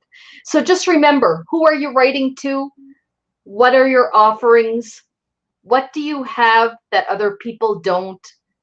What are all of those things you've accomplished along the way? And what is your why? All of those things can help make your about section really, really appealing, and more people will be hitting that more button. I love it. I love the more button reminder too, because I like to tell people, Shelly, I'm going to refresh your page right now on LinkedIn. And I usually tell people when people land on your profile, and remember this, most people will not click on see more. So if you think about it that way, I loved your intro statement that you have in there, running off the stage and losing a heel, did not lose my confidence. I mean, it draws you in. I want to click on see more. So when you think about, most people will not click on see more, but the right people will. if you've intrigued them, if you've captured their attention. I think that's such an important element. So thank you for sharing that. And it takes a little while to get that right statement. Nothing about LinkedIn is like in my opinion, a quickie. You take the opportunity to find something. And like, if you notice, I have my other heel, that's the actual heel that was left that didn't get lost. Yeah. I use it to create my story. I use it to build trust, and I use it to make people feel comfortable, because we've all had one of those moments where we've lost our confidence, and what do we do to build it back? And I use LinkedIn to create confidence in people. So that was one of the why I wanted to connect my own story with my LinkedIn story, because I feel like I that's one of the ways I can teach people to overcome imposter syndrome, or to showcase what they have. Because so many people think, how can I actually, say my accomplishments or showcase my accomplishments without looking like I'm bragging? And I mean, showing your accomplishments just shows that you are confident about what you have to offer. So there's a fine line, but when it's not, when it's kind of being a little bit more pompous and maybe not being too pleasing. But if you're just simply telling and really creating a story around what you've accomplished, then that's something entirely different. Yeah, I love that approach too. I think there's a genuineness and an authenticity to all the things that you do. And thank you for sharing your story with us. We're going to start to wind down in just a few minutes. But before we do so, I see Petra Fisher is in our backstage green room. I'm going to bring you up on stage, Petra, just so we can say hi real quick, toss the audio and video. Hey, Petra, how are you today? Yay. We cannot hear you. Once I find the unmute. There we go. Now we can hear you. Fabulous. Good Nice to see you guys. And Shelley, finally meeting you I live. know. I was going to you, say, do you Brenda, two know each other, or have you not met yet in a video room yet? No. I mean, we know each other, like we all know each other. But cool. We've been LinkedIn buddies for a while. Yeah, absolutely. Great talk. Well, Petra, hang out just for a few minutes. I'm going to put you back in the green room, and then we're going to wrap up with Shelley, and then I'll bring you back up on stage here. Okay. Okay. Cool. Awesome. Here we go. Good. And this is kind of like I'm doing, Shelley. I'm doing piloting, co-piloting, kind of being MC, hostess. Trying to kind of go things. And I always like to pull the curtain back to tell people why I'm doing and what I'm doing. And in this instance, I'm doing this LinkedIn Live-a-thon. It's going a live stream continuously for 4 hours, and part of I want to make sure people are ready to go. And if they're not ready to go, I mean, earlier we had someone didn't show up. So we just kind of went a little bit longer with the first session. It happens sometimes. But also when I bring people up, I don't want it to be like, we can't hear you, we can't see you. So it's a quick little checkup on that. So that worked out perfectly there. I went and got my bracelet too, Shelley. I'm going to just pull this up on screen. Oh, great. Kind. So I want, if you could you tell us about the movement that you've created, the bracelets? What does that all mean? So it started last January, although the year before that, I was like a LinkedIn CSI for one whole year, where I was trying to, a lot of people know that I do a Changemaker series. I mean, Brenda, you've been on it. John's been on it. I think Petra's been on it. And I noticed some people in that Changemaker series were no longer around. And that's how it all started. I wanted to know what was going on. So I did a little bit of investigation, got a hold of them, and found out that they had been experiencing some bullying on the LinkedIn. And that really upset me. I have also had students from the university, complain about being harassed. And I don't want them to not feel that they have a space on LinkedIn, because with 95% of employers vetting candidates through LinkedIn, at least that's what they tell me, and LinkedIn tells me, I don't want them to ever fear. It's no longer an option, it's a must. Yeah. So I started this campaign, and I just thought, you know what, I'm going to have my help of my community, and this is going to be something global that I can have impact in. And I think if we all band together and say we're not going to put up with bullying, we're going to decide to be kind, then that's where it all came. Like John said, when you asked him the question, he said, well, why wouldn't I share that? It's all about helping people out. And I totally agree. Every morning that I get on here with my coffee, it's all about who can I help. And Yeah. then, and so much has come back at me just because of that. So the Decide to Be Kind campaign is really just to have all of our voices heard. Mhm. Over 1,200 wristbands have traveled the world in just over a year. And I mean all over the world. And and you always get one free. So you get one, then you get one free to pay forward, so that we're sharing a message. How do you want to show up? Who do you want to hang around with? If people are spreading negativity and bad stuff on LinkedIn, do you really want to hang around with those kind of Right. people? Right. And, it's so how can we band together and spread the message that, you are representative of the 5 people you hang around with. The same thing happens on LinkedIn. So this was my opportunity, number one, to showcase that bullying does happen. It's something that doesn't get recognized so much on this site, but it happens, and it's caused people to leave. And so together, we just enforce kindness and social reciprocity and giving, because it's the right thing to do. And we look out for each other, and that's And we important look too. out for each And other. I even like sometimes when we get trolls or negative comments, we had some, a little bit, some earlier, some criticisms of the person ripping up the paper. And I'm like, the reason we're doing this is to help all of you. That's why. But even when those people that are negative comment on the post, sometimes I'll remind people, hey, thank you for your comment. Obviously, we don't share the same point of view, but by commenting, you're actually broadcasting this out to your network. So thank you for that, and that's it. Lisa had asked a question about the bracelet. Are these still available? Can someone else get a bracelet, Shelley? Yes. So it's on my site, linkedexpress.ca. So linked, LINKED, express, all one word, EXPRESS.ca. And you order one and you get one for free. And then what we try to do is get people to take a photo once they get it and spread the word and follow the hashtags. We also have a group once and you can become a member of that group where, so on my website, you can go to shop and you can order there.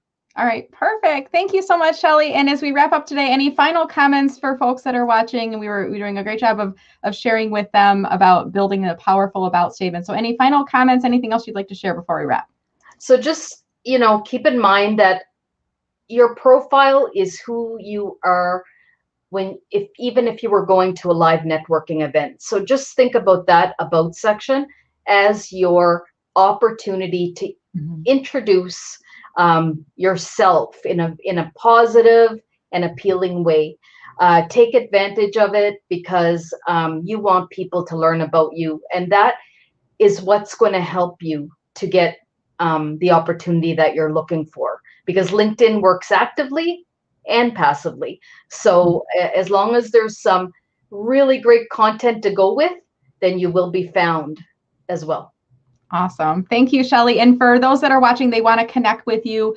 Are you open to accepting new connections? Are you followers only? What's your philosophy? Yes, absolutely. But tell me your why. So I have the follow button, but for some of you who don't know, or maybe you missed the last session, you just go to the more and you can hit the connect is just hiding there.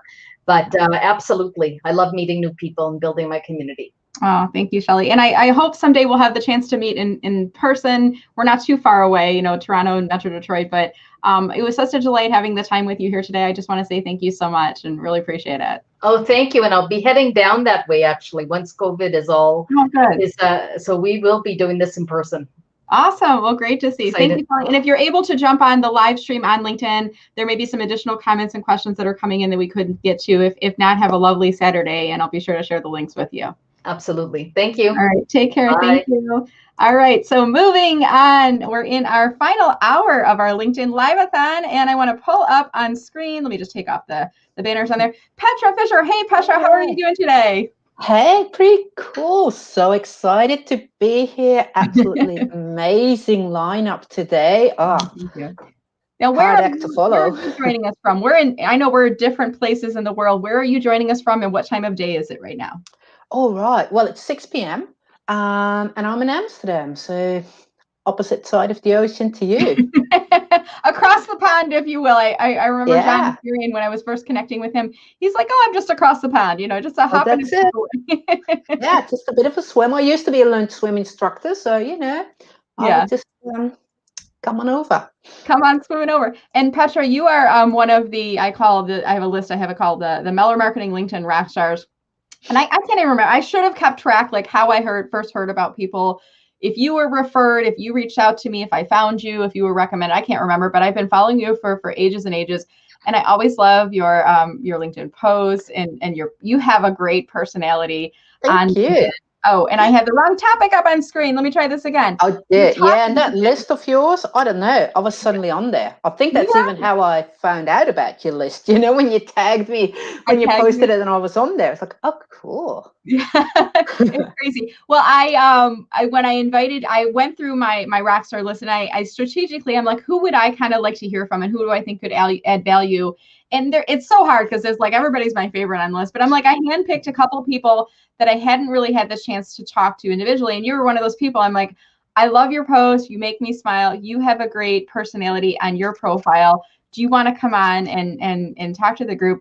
And we're here today. And if anyone is watching this, whether live or in playback, this is a LinkedIn Live-a-thon. It's a 4-hour event where I'm bringing in people who are in my network, who are my LinkedIn rock stars, to give advice to people who are either actively in career transition, or today's focus is really on those people that are working but looking, working full-time job, don't want to set off any red flags, but they are looking to make a change in 2021. So Petra's going to be giving us some tips on adding personality in your profile. Before we do that, Petra, why don't you take a few minutes, tell people a little bit about who you are and what your business is all about. All right, thank you. I hate this question. When I deliver training in person, when I go somewhere, my opening line is usually something along the lines like, hey, I'm not going to bore you about me. You all know how to use Google. You came here to find out something else. But anyone who wants to know something like me, because that's a bit of thing that's over the years, especially in the beginning when you were doing your sort of coffee meetings, it's been a bit between us.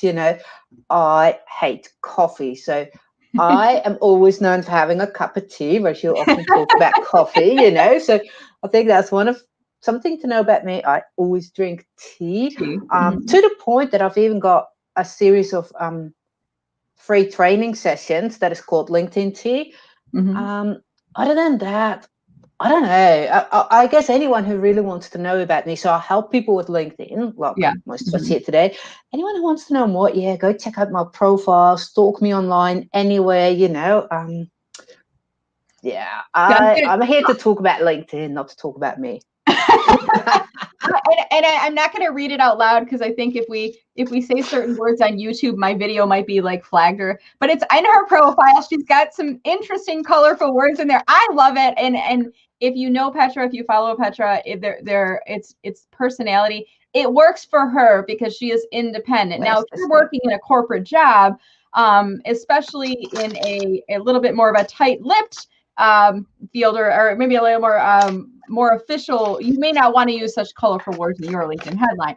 But let's go to the people who do these things best. When we're looking for tips on how to add personality so that you are attracting the right company culture, Petra's somebody who can help us out with that. I love it. You're a Post-it note person too. Did I not know this already?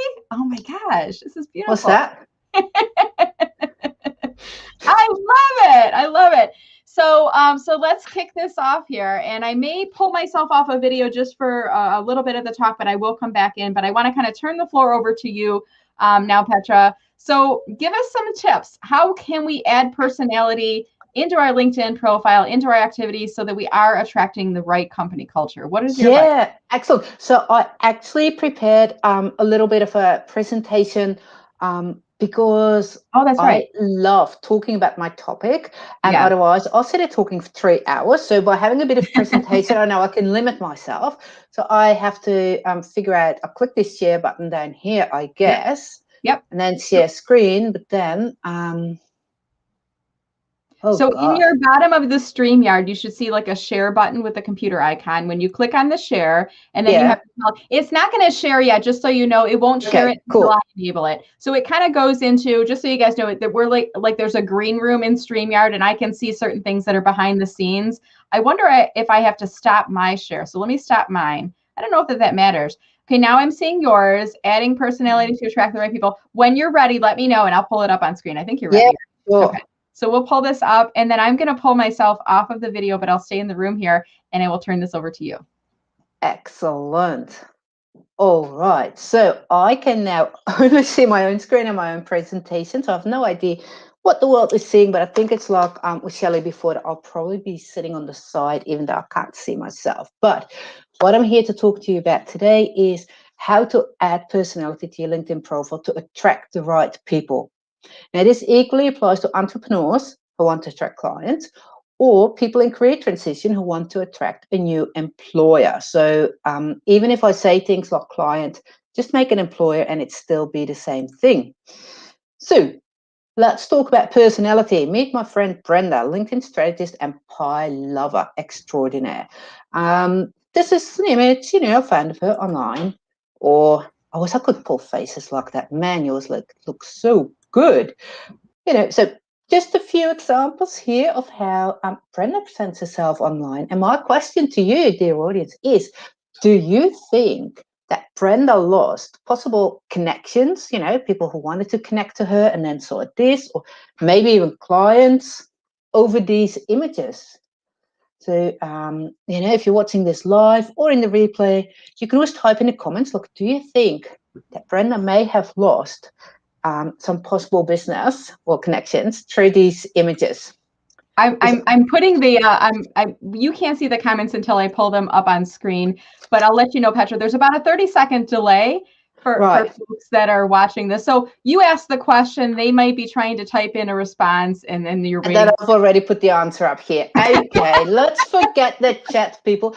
Anyone who's got something to say to me, put it in the chat or wherever and I'll see it afterwards. I think I can see the chat in the LinkedIn event. But anyways, So my question was, do you think Brenda lost possible connections or even clients over these images? And if you missed it, these images, I think, to me, this really attracts me to Brenda. I'm thinking like, yeah, my kind of person, I wish I could pull off these faces, but absolutely loving it. But do I think that she may have lost opportunities there? Yeah, absolutely. I do believe so. But I think that's a good thing. And I'll get to that because when Brenda introduced me, she briefly showed my headline. As we can see, so when you go to my LinkedIn profile, this is the first thing you see. Your LinkedIn presence need personality, what we're talking about today, to attract your most brilliant, motivated, fun client or employer. So far, so good. Image, reasonably decent. I used to have a jacket there until I realized that even when I go into corporate, into businesses to train their teams, I find myself showing up in a t-shirt. So I thought, what is that jacket doing on my LinkedIn? So that's gone.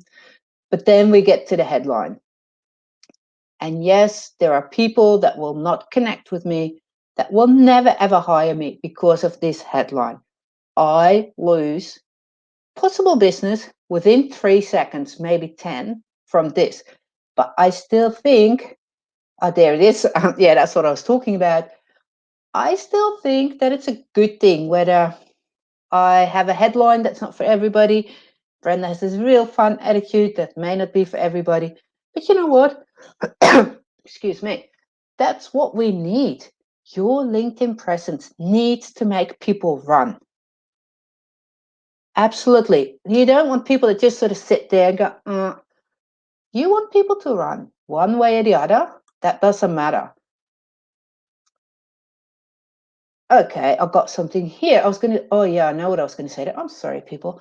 But you know what? With this running, it's a bit like Chris Duker. He's got this magnetic marketing thing. He puts it like you got to either attract the best and repel the rest, because a magnet, that's a push-pull. I always say people need to run, either run away or run to you, because that way you only attract those people that you get along with. Now, I work a lot with entrepreneurs who are service providers. And as a service provider, it's easy. I can sell fabulous tea mugs to anyone and couldn't care less.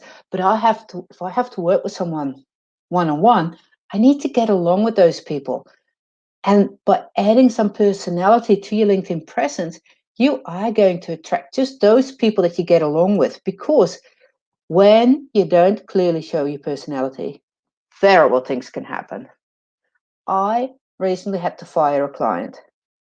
Now, I usually talk to people before I even take them on. And in the talk, it seemed all right. And then as we started working together, after a few sessions, I thought, this is just not working, And then it turned out that person knew nothing about me. They had just heard someone else raving about me, never bothered to check me out. So we were a total mismatch. Now, I work for myself. So the worst thing that can happen is what happened then. I had a client, didn't work out. Even though I'd done part of the work, I wanted to leave on good terms. So I just said, look, I am sorry. I misjudged. We're not a good match. I cannot offer what you need. Just refunded the money and moved on. But what about, imagine you just land your dream job. When you think about the job, the kind of work, the projects, the challenges, everything is really exciting. You do the job interview, all goes well because you're talking about the job. And then once you start working there, you don't fit in the company culture. I think that's one of the worst things that could happen. You spend so much time at work.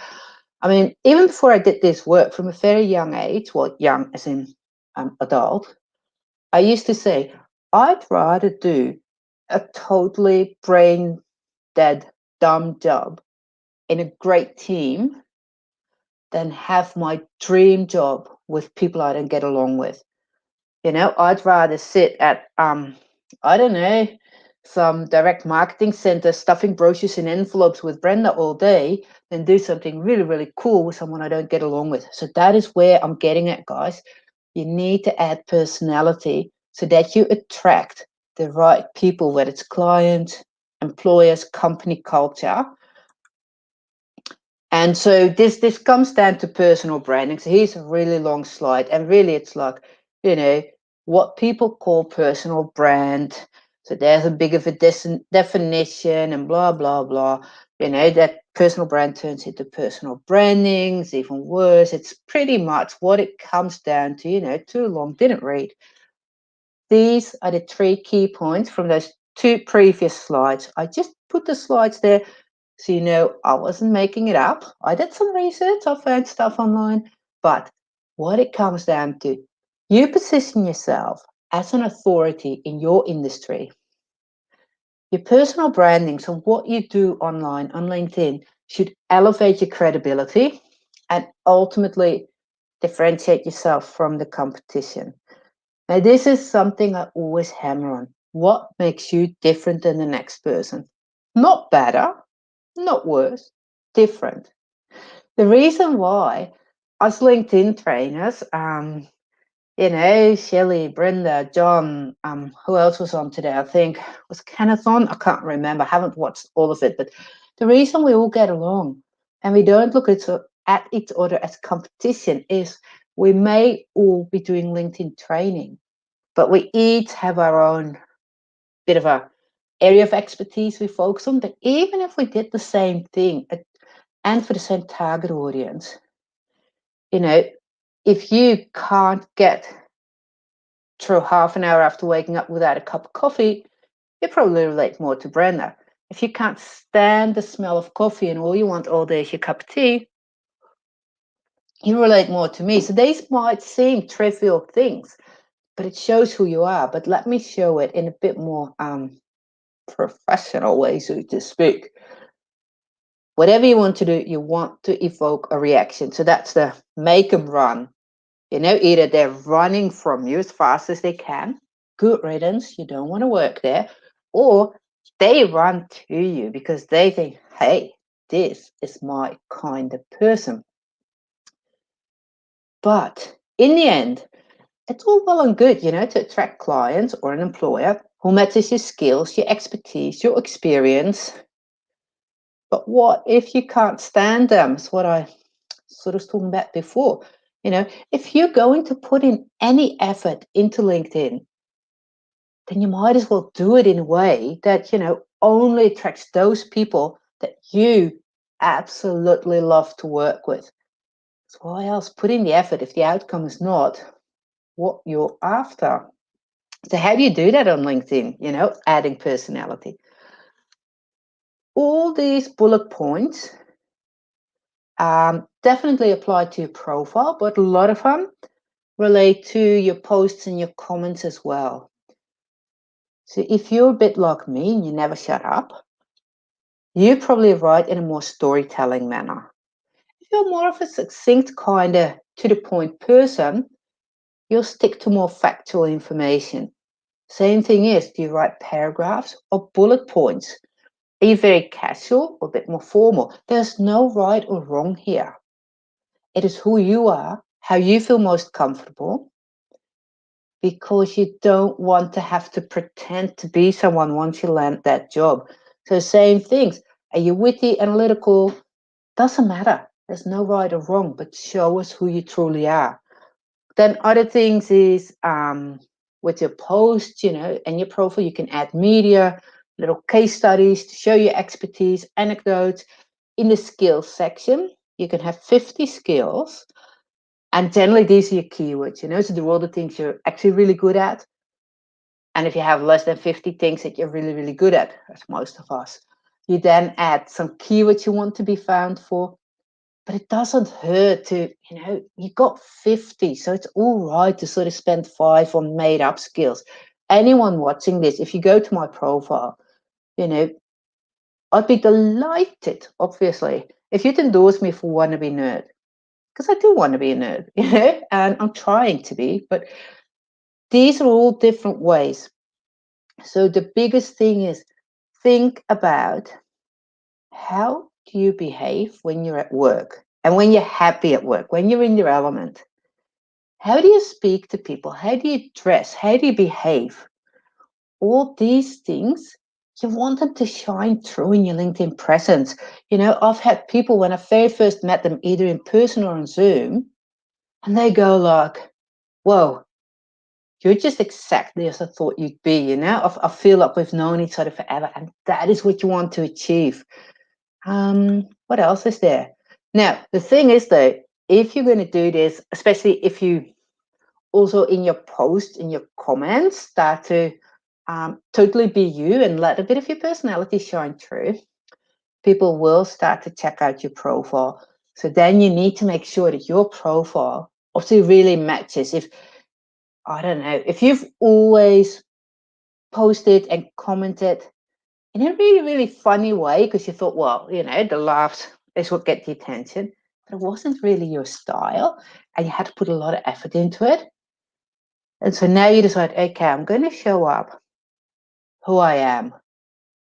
Not boring and dull, but not as witty. That was a bit forced. Then if that is your new style, your real style, and that's going to attract people to your profile, make sure that matches. If you did anything there because you thought that's how it has to be done, but it's not really you, make sure everything matches there. So just a few quick examples of first impressions, because obviously adding your personality, you do that everywhere. You do it in the about section that Shelley just really talked about. You do it in the experience section. You do it in your comments, your posts everywhere. But none of that is going to do you any good if you don't get past these first few seconds that people hit your profile. So in this case, with Michelle, what I really, really love, what really shows her personality is this picture. Because it's not sunglasses, but the fact that, I just took them off because I can't read my computer. If I wear my glasses, they are bifocal. And so for the computer, if I look in the distance, the computer is too close. If I want to look through the reading glass, I'm going to look like this and look like a total dick. So I take them off. She'll casually puts them on her head. Maybe a tiny detail, but every single person who first sees this picture will have some kind of reaction to it. Whether that's positive or negative doesn't matter, because it means the right people will relate to it. And with personality, although I took it a little bit broader into personal branding, so your values come into that as well. So with Michelle being a proofreader and copy editor, I quite like how she does say the Bible studies and the devotionals and the Christian writers, because that makes it very, very clear, you know, to attract the right people. Who else have I got here? Oh, Saham. See here, what I love here is I help fabulous women. So women with an X. I hadn't even really seen it so much, but you know, that's again about the inclusivity. So that I don't know if it's about not writing woman with man at the end, but it's a thing these days. And I have to look into it more, see if I'm going to adapt it. But it clearly shows something about her. I love that picture, you know. It has a tiny little bit of a cheeky grin. And that's great because she's got such a strong corporate background.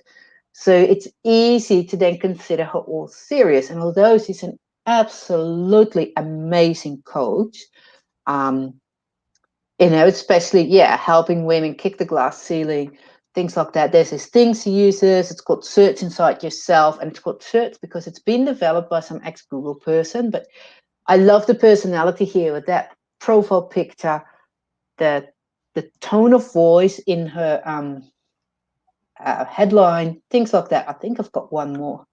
Yeah. So here, it's just been promoted. I think he's now director of something or other. But even though his background's always been in sales, when Jan was applying for this job and still working somewhere else, what we tweaked was having this sales savvy and inclusive people leader. So the savvy tells us about his personality, and the focus on people, because all his background really focuses strongly on sales. So these are little things he can really show the world in just a few seconds who you are. All right, I am done. So I'll stop sharing and let Brenda do her magic of whatever is happening here. That was great, and you definitely followed through with consistency in your personal brand, Petra. What I know about you, you're helpful.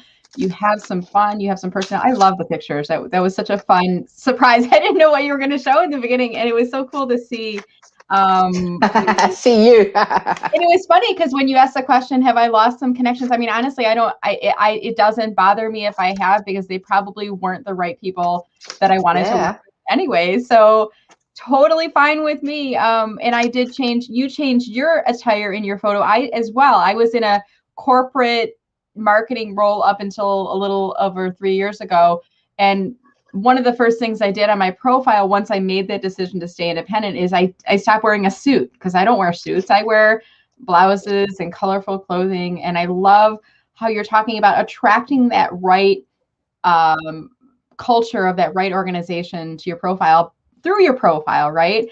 And it's perfectly fine. Is one of the key takeaways I heard. Perfectly fine. And it's encourage, add personality so that you are attracting the right company culture. And I love that.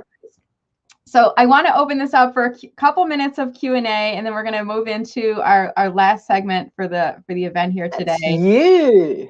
Yay! Oh, everybody's been waiting for all day. You won. I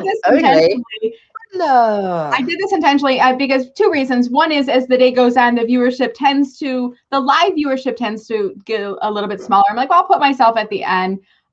So that keeps people kind of watching throughout. We have had pretty consistent viewership throughout the day, but there is a portion of people that will watch the playback. So I'm like, well, I'll throw myself at the end. And the other reason was because it will stop at 4 hours. And right now we're at 3 hours, 26 minutes, and 30 seconds. So I don't want to have somebody else cut off. I can cut off myself. I don't mind being at the end. Yeah. Oh, what a lovely comment there. Thank you, Greg Peoples.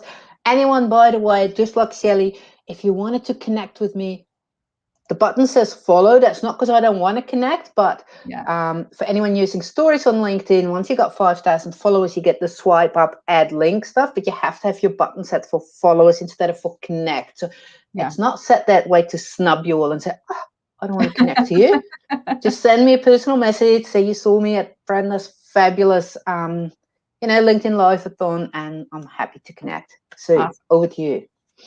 So I'm going to pull that back up on screen. If there's anyone that was that missed the initial part of our interview where Petra had her profile up on screen, let me just go back and pull it up again for you. So the LinkedIn URL is below. When they go to your profile, I think I heard you say the default button is follow, but they can connect with you.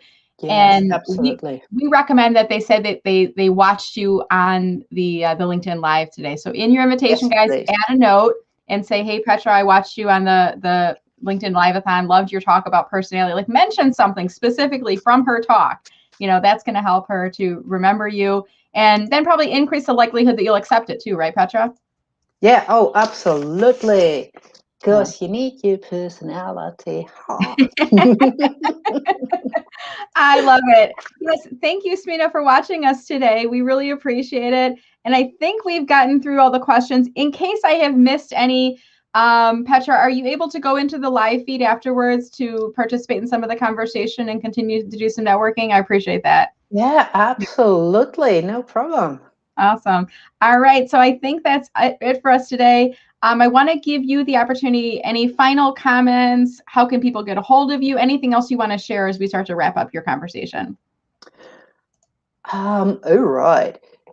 Well, yeah, no, I think, the easiest way to connect with me is just on LinkedIn, isn't it? Because if you're watching this, you're most likely on LinkedIn, and that's where it's easy to find me. Do mention Brenda's LinkedIn Live for Thon, so I know what made you connect to me. And ideally, if there's anything I said that made you feel like, yeah, I want to connect to that person, mention that, because it gives us a conversation starter. So you're not just doing it for me, but you're also training yourself to also always do that when you reach out to people. Mention something that's not just your standard thing. So that's the biggest thing. And anywhere else where people can find, I think you're going to post something out afterwards anyway, so just find me on LinkedIn, and that's good enough. And thank you so much for having me here. It was absolutely fun. It was a pleasure, Petra. I hope someday we'll have the chance to meet in person. And until then, I look forward to watching you and following you and supporting you online. Yeah, thank you. Likewise. All right. Take care. Thank you, Petra. So I'll move you off of screen now. And if you could join us in the live stream, that would be awesome. We'll see you out on there. All right, then. That's good. There we go. All right, guys. Petra Fisher. So Petra was our last outside person. I'll be kind of leading us into the next segment. And I just want to thank all of you guys if you've been watching since the very beginning. I'm curious, who's been on since the morning? If you've been on since the morning segment and you are able to comment, and when I say able to comment, I mean because we are focusing this talk today on people that are looking for a new job on LinkedIn. This is a LinkedIn Live-a-thon for job seekers, and I've been bringing in speakers and resources talking about various topics throughout the day. But if you're working but looking, you may not want to comment because then people will know that you're watching. But if you are not working or not looking, I should say, if you're able to comment and you've been on since this morning, I would love it if you could leave a comment. Or if you are actively unemployed and in career transition and you're able to share, please drop a comment below. Let me know if you've been on since the morning. I'm always curious who's been watching since the beginning. And I know some of you are kind of picking up from throughout the day. So I agree, David. Petra was such an amazing presenter. I have to kind of look over your comment a little bit here. Upbeat personality. She's always got this really clever approach to the words that she uses, and I've always really enjoyed her. Erin, so glad. Thank you so much for joining me and for staying on since this morning. And I see Carolina has been on since the morning as well. Still in your PJs. Rachel, I'm having serious envy. I wish I could be in my PJs. I'm going to have, I think next Saturday will be a PJ day for me. So thank you for sharing that. Jeff's been on for 3 hours. Hey, Jeff, you rock because you've been helping me out throughout the day. So I appreciate you joining and for sharing the comments and going throughout the day. All right, so here's what we're going to do. I need to stop my screen share just for a second here, and I need to pull up. I'm actually going to do a slide deck for my final portion of the presentation. So give me just a second to do this. And while we're doing that, I just want to thank everybody for watching all day long and remind you guys as well, if you are thinking about making a career change, and if you happen to just kind of come into the session a little bit later, we are going to be making all of these presentations available to everyone. And what you'll need to do is you'll need to subscribe to get those. And let me just give you the quick instructions before I do a screen share. Let me pull it up on screen again. So I actually created a web page for this. And let me stop this scrolling ticker so you can just read this up on screen. If you go to mellermarketing.com/March 2021, you'll be added into my list, and I'll send you an email tomorrow, probably tomorrow. Probably not today, probably tomorrow. And that email will include a clipped out version of every one of the presentations from today. So if you've been watching from this morning, you'll know that we started with Stella Da Silva, and Stella gave a great presentation on how to create a resume that pops. And she gave us some great different tips there on both the resume itself, as well as she talked about ATS systems and things like that. And then we went a little bit longer. Joe, we missed you today. If you're watching this, Joe, we'll probably have to have a LinkedIn Live solo with just you. She was not able to join us. But then we went into a conversation with Bobby Umar, who talked about networking tips and personal branding, and so many great nuggets that were shared in Bobby's presentation. So that was the second speaker. And then we had Beth Granger, and Beth was talking about bypassing online applications using your network to get into a company, and really great advice there. Then we heard from John Asperian, who talked about how to best approach people to connect, and great insights there. If you missed it, you'll definitely want to watch the playback of that one. And then we had Shelly talking to us about your about statement on LinkedIn and how to create a story and how that can help to pull people into your profile. That was the presentation from Shelly. And we just heard from Petra Fisher, who talked about adding personality into a presentation. So you can see lots of great information that was shared there today. And what I'm going to do, I need to think about how to do this. Application window. I think it's this one right here. Let me see if this will work. Okay, I think I got it. Look at this. As a presenter, sometimes it's even a little bit challenging for me to see, how things are showing. So I think what I have to do is I have to pull this up, I think, to this mode, because then I can toggle back into my StreamYard, just double check real quick that it's working. And I'm going to pull it up to large screen mode so that you guys can see this in full screen mode. But the tricky thing is when I do this, I can't see your comments. So I'm going to go through this information. It's going to take me about maybe 15, 20 minutes, and then I'll open it up to Q&A. But I do want to encourage you, if you have questions, still add them into comments, because I can read them after we move into that presentation. But I'm going to pull this up into large screen mode to make it a little bit easier for you guys right now. Okay, and I need to swap presenter view. I think this is working. Hopefully this is full screen mode. I'm going to pull up my LinkedIn on my phone. This is my little hack. When you're serving as pilot and co-pilot for your own StreamYard event, this is what I do to see what other people are seeing. I pull up the live stream on my phone, and this is even a great tip. If you're just watching a LinkedIn Live and you don't want, you guys know when sometimes you comment in a LinkedIn Live and it kind of hiccups your feed and then you have to go find it again. So what I do is I'll watch the live stream on my laptop, and then I pull my phone up and then I find the live stream from there, and that's where I leave the comments. So that way I can watch it continuously without worrying about when I comment in the stream, is it disrupting the flow? So that's a little bit of my hack, one of my workarounds on there, okay? And it's not showing it in large screen mode, but it's about a 30-second delay. So I'm going to assume it is going to be popping up here in large screen mode. Can you guys see it in full screen mode? Can someone comment in there and let me know if it's in full screen mode? It's still on mine. It's like a collapsed version. So I'm just curious if it's just my view. And I keep trying to refresh it, and LinkedIn's it's like hitting the ketchup bottle. It's not pulling it up yet. So I'm going to keep going. Okay. So I'm going to give you some tips on using LinkedIn in stealth mode. Yeah, I just took this picture a little while ago and I dropped it into the slide deck. So when you're watching it later, you're like, hey, that was what she was doing today, right? That is me today. All right. So I want to give you some tips on introductions, and then we're going to talk about stealth mode.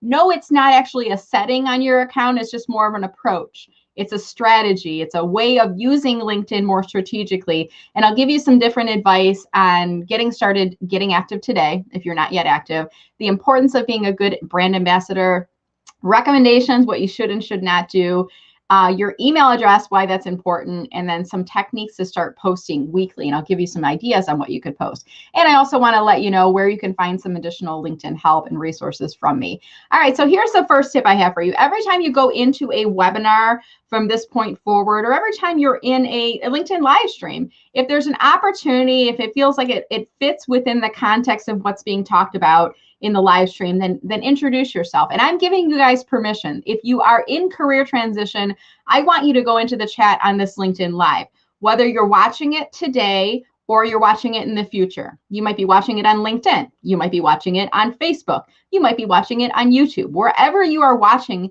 go into the comments and remind people what you are looking for. And here's what I would recommend. If you're in career transition, tell us. You don't need to say your name because the YouTube or Facebook or LinkedIn will already say that, but just tell us, what are you looking for? So what are you seeking? What is your targeted job title? Maybe 1 or 2 job titles.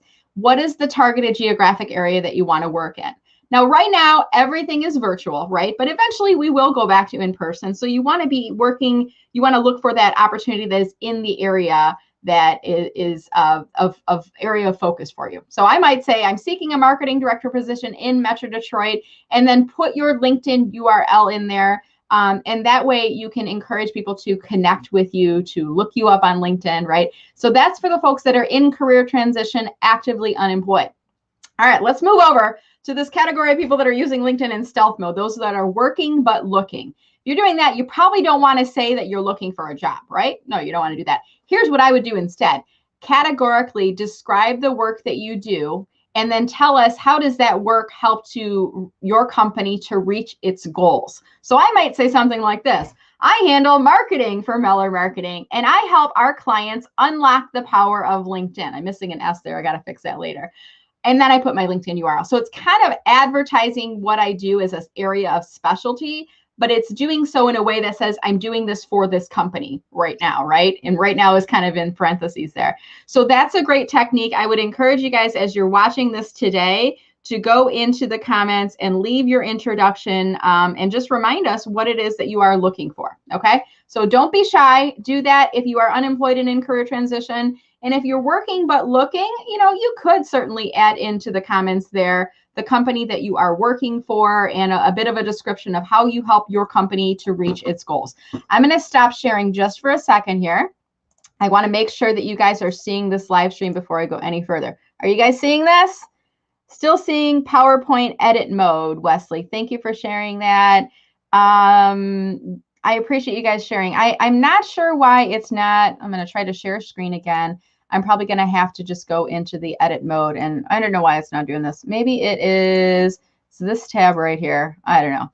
I think I'm just going to keep this going, and I'm just going to assume you guys are seeing this.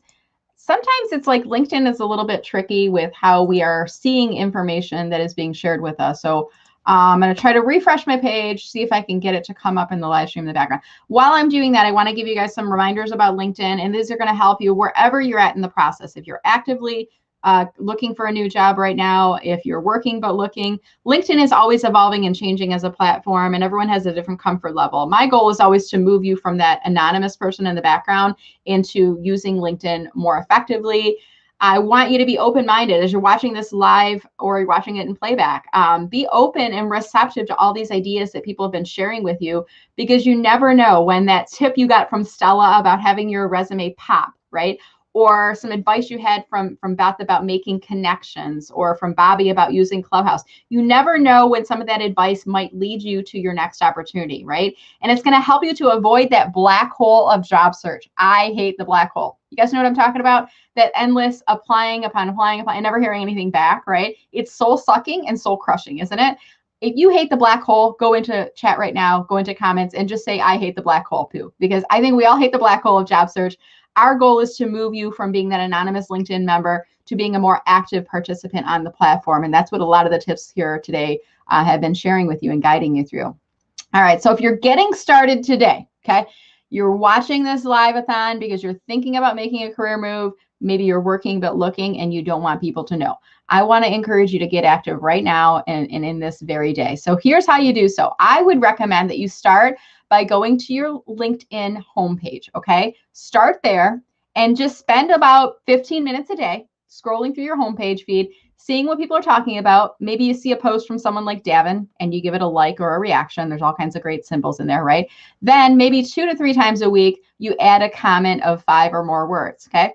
What does this do? It does 2 things, okay? First of all, when you are active in your homepage feed, spending time with other people's posts, engaging, commenting on them, it's helping to increase your engagement with those people, building social media karma, if you will, right? Those people are going to want to return the favor to you when they see you posting, right? They may be more open and receptive to accepting your connections when you send them connection requests. A lot of wonderful things are happening there.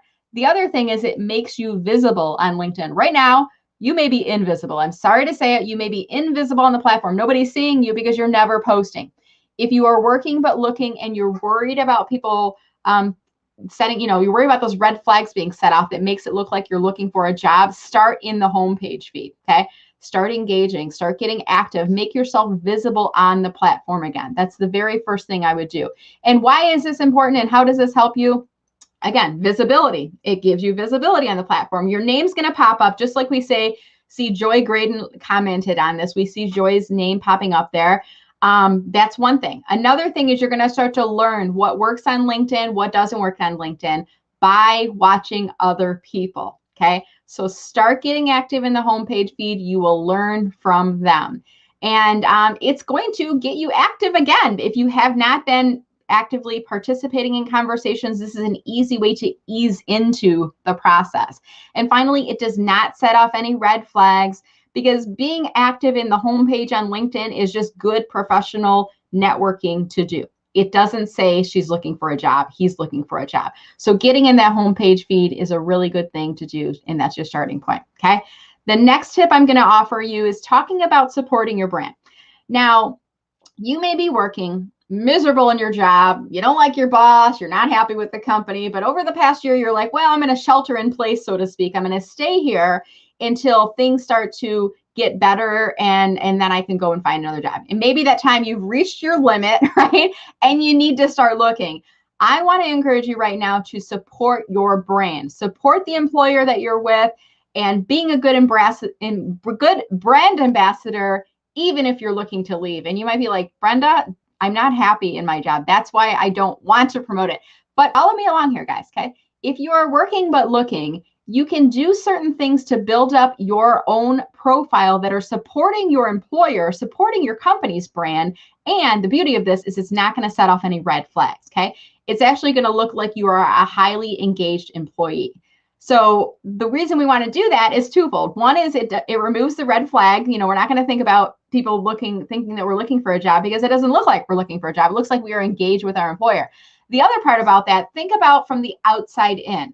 Think about hiring managers and recruiters who are looking at your profile. They see that you have branding on your profile. That's a good thing, right? Makes you look like a good employee, right? They see that you've got, good ways of promoting and advertising your employer. All of those things are reflecting that you are probably a top ambassador for the company. Who wouldn't want to hire one of those people, right? So here's what I want to have you think about. If you do not have a header graphic on your LinkedIn profile yet, put something with your company in the background. Reach out to your marketing department and say, hey, do we have any branded headers I could use in my LinkedIn profile? They might say, yeah, we have like 4 to 6 in a library. Here's a link, pick one, right? So put something in the background. If you don't have a marketing person, maybe look around at other people who are employees of your company. If they have something with some company branding, you could click on that image and then right-click Save As into your desktop, and then you can upload that into your profile, right? A little bit of a marketing hack there.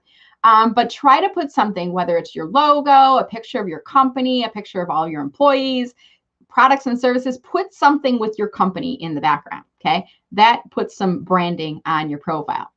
The next thing is your headline. It doesn't need to just say job title at company. I would encourage you to put something in there that is reflecting a description of your role and how you help your company. So what do? I help people unlock the power of LinkedIn, right? And I'm describing a little bit about myself. So don't just put marketing manager at ABC company. You could say marketing manager who gets results through branding, digital media, and public relations, right? It's describing what you do, how you're helping the company. But the brilliant thing is it's also describing what you can bring to the table if someone else were to hire you. Okay. So really great tip. Think about using that as a strategy of building up your own brand presence on LinkedIn.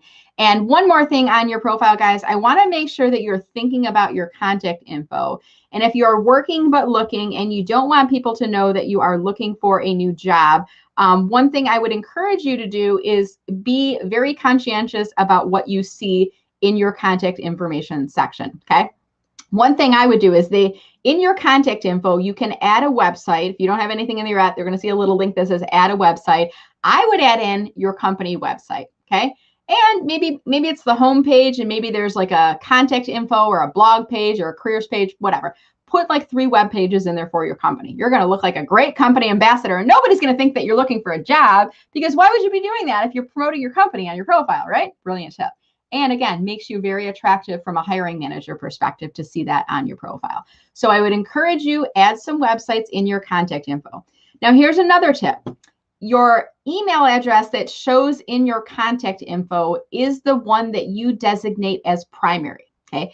Now, you have to be connected with a person to see their email, okay? So not the world can't see it unless you are connected with them, but the people that you are connected to can definitely see it.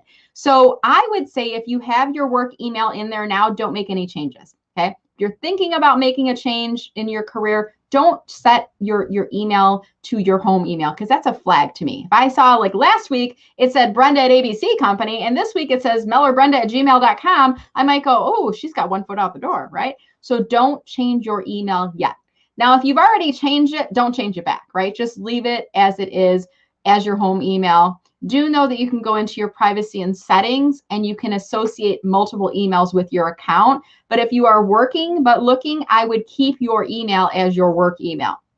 Now, if you happen to get approached from a recruiter or a hiring manager, they send an email to your work email, don't reply to it from there, okay? Go back into LinkedIn, message them, and then give them your home email and say, let's take this, if you don't mind, let's use my home email instead.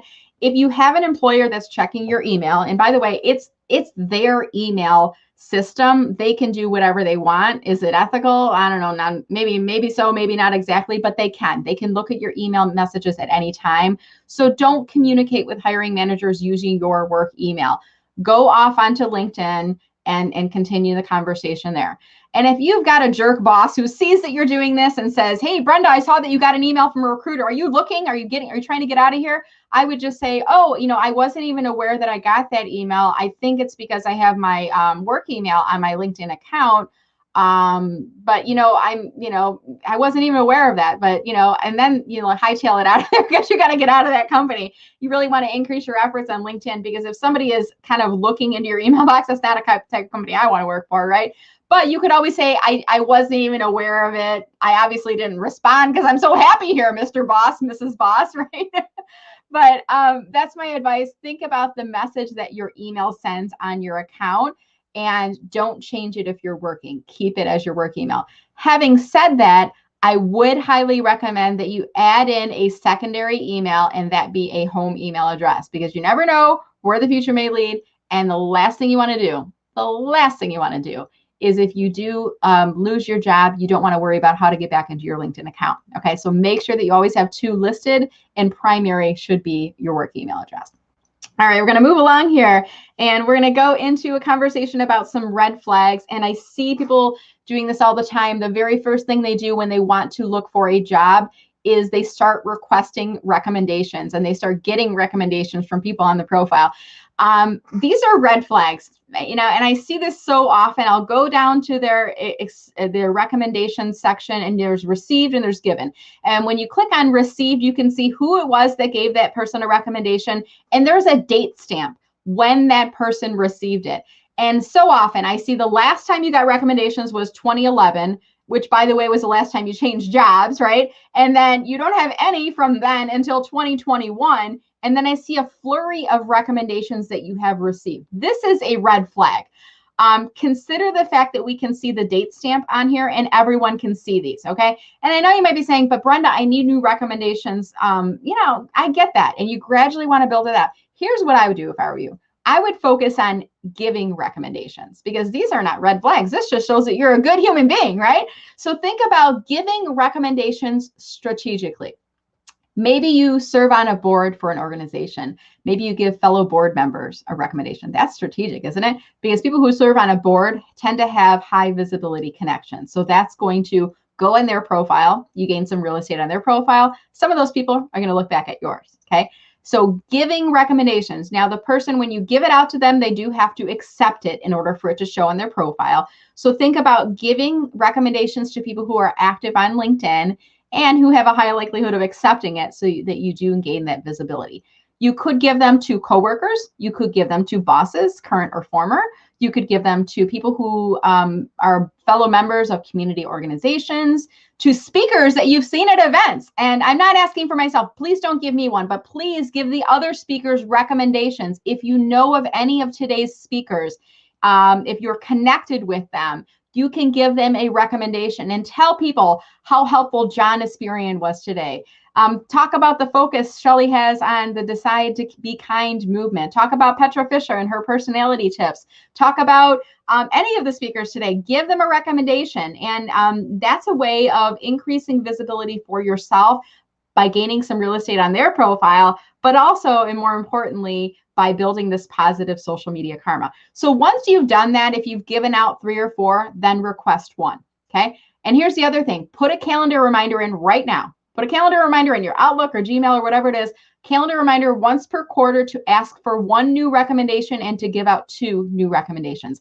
That way you're sprinkling these from throughout the year, and we're not going to see a pattern developing because it looks like you're just active on LinkedIn. Isn't that a great advice there, right? You guys like that? I can't speak enough about these recommendations. It's a surefire red flag. I can tell somebody's looking for a job when I see 3 or 4 of them popping up, and they haven't been active on LinkedIn at all. All right, so hopefully you found that helpful. We're going to move into some posting strategy, and then we're going to start to wind down the presentation and see if we have any questions coming in. And earlier I talked about getting active in the homepage feed by paying it forward, talking, liking other people's posts, commenting on them. The other thing you want to do is start posting. And I would start small, start posting once a week, okay? Just once a week. And you might post on Monday, you might post on the weekend even, but I would recommend posting at least once a week, working up to once every business day. I'm going to give you some ideas in just a minute on what you can post. Afterwards, you want to monitor those posts, see what people are saying, reply back if they give you a comment, because a comment is a gift that somebody has given you and you want to send a thank you note. You do so in the format of a 5 or more word comment back to them, okay? And then also look and see who's liking it, who's reacting. You might want to consider inviting some of those people to connect with you. But Brenda, you say, I don't know what to post. What should I be posting, right? Here are some great ideas, guys. And if I were you watching the presentation today, watching the playback later on, take a picture of this right now. If you've got one of those screen clipping tools, you can use this screen thing on your desktop. If not, I know you've got your phone right in front of you. You may even be watching this on your phone. Here's what I would do. Pull out your camera right now and flip it sideways, because then you can get a nice horizontal photo and kind of, get tight on that, and then take a picture of that. And that way you have that in your phone, right? And I'm going to pull mine up, and I just took a picture of it. I just put it in my phone. Here's what I do. At the bottom, I've got an iPhone. I've got like a little favorite. It's like the little heart symbol. When I click to favorite it, now it's in my favorites photos on my phone. I can go back and find this later when I'm struggling with what do I post today, okay? Here's what you should be posting about: webinars or virtual events that you attend, okay? If you're working but looking, please don't talk about today's event, because this is an event for job seekers, okay? But when you go to your next chamber event, your next virtual conference, talk about those events, talk about the speakers and presenters, and tell people what you learned, okay? Industry news items. Here's another thing. You get e-newsletters, right? I mean, I get them. I know you're probably getting them as well. So when you're getting those industry newsletters, there's articles. You can click to go online and read it. There's a share icon on there. I know there is. Click and share it and add your key takeaways. So it might be, here's a great article in Advertising Age today that's talking about the trend in video during the pandemic, whatever it is. So share that along. That's a great way of demonstrating your thought leadership and subject matter expertise. And if I were you, I would tag the industry publication in that as well. They may extend your reach, so they reshare that as well, okay?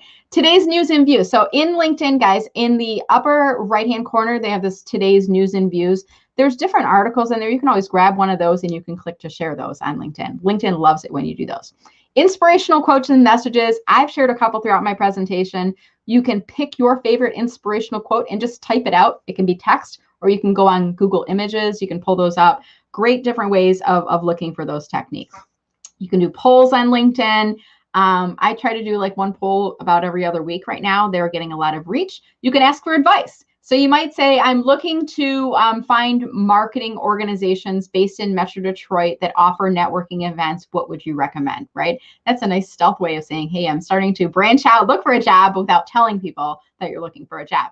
So just asking for professional organizations, you will get people to comment below, tag people, add links to organizations. And then you can also create hashtags. You can use hashtags that are out there. If I worked in the marketing industry, I might do a hashtag Marketing Monday post every Monday. I might do a Friday shout where I spotlight other people as well. So those are just a couple of examples of additional things that you could post on LinkedIn. All right, we're going to move into our Q&A. I do want to remind you guys, if you go to mellermarketing.com, I have a job seeker resources page. I'll drop the link into the comments later so you can visit that. Or you can always email me at brenda@mellermarketing.com if you'd like to learn any more about any of my services, my free resources for job seekers, and I have links to my blogs, my YouTube library, all that other good stuff. So that's it on the slide deck. I'm going to pull back into StreamYard right now. And let's see if you guys have any final questions as we are finishing off our conversation today. So let's see. Right now we're at 3 minutes, 57 seconds. Or wait, 3 hours, 57 minutes, and 57 seconds. So I've got about 2 minutes, and then the stream is going to end. It's going to just like, it'll end right in the middle. So I'm going to try to time this so I have my outro video playing at the same time. But I just want to thank you guys if you've been watching all day long today. I hope that you found all of these presentations helpful. And yeah, Debbie, I hate the black hole. I feel you on that one. I hate the black hole. That's why I created the resources I'm doing, the information I was sharing today. That's why I pulled together the people to do this LinkedIn Live-a-thon so that you all could learn and benefit and get some great inspiration from all the people. So Joe is asking, I got to do my Wilson from Home Improvement looking over the comment. After he's learned a lot about February, now I have the full sheet of tips. Will there be an April Live-a-thon? Possibly, Joe. I may need to take a break, and I'm trying to retool the event series. So I will let you know if you do subscribe to my email list. You'll get notifications on the upcoming events in this series. So definitely giving it some thought. If you guys found this helpful, let me know. If you'd like me to continue to offer these once a month, let me know. That feedback does help me to plan for future events. And I want to remind you guys as well to please go to mellermarketing.com/March2021. And that's where you can, when you go to that webpage and you opt in, I will send you an email with playback links from all of these amazing speakers. There'll be clips of each of the individual presentations, and you can learn more about the speakers, their background, and some of them even have some great offers for job seekers. So I just want to say thank you guys so much for joining. This has been Brenda Meller with Meller Marketing. Please go to mellermarketing.com/March2021. I'll be sending an email out tomorrow with all the playback links and information, and I look forward to seeing you guys on LinkedIn. Have a wonderful weekend, everyone. Stay safe and stay healthy. Take care.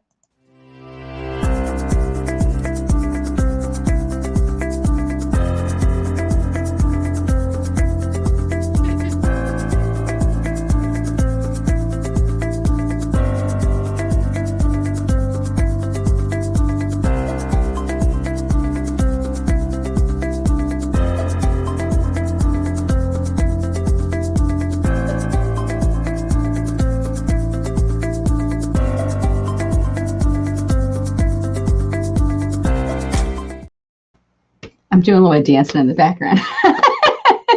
I think the live stream ended on LinkedIn automatically at 4 hours, but if you're on Facebook or YouTube, it kept going for a couple more seconds. So if you watch to the very end, it's like when you watch a movie and you're like, I think they're going to put something after the credits. Yeah, I do that sometimes too. All right, everybody, take care. Thank you again for watching.